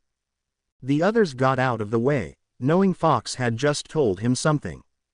Draco stumbled, but Ron kept him on his feet before shoving him into the study and slamming the door behind him. Ron, what's hap? Hermione began asking as suddenly they saw the door to the study crack, loud crashes coming from within as the whole entire room seemed to shake. It finally stopped after several long seconds. Ron threw the door open, the others quickly going towards him. Draco, Ron asked, I think something much worse has just happened. On Harry's end, Draco said, trying to catch his breath, on his hands and knees in the middle of the completely obliterated room, not a single undamaged thing within. We need to get this to him now, Hermione said, suddenly going back to the recently finished potion to pour it into 2 flasks. Hagrid nodded, taking them both from her. Fawkes began giving directions to Ron, who then began telling them to Hagrid. Tell them he has to drink one of them entirely right now. The other he needs to take 2 swigs of every 2 hours after this until it is all gone, Ron said. He still can't have any potions after this, until his magic is completely stable, which will be a long time from now. Hagrid nodded, Greg helping Draco to his feet. The chaos magic will now be contained to a certain space around him and shouldn't leak through the bond like it just had, but it will take time until it is no longer a problem around Harry. But I don't actually know if it will ever truly settle, but at least the venom and tears will stop fighting each other. Ron sighed, understandably finding it difficult to repeat what Fawkes was telling him to the others. Hagrid, Draco asked. Yeah, you may need to reveal yourself to the Amici here. The others nodded slightly. I think it is for the best, Hermione admitted. We'll be here. I'll get this to Ari as soon as I can, Hagrid said with a nod, before quickly turning around and running out of the room. Harry fearfully opened his eyes, afraid of what he would see and yet needing to know, still feeling his hand in both of Dumbledore's. Harry blinked. Was he hallucinating? Who was this guy sitting at the edge of the bed? He was wearing the same robes Dumbledore had been, had the same deep blue eyes Dumbledore had, was about the same size, had the same posture and everything except he had no beard. It was beyond odd. It was also almost disturbing for some reason. Well, I guess that is why they call it chaotic magic, Dumbledore stated, blinking a few times. It has been a while since my face has been this exposed to the air. I feel more beepy than Fawkes after a burning day. I must tell you, it is quite an odd feeling. Harry was so relieved, he wanted to laugh and cry at the same time, but then he looked beyond Dumbledore, and around them. Every single bed, save the one he and Dumbledore were on, had been thrown back and were in shambles. The windows were all broken, patches of the walls and a few objects about were on fire. Around them was a large circular scorch mark, created by his magic, odd pulsing residue still flickering as evidence. Albus, a clearly scared voice asked, coming from the office beside Harry's bed. Harry turned his head, finding a little worse for wear Madame Pomfrey, but aside from the dirty clothes and bright silver mohawk, she was all right. Poppy, glad you found cover from the flying objects, Dumbledore said. Are you and Harry all right? She asked, moving towards them. Yes, seems to have only caused material damage, for the most part, he said, running one of his hands against his bare face before looking down to Harry, who was clearly relieved. Dumbledore smiled, sharing in Harry's relief, but he frowned slightly when he noticed Harry's eyes dim slightly. Harry, he asked, leaning closer to him. Harry gave a half smile, now clearly out of it. I saw them, you know. It was the best. Part of me wishes I could have stayed, even though I feel guilty thinking that. I probably shouldn't be telling you that. There's other things I should be saying to you instead. She told me, Harry rambled, pausing slightly as it was obvious his thoughts had suddenly shifted. You look younger without a beard, but you also look smaller. I wonder if I will look bigger once I can grow a beard. There's charms for them. Ron found a book to glamour yourself with goatees and stuff. The first one he tried gave him a unibrow though. Hermione had to fix him. Dumbledore glanced at Pomfrey. She sighed. They don't hate you, you know. You can stop thinking that, Harry continued, though slowing down in his speech. She's very pretty, shy too. Dumbledore became noticeably concerned at that. Harry, what are you talking about? Dumbledore asked. Harry mumbled something, but nothing intelligible. Harry, he didn't even respond that time, just continued mumbling things they couldn't decipher. Pomfrey quickly came up and began waving her wand over him. She gasped. Harry, can you hear me? She asked, her free hand grabbing his now healed shoulder. Dumbledore looked to her in obvious worry. He's declining fast, Albus, and there's nothing we can do. Before Dumbledore could respond, though, McGonagall and Snape re-entered, Phileas and Pomona now watching Bones and Lockhart. Good Merlin, what's happened? McGonagall shouted, seeing the condition of the infirmary and only seeing Dumbledore from the back. She was now very glad she and Snape had taken the others into that empty classroom. It seems the chaos magic is getting worse, Snape stated. Dumbledore turned slightly. Great Merlin's beard. Albus, where's your beard? McGonagall asked, staring. Snape was now gaping, though barely noticeable, but to Dumbledore he might as well have lost his jaw to the floor by how much surprise he was showing compared to how much he had ever shown. Banished by the mysterious effects of chaos magic, Dumbledore stated simply, turning back to Harry and giving Harry's hand a light squeeze. How is he? McGonagall asked, focusing on Harry and pushing aside all else. Dumbledore was about to answer, but the doors to the infirmary suddenly flung open before slamming shut again, revealing a panting Hagrid with 2 potion bottles, one in each hand. These are fair, Harry, he stated, hurrying in, kicking aside pieces of bed. What is it? His current condition does not allow him to have potions, Pomfrey stated. And where are the children? You did not leave them alone unsupervised, did you? McGonagall asked. Of course not, Hagrid said, deciding Fawkes counted as supervision. He watched Dumbledore all the time, after all. Rubeus, Dumbledore said gently, but seriously. What are you doing here? Hagrid looked around the room, finding only Amycai, save for Harry who was obviously Custose, and Pomfrey, who they were thinking about having joined soon anyways. He made a decision, standing tall and going to his full height, which wasn't exactly needed, since everyone was already looking up at him, but it was still impressive. Hagrid faced Dumbledore. Long beard, we are a formation of defenders. I am Little John, a member of the Custose. Here is the package. My fellow Custose just delivered it to me, with the help of Fawkes, I might add. The faces of everyone were priceless. Jean Bury will be arriving as soon as she can, Albus, Flitwick said. Dumbledore hummed, standing by Harry's bed, watching him sleep, or at least that's what it looked like Harry was doing. Harry could sort of make out the voices from those in the room swirling around him, but he was still on the border between asleep and awake. Dumbledore and Pomfrey had yet to figure out how to completely reverse what the magic had done to their hair and clothes. Pomfrey had mostly reversed what had happened to her hair, it was just silver now. Dumbledore had settled with simply tying his hair back, deciding any efforts at this time in regrowing his beard would be pointless. The chaos magic would probably just banish it again. Harry had taken the first dose, drinking the first bottle entirely as instructed nearly 2 hours ago, and was due for the 2 swigs from the second bottle soon. After drinking what he had, Harry immediately went to sleep, and according to Madame Pomfrey, that was due to his magical core absorbing the potion. However, she warned the next dose would probably not be taken in as well, which was probably why the Custose, Hagrid and the others giving a quick summary of who they were and that they, excluding Hagrid, were in the Amycai, had instructed giving Harry small doses after the first. Harry had settled into a comfortable sleep, allowing Dumbledore and the others, still in the infirmary, to process a few things that had recently passed, Snape glancing at Hagrid and hiding an amused smirk. Hagrid, a Custose, and right under our noses. Including Dumbledore's nose, Snape thought, before he calmly left. There were things he needed to do for the Custose. Hagrid, feeling most of them looking at him, suddenly couldn't help himself. Professor Dumbledore, I think a new codename may need to be in order for you, Hagrid said, no outsiders in the infirmary, Pomfrey currently being an honorary member until things could be finalized. I'd rather keep my codename. I have grown quite attached to it, to be honest. As for yours, Little John, your fellow Custose certainly have a sense of humor.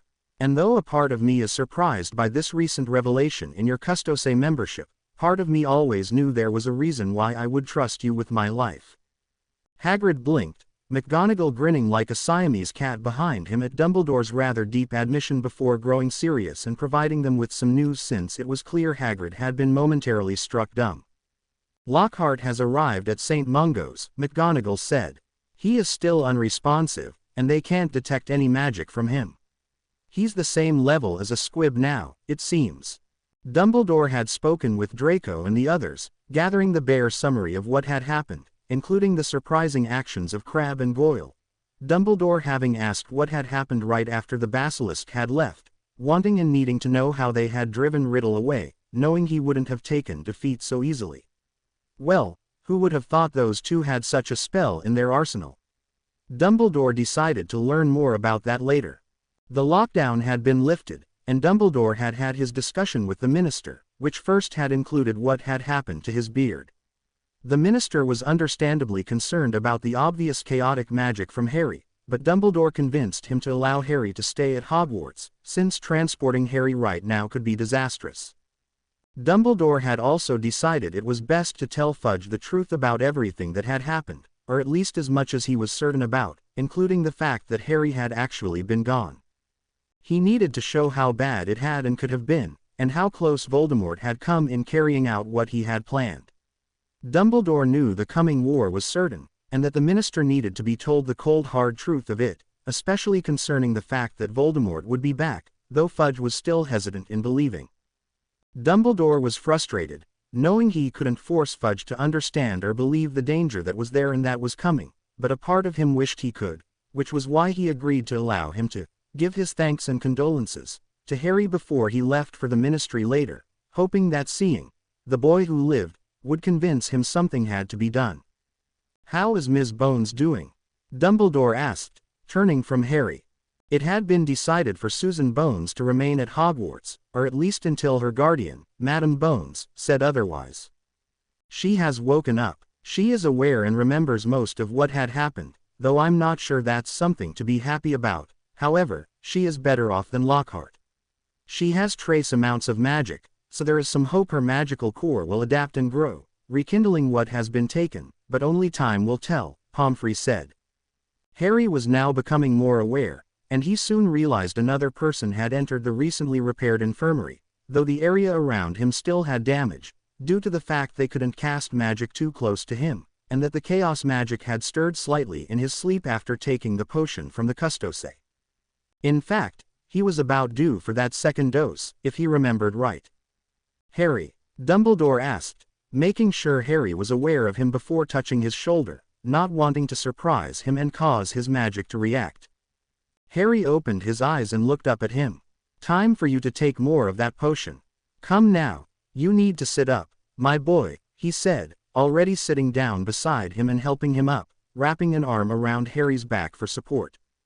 Pomfrey handed him the potion. "Now just relax, your magic may react a little bit. That's it," Dumbledore said, lifting the bottom of the bottle up slightly for Harry to drink.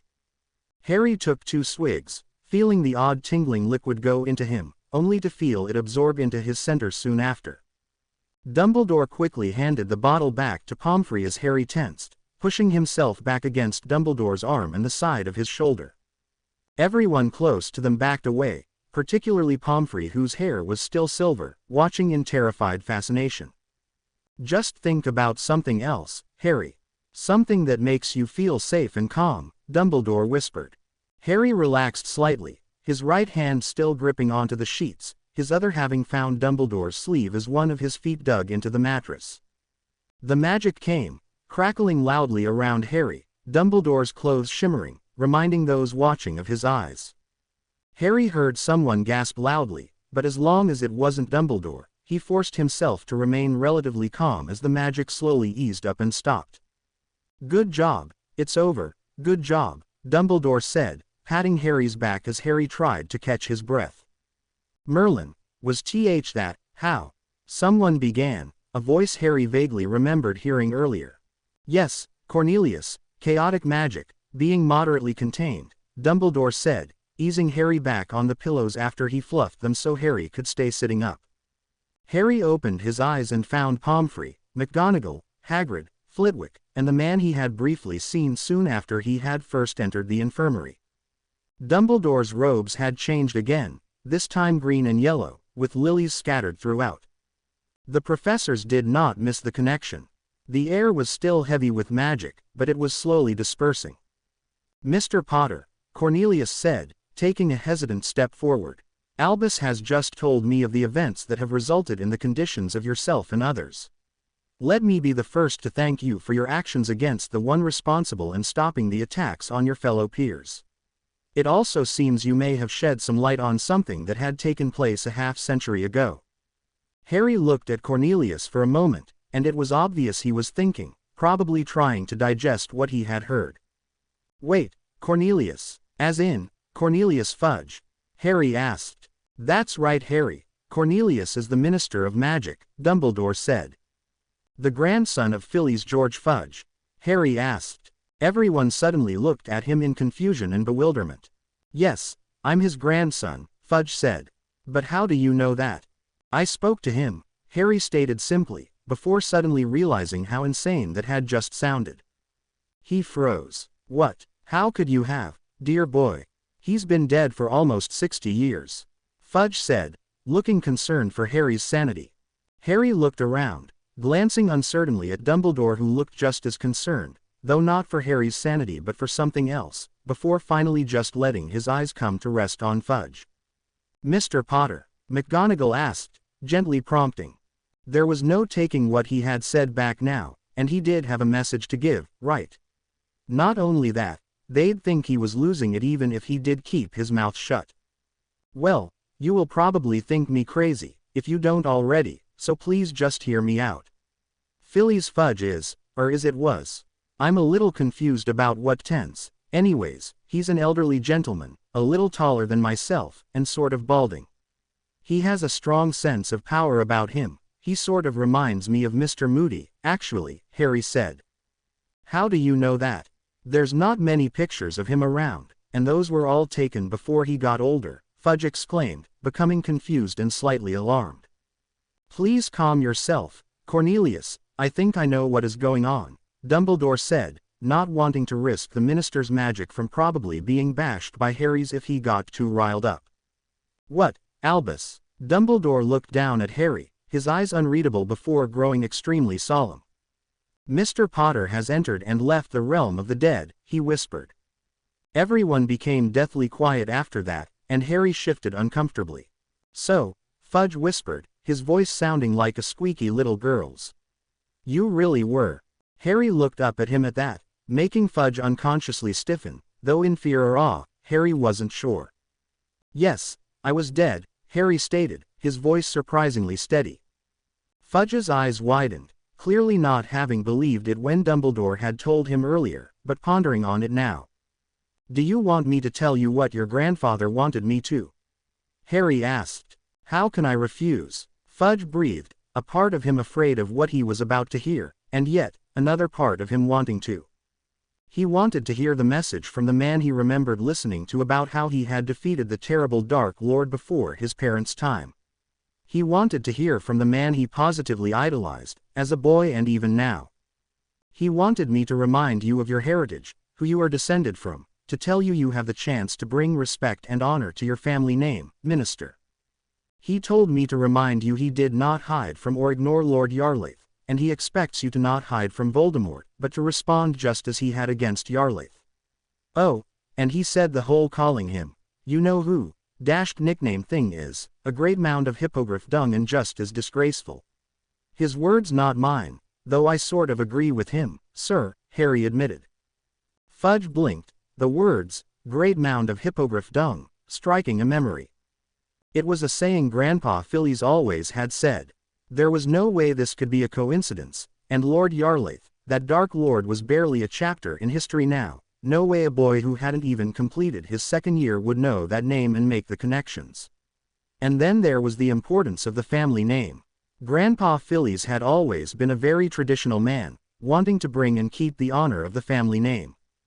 There was no disputing it. Harry Potter had met and spoken to his grandfather. Everyone was now staring at Fudge, seeing his reaction and gathering that at least something Harry had said had struck something within him. Did he tell you why he wanted me to be told this? Fudge asked. Yes, he wants you to make the right decision, Harry stated. And, if I may be so bold, he wishes you to bring the Fudge name into an age of respect and honor, instead of cowardice. Everyone, other than Fudge and Dumbledore, was gaping at Harry. To speak so bluntly to the minister. You have given me much to think about, Fudge managed, the words Harry had just uttered reminding him of his grandfather again. An age of respect and honor, instead of cowardice. Again, thank you, Mr. Potter. I hope to speak with you again at a later time, but for right now, I have things to attend to at the ministry. They watched him all but dash out of the infirmary, the sound of his hurried footsteps reaching their ears long after the infirmary doors had shut behind him. I hope he listens, Harry whispered softly as Dumbledore turned his attention to him. Professors, Hagrid, please leave us for a moment, Dumbledore stated. I wish to speak with Harry, and do not think an audience is necessary. They all started slightly, but didn't argue, quietly leaving the room, pretty sure Dumbledore wished to get the story of what had happened now. Dumbledore calmly looked at Harry for a moment, not saying anything for several seconds. Harry wondered if he had done something wrong, even though he knew that wasn't the case, he just couldn't think of anything else. Can you tell me what happened? Dumbledore asked finally. Ron and the others, the twins and Ginny joining them soon after, McGonagall having gotten them, had been taken to what had been dubbed the second infirmary after Hagrid had come back to tell them what had happened and that they would have to wait to see Harry. They were understandably upset about that, and Draco was tempted to pop in there, but with the knowledge that Harry's magic was still unbalanced and would be so for some time, they decided to listen to the wise adults. They were now around Susan's bed, trying to keep one another's thoughts off of what had recently happened, but were failing miserably. The topic of conversation constantly shifted back to the chamber, to what might be happening with Harry now, and to when their parents would arrive. The professors were in and out, having moved the rest of the student body to the Great Hall while continually running sweeps of the school and ensuring all was secure. Draco had gone to the lavatory and had instructed Dobby to go to Mr. Weasley and give him a quick summary of what was happening, and to spread the word to all contacts they could reach that Voldemort was on the move and to be watchful and ready, this message supposedly from Ron. He had also told Dobby to tell him they were safe and that Harry was being looked after. Hermione had then gone to the restroom soon after, contacting Sirius by using Harry's mirror. Sirius Black, she said. The mirror activated, Sirius' face appearing on the glass soon after. Harry, he began, only to realize Harry wasn't the one who had called him. Mr. Black, something has happened, and Harry can't talk right now, Hermione began, only to be cut off. What's happened? It's being talked about all over, Hogwarts in lockdown. Where's Harry, is he okay? Hermione couldn't help herself, her thoughts going back to Harry's lifeless body as her eyes began to tear and her lip began to quaver. It did not go unnoticed by Sirius. Hermione, is he okay? Where is he? He shouted, already moving towards the fireplace, forgetting about the possibility of Hogwarts still being in lockdown. News about it going out of lockdown had not spread yet. Yeah, she croaked, but some stuff has she hiccuped. Happened. I think you should come as soon as you can.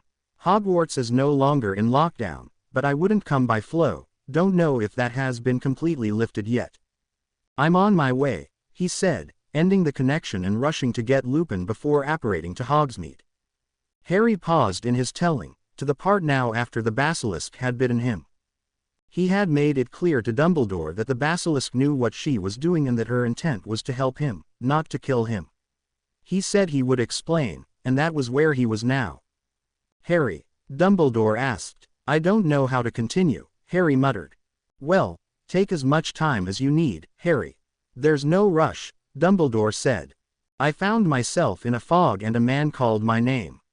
I don't know who he was. Well, I followed him, and then I found myself in a valley, the sky, it was amazing. And then, I saw a large group of people, but I only recognized my parents. Harry paused, calming himself before his magic responded to his emotions. Dumbledore noticed, feeling the rise of energy around them. It calmed slightly, and Harry continued, but now looked somewhat guilty. I have not been telling you everything, Professor, Harry said softly. Harry, I know you haven't, but I'm not one to press when it is not necessary. However, I would like to be told, now that you are willing, Dumbledore admitted. Harry took a calming breath, knowing this admission would be good for his soul. I don't just have Riddle's memories of that day. I have them all, Harry stated, part of him wondering why he hadn't told this to Dumbledore sooner. Dumbledore's eyes darkened slightly, both in sadness for Harry and anger at Voldemort. It was a captivating sight, and Harry decided it best to be silent. I suppose I have suspected that for some time, but did not wish to acknowledge that possibility, Dumbledore said softly. It does explain a great deal of things, though. Harry nodded, taking Dumbledore's fall into silence as his signal to continue. My parents answered a lot of questions for me, and explained a lot of things, both about my link with Riddle and how I was able to go back, to what will happen to me now, Harry said. Dumbledore stayed silent. They told me the bond that was made between me and Draco during the summer is what really saved me, and that it did something to the thing that had linked me to Voldemort.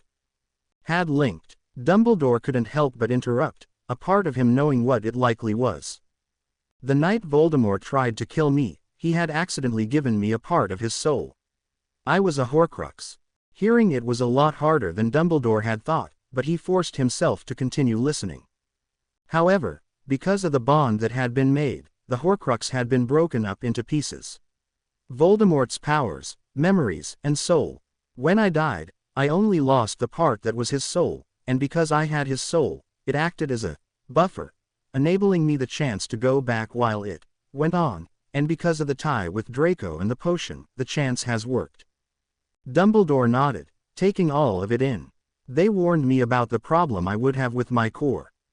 Dad said it would be several weeks, if not longer, Harry whispered. Did they say anything else about it? Dumbledore asked. I can't use a wand until I'm better. You will get better, Harry. I will make sure of it, Dumbledore stated.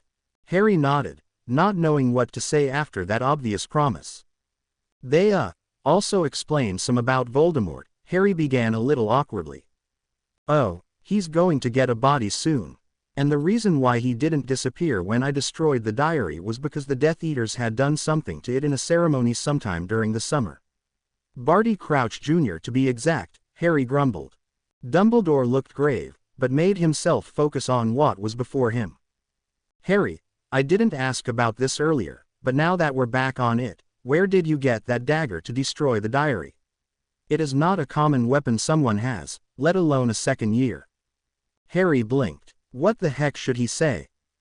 Someone gave it to me, he stated, wondering if this could be some sort of test. He might have questioned Ron or one of the others, after all. Dumbledore nodded, clearly forming a theory in his head. You knew the diary was a Horcrux from your memories, didn't you? Dumbledore asked, really trying hard to not sound as if he was interrogating him, because he wasn't, not really, he just needed to know.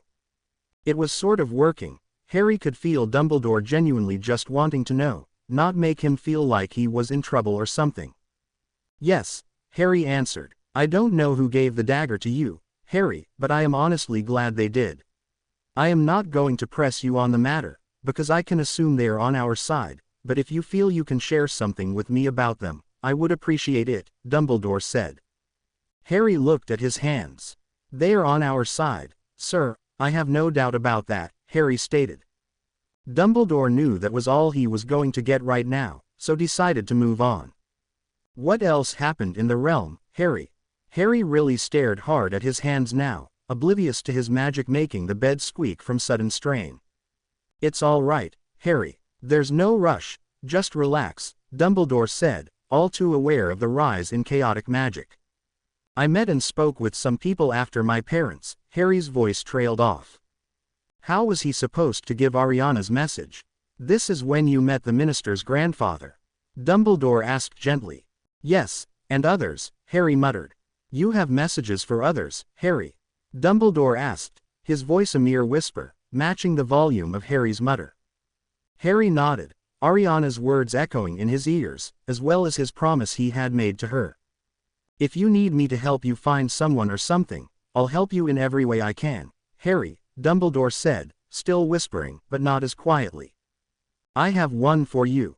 Harry wasn't sure how he had formed words to say that, but he had. Dumbledore didn't move, his blue eyes meeting Harry's green, which were still enclosed by a band of gold, the sickly green fading outside of it. However, streaks of dark green were beginning to surface within the bright green, almost like a star. After a long pregnant pause, Harry took his mentor's silence as consent to speak. I met your father and mother, and your sister, Harry began. Dumbledore looked as if he had stopped breathing. Ariana is the one who gave me the message, but your parents made it a point to let me know they agreed with the message completely. Dumbledore was still sitting on the edge of the bed, facing Harry, his robes still yellow and green, covered with small blooming lilies. Harry continued, knowing if he stopped now, he would never be able to continue. I don't know how else to give it to you, so I will give it to you word for word. Tell my brother we forgave him a long time ago, and that it is time he forgave himself. Albus will also want to know this. It was not him or Aberforth. Quote. Harry stopped, seeing Dumbledore cover his bowed face with one of his hands and give a muffled sob. Harry sat up more, having known this message was important, but still shocked upon seeing the result. This message had clearly been more important than what he had previously thought. Harry shifted himself forward, not knowing what else to do, and as he did so, Dumbledore quickly caved and swiftly wrapped his arms gently around him. Harry's much smaller and still weak arms attempted to return the gesture, but, after a few seconds, just came to rest limply at his sides. He was content to simply be there for Dumbledore as he quietly wept. Wept for his lost family and little sister, in disbelief that they had given this message to be sent, that he had been forgiven, though still fighting with forgiving himself. Harry just let himself rest against Dumbledore. He was too tired to support himself now anyway, as he remembered that was not all of the message. You all still have tasks to complete and a life to live, but once they have been fulfilled, we shall be waiting. There's no rush, Harry quoted, the delivery of the message to Albus now almost complete. She also said she wants you to make up with your brother, Harry whispered. She said that was what she wanted most. Dumbledore exhaled a shaky breath before replying just as quietly, I'll try. A few minutes passed in near silence. Dumbledore now had reined in his emotions, for the most part, and had a hand on the back of Harry's head, his other on Harry's back, so grateful Harry had not stayed within the realm, but had come back, delivering this message and ensuring hope still existed in the wizarding world. It was probably due to the understandably risen emotions and the fact that a decent amount of time had passed, but they both felt the rising chaotic magic. However, for whatever reason, they couldn't have cared less. Harry tensed slightly, feeling the magic grow thick within him, before he felt it swirl out and around him, the fire of the candles in the infirmary expanding, shifting in colors, until the magic settled, nearly making them snuff out, the magic of Hogwarts being the only reason they didn't. Harry knew he was due for some more of the potion within the hour as Dumbledore helped him lay back down, his eyes still slightly red from tears after wiping them away. I can't thank you enough, Harry, Dumbledore whispered, standing up. Harry didn't know what to say, so just gave a soft smile. Dumbledore returned the smile before looking down and brushing his hand against his robes to straighten them. Well, one would think you are trying to change my entire appearance. First my robes, then my hair, and now this, bunny slippers. Though that may be some fault of my own, outwardly transfiguring my shoes from a pair of soft dragon head slippers, charmed cloth and stuffing, of course. The inside of them are quite cozy. I often wonder why all feet attire do not have similar innards. Harry sat up a little to look down at Dumbledore's shoes, or rather slippers. He found blue bunny slippers with purple polka dots, bunny ears and all, including a purple, fluffy, bunny tail on the back of each. I think I'll keep these as they are though, Dumbledore muttered, turning his foot slightly to look at the side. Not every day you get custom slippers made from chaotic magic. Harry gave a soft and tired laugh as someone suddenly gave a barely restrained, heavy knock on the doors of the infirmary. To be continued. I hope you enjoyed this story. Also remember to subscribe and like this video. See you in the next video.